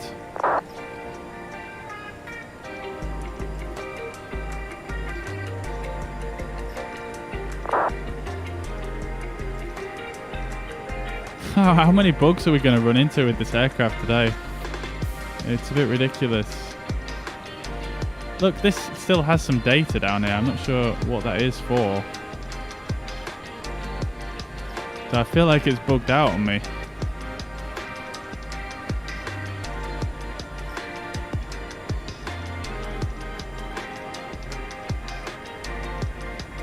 weird.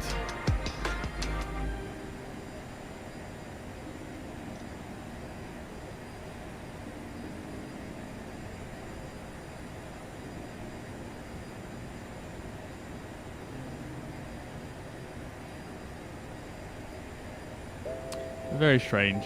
Very, very strange. Well, hopefully my other bearings, my other fixes have worked. Can't really check those, unfortunately, until I get a bit closer. I mean, you can see one of them worked, but...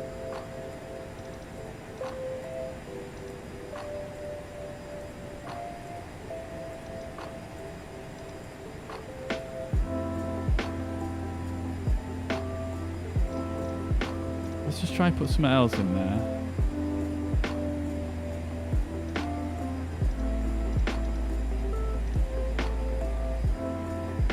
Yeah, it's not working either, is it?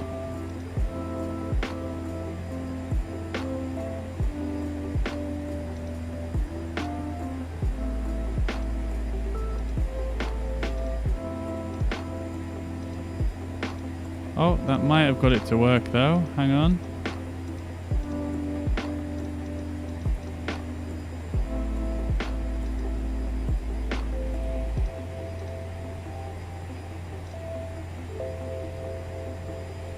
Nope.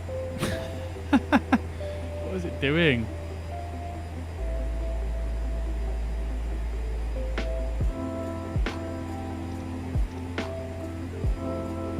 Anyway, we can start a descent now.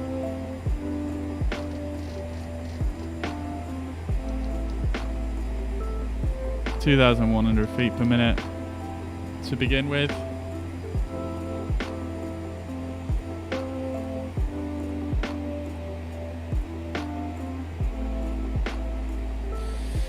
Okay, here we go, guys. This is going to be fun.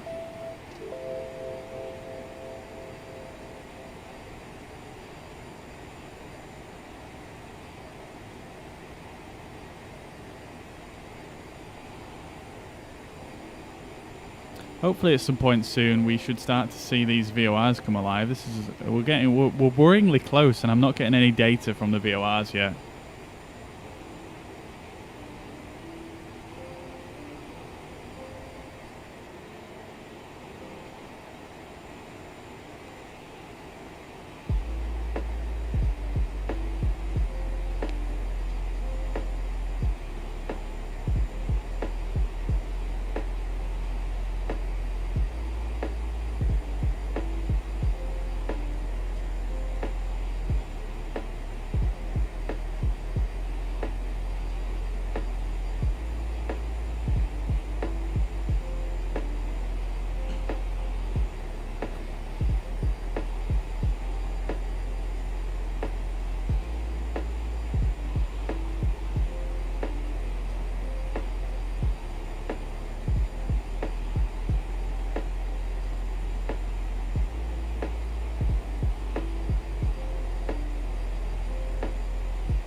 To be honest, we don't even really need to be descending this quick. We'll probably just slow it down a bit, to be honest.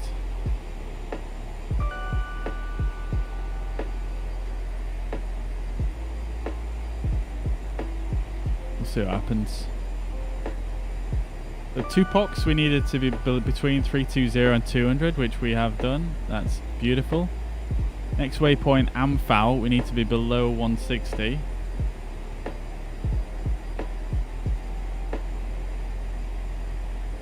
And the main one really is Typic at flight level 120. Right,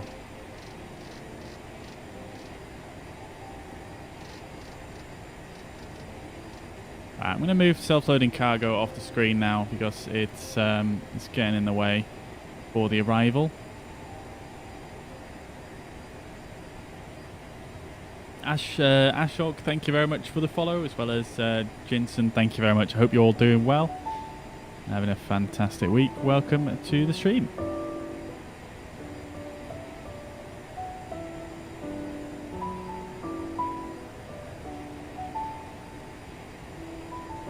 Just making sure I've got the right frequencies tuned in here. I do.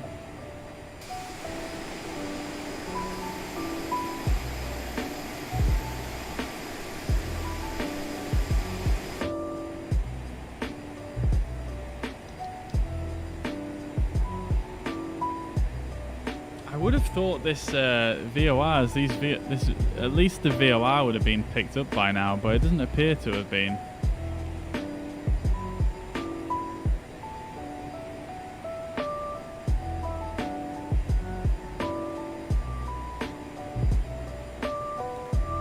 .109.2, definitely the correct frequency is tuned.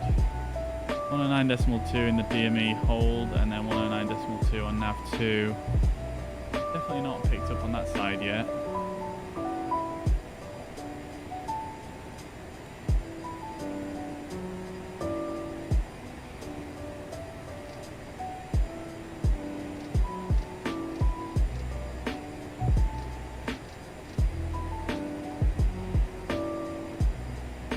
Oh well, I mean, to be fair, we do have the FMS data, which gives us that inbound course. So I don't think it should be a big deal if it doesn't pick up for whatever reason, although it should do.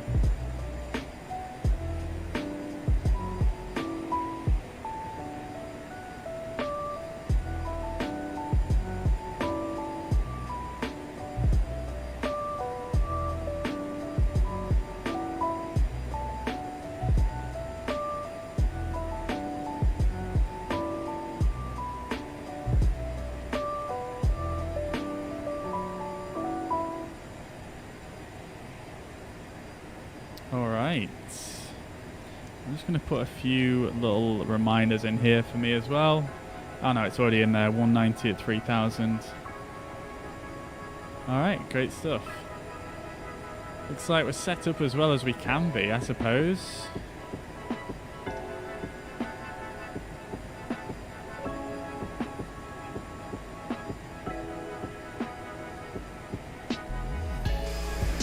Pretty nice approach coming into Nice here. Very nice. Love to see it. Nice mountainous region. Hopefully get to see some of that new DEM that they implemented. Oh, that's a bit blurry, isn't it, down there? I'm not sure if they actually put in new terrain data for France in their recent update or not. I don't recall whether they mentioned it.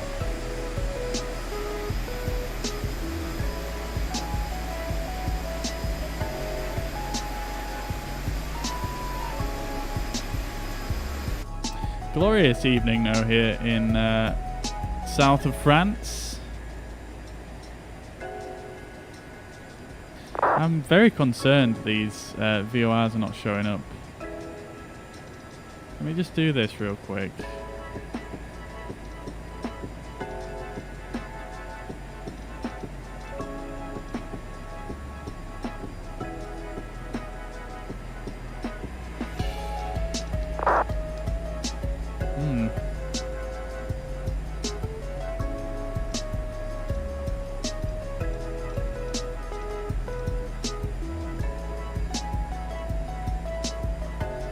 Well, I'm keeping my fingers crossed. Maybe it's because of the terrain or something like that.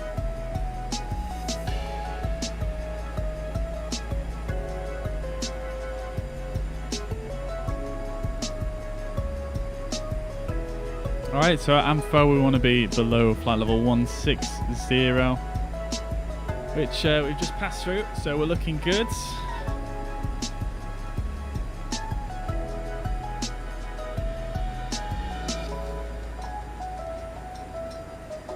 Alright, great stuff.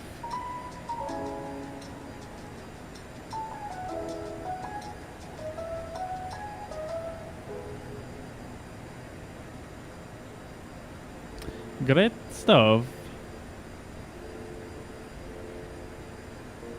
I think we're a little bit ahead of schedule here as well, actually. Maybe, we'll see how it goes.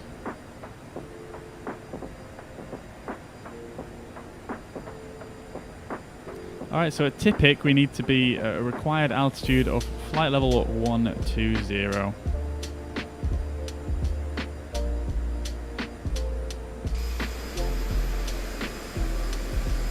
See the sea there in the distance. Let's take a slight bearing left here and then head over towards Nice over in this area. Quite cloudy over there. Hopefully we've got enough visibility to do this visual.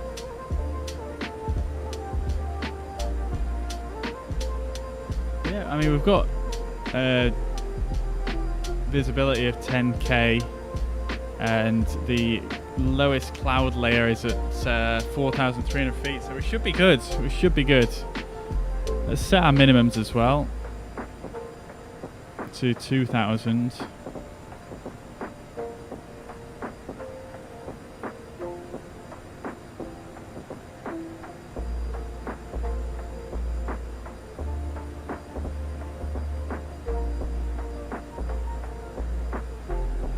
Takes a fair while to dial this in.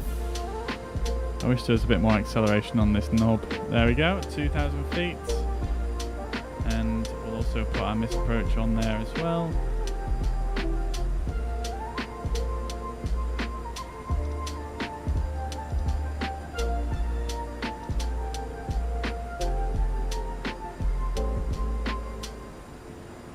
Alright, so this ring is indicating where we want to be at 10,000 feet.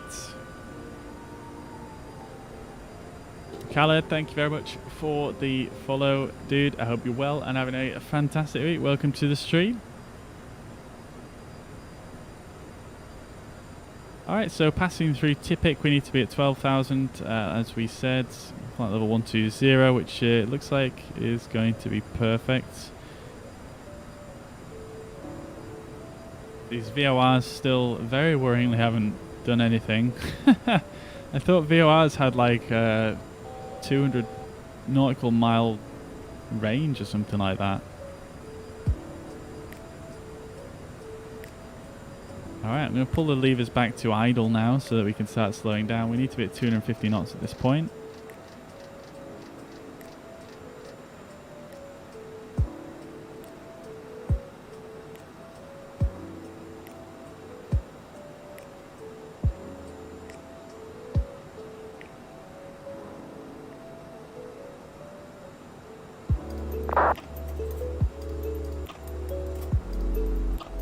Look at that. Perfect. Perfect.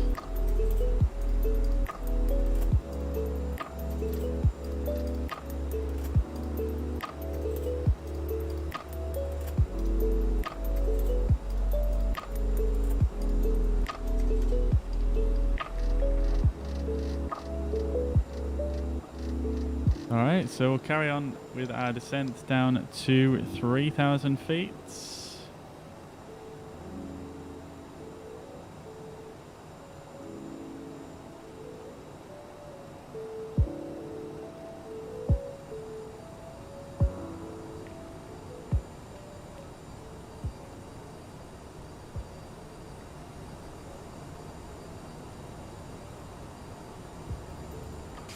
Look at this. Woo.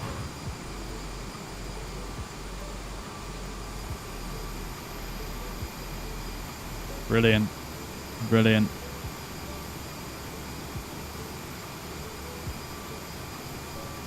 Should be able to see the airport, I would have thought. I think it actually, is it just up here? Maybe we can't just see it just yet.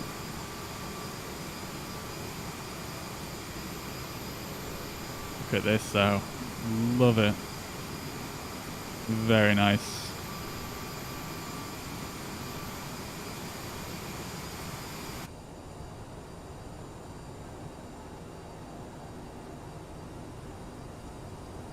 Alright, so about to pass through 10,000 feet. Let's get our lights on. Get the logo lights back on now. Seatbelts, irons on.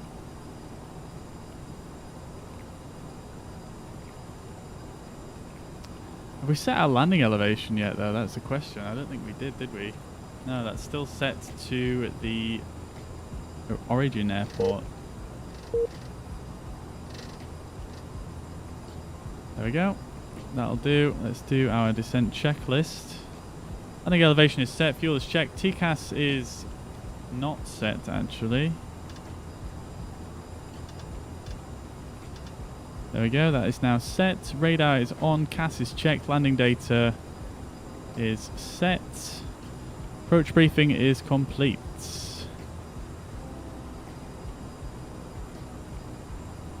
Let's arm the thrust reversers as well. Alright, great stuff. Here we go, guys. Here we go.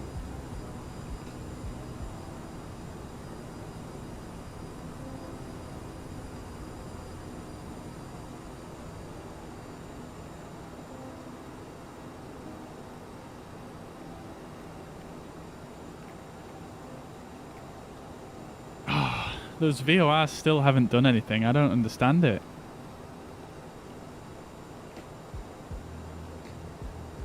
Let's try another VOR in the area just to see what happens. 112.4. Oh, it just came alive there. Just as I was changing it. 109.2. There we go.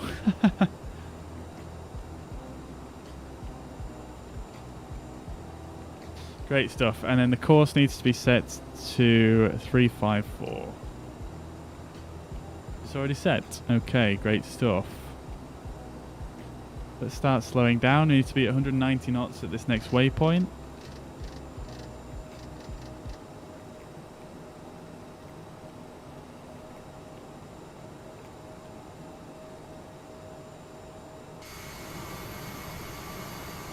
Oh, look at this. Beautiful.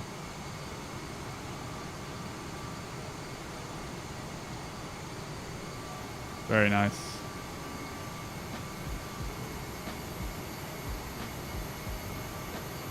There's the airport over there in the distance. So we've met the visual requirement, at least for now. We're going to go for 04 right.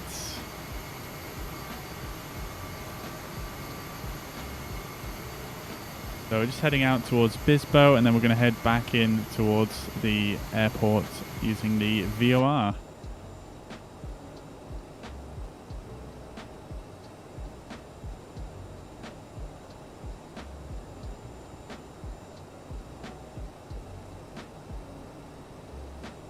Going to decrease our altitude to 2,000.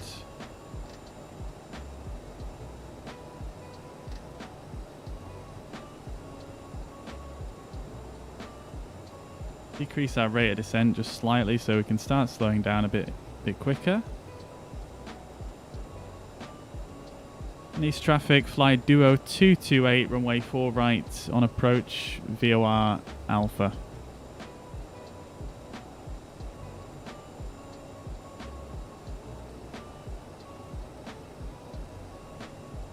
Now then, I don't know if this purple needle is actually doing anything for me.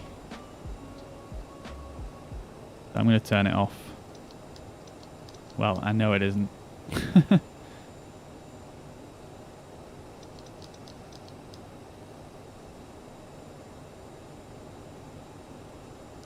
Okay, let's set the QNH. 1016. Let's check that with B on my keyboard. Yep, looking good. Speed is looking good.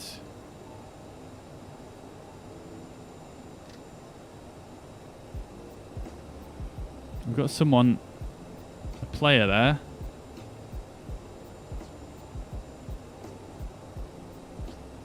They're climbing out. Somehow I don't see them. Anyway, they are climbing. They're above, so that's fine.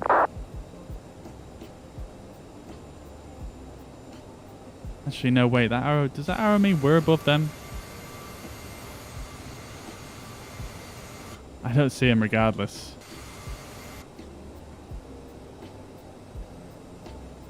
It looks like they're heading in towards that. I don't know. Anyway.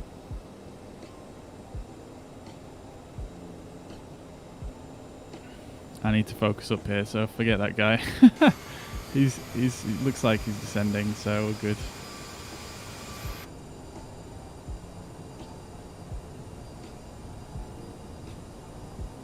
Alright, let's get a bit of power in. And I'm actually just going to put 3,000 feet in here. Yes, we I descended a little bit early, a little bit quick there, so...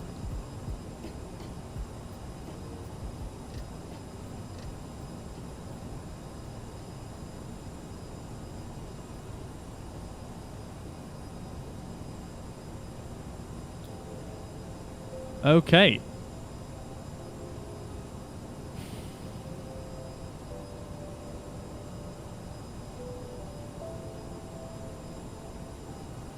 Alright, I'm actually going to switch over to heading mode now.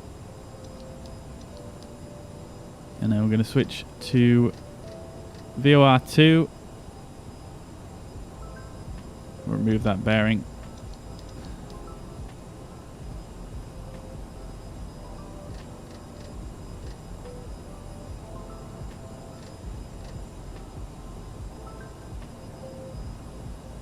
Go back to nav mode. Actually, no. Do we want to do that yet? Yes, we do. Okay, that's fine.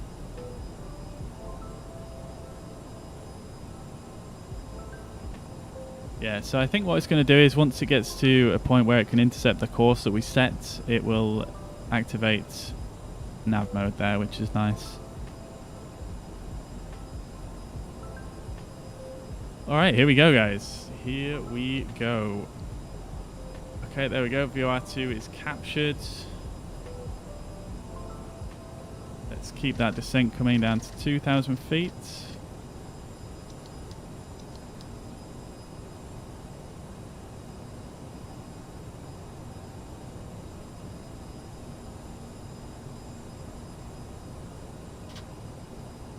I'm going to go for flaps 8 here.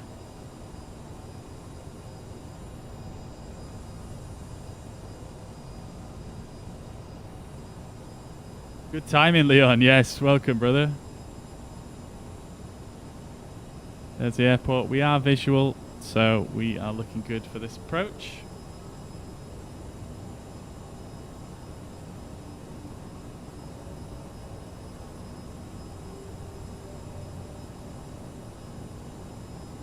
Alright, so at 5 miles from this VOR, which is basically this circle here, we need to make our we need to continue on for a short while and then take a right, basically.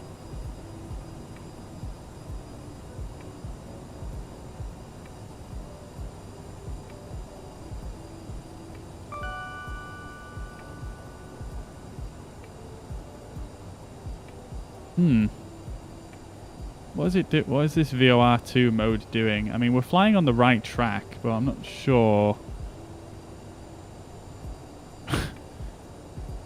what it's doing here.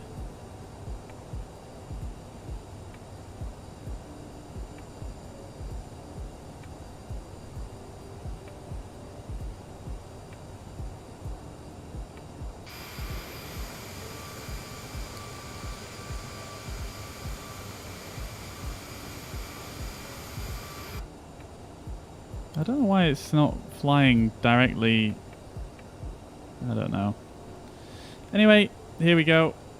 We're going fully visual now, so let's go for flaps 20. Keep that rate of descent coming. Want to be at 1410 at 3 miles from the VOR.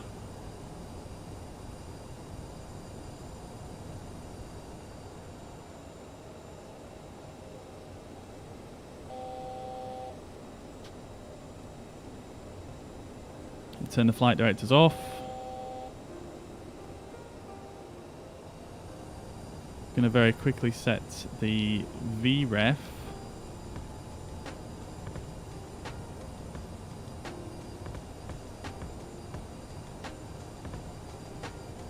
There we go. 1410, just over under 3 miles. So we're looking good.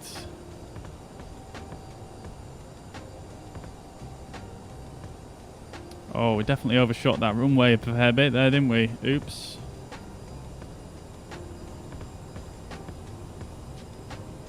Let's go for flaps full and gear down.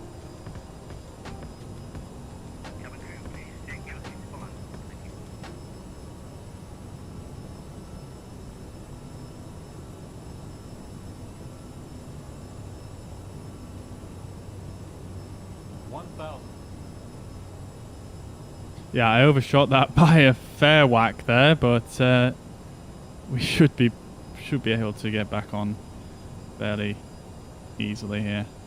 We're still on the glide slope, so everything's looking pretty dandy.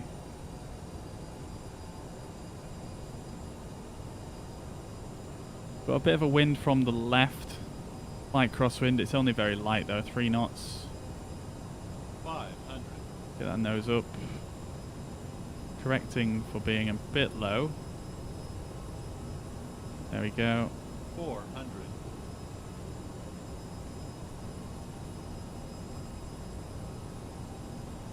Pappy seems very, very sensitive. 300.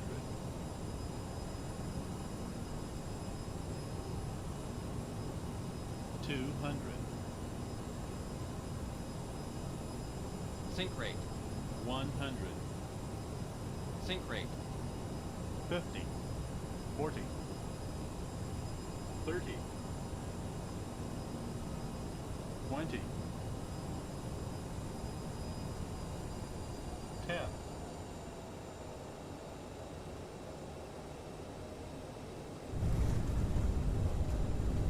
Slight ballooning there, but pretty solid touchdown.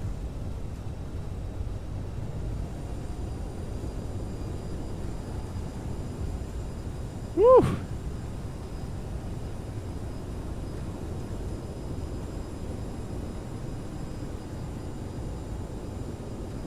$60 knots. There we go. Beautiful stuff. Start that APU power. Definitely didn't come off at the exit we wanted to. Alright, there we go. Beautiful. Landing lights off.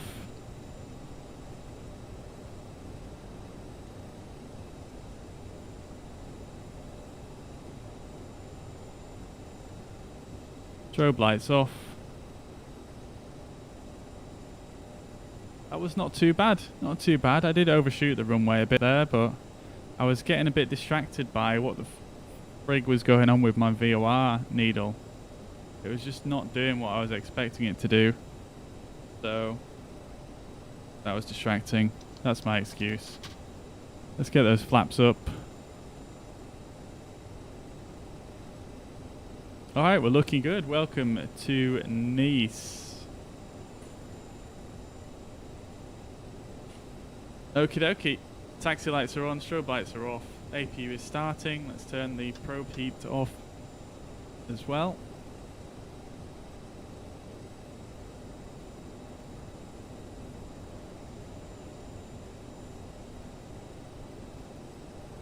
Very quiet here in Nice. Turn the strobe lights back on as we cross the runway here.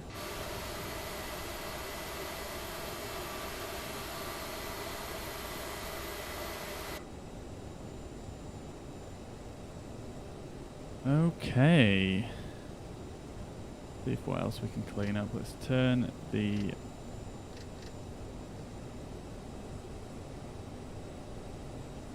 minimums off.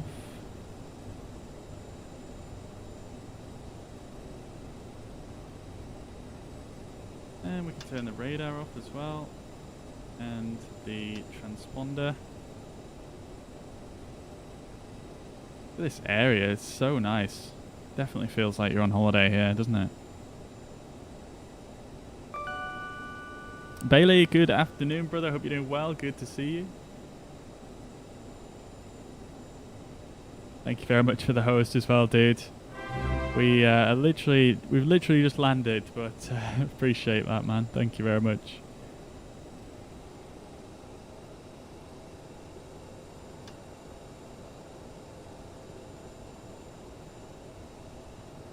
All right, that was fun. That was good. That was spicy. I mean, it was a little bit different to what I've done for quite a while, really. I haven't done too many visuals in the CRJ. Here's one of the terminals, which is very, very nicely modelled, as you can see. Very cool. And we're heading over to this terminal here, which is, I think, a bit more of a modern, newer terminal. Looks very cool. Alright, I feel like maybe there's a missing taxi line here. Not sure. I don't know. These airports are done by Gaya simulation, so I'd expect they wouldn't miss out stuff like that.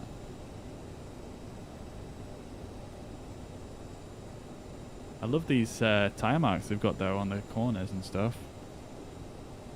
Very cool. Alright, so we've got the APU on. Let's do our after landing checklist. APU is on, transponder is off, slats and flaps are 0, lights are set, probes are off. After landing checklist complete.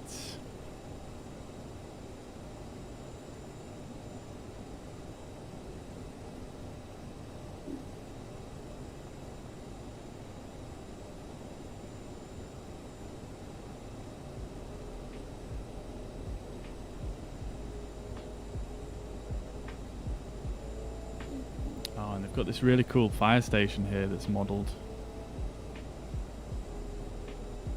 Quite a cool shape sort of building, isn't it, really? And this in the background, this is just cool.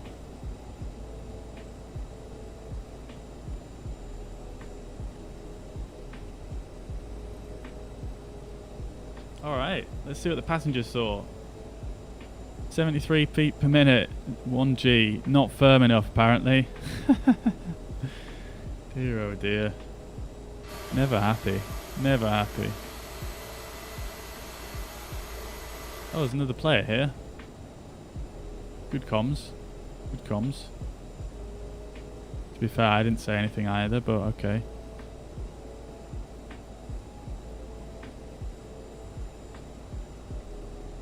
Alright, and we're just going to swing it around this way. I think we're going to park on one of these stands over here.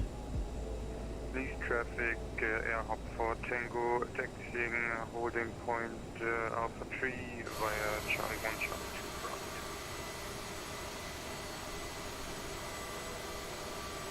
Look at this, they even have animated flags at this one. Very, very cool. Especially for a free airport. That comes with the game. Comes with the sim, should I say. Alright, let's get those taxi lights off as we turn in towards the stand here.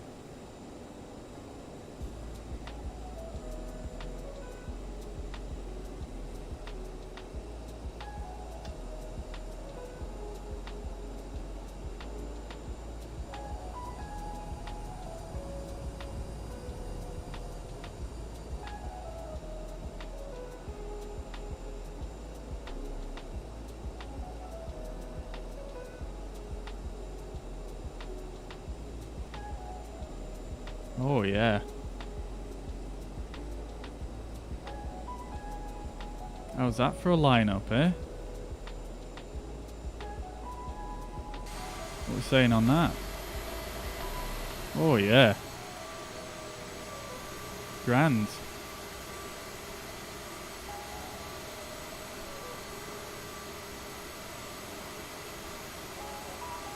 There we go, right on the tee. Parking brake set. APU is on. Let's get the engine shut down.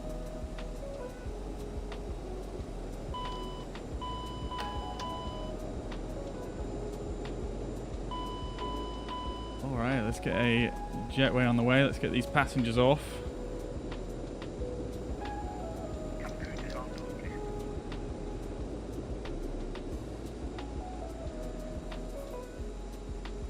Alright, let's get them deboarding. Seatbelts off. Seatbelts off.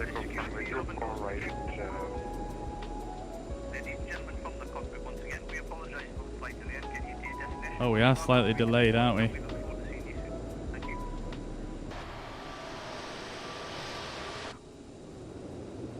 What's going on in this cabin? Can you guys hear that?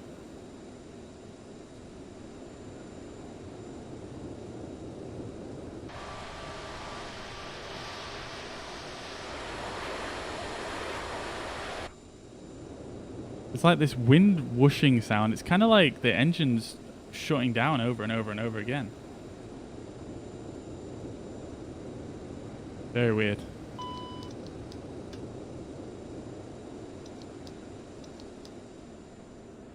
Alright, let's get on external power anyway. Aircraft, let's get all the doors open. Chocks in place, release the parking brake, set the ground power. And let's go like this and that. No, it still didn't work. Weird. I don't know why it does that. There we go. Alright, passengers are off. There's one that's just stuck on. Let's view our report. D-.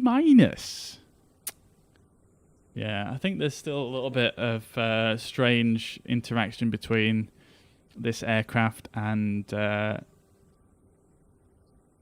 self-loading cargo because, I don't know. I feel like it picks up what is turbulence that actually isn't turbulence, if that makes sense. But yeah, not my best rating. Let's have a quick look at the landing reports on Sim Toolkit. So we'll just give this a flag. Here's our routing. And we'll have a quick look at the landing report here. Minus 62 feet per minute according to Sim Toolkit Pro. 1G, 120 knots. Full landing report. We were... Oh, what's going on here? Oh, okay. Sim Toolkit thinks I did 4, I wanted 4 left. It would definitely said 4 right on the plan, but hey ho. Anyway. We were a little bit off centre line. We were past the touchdown zone. Yeah. Bit floaty, but we knew that. Other than that, pretty much okay landing, I think. Not the greatest, but not the worst, certainly. Okay. Great stuff. So that is going to be it from me for today, guys. So I hope you guys have enjoyed. And I'll catch you again in the next one. So I'm not sure exactly when the next one's going to be just yet. I'm aiming for Tuesday or Wednesday. But I will update my Facebook. I'll probably post an event much like I did today. So you guys will see. But thank you very much for tuning in, everybody. I hope you guys have enjoyed. And I'll catch you in the next one. Thank you very much for all the support today. Russell, Akatu Kunda, thank you very much for the follow. Daniel as well as Tommy, thank you very much. And for all the stars today, thank you very much, guys. Ramsey, thank you as always. Steve, Alistair, Michael, and Mariner, thank you very much for the re-support once again, as well as Alistair. Hope you guys had a fantastic Sunday. I hope you enjoyed the rest of your evening. And guys, I'll catch you in the next one. Steve, thank you very much for the 100 stars. Take it easy. Bye for now.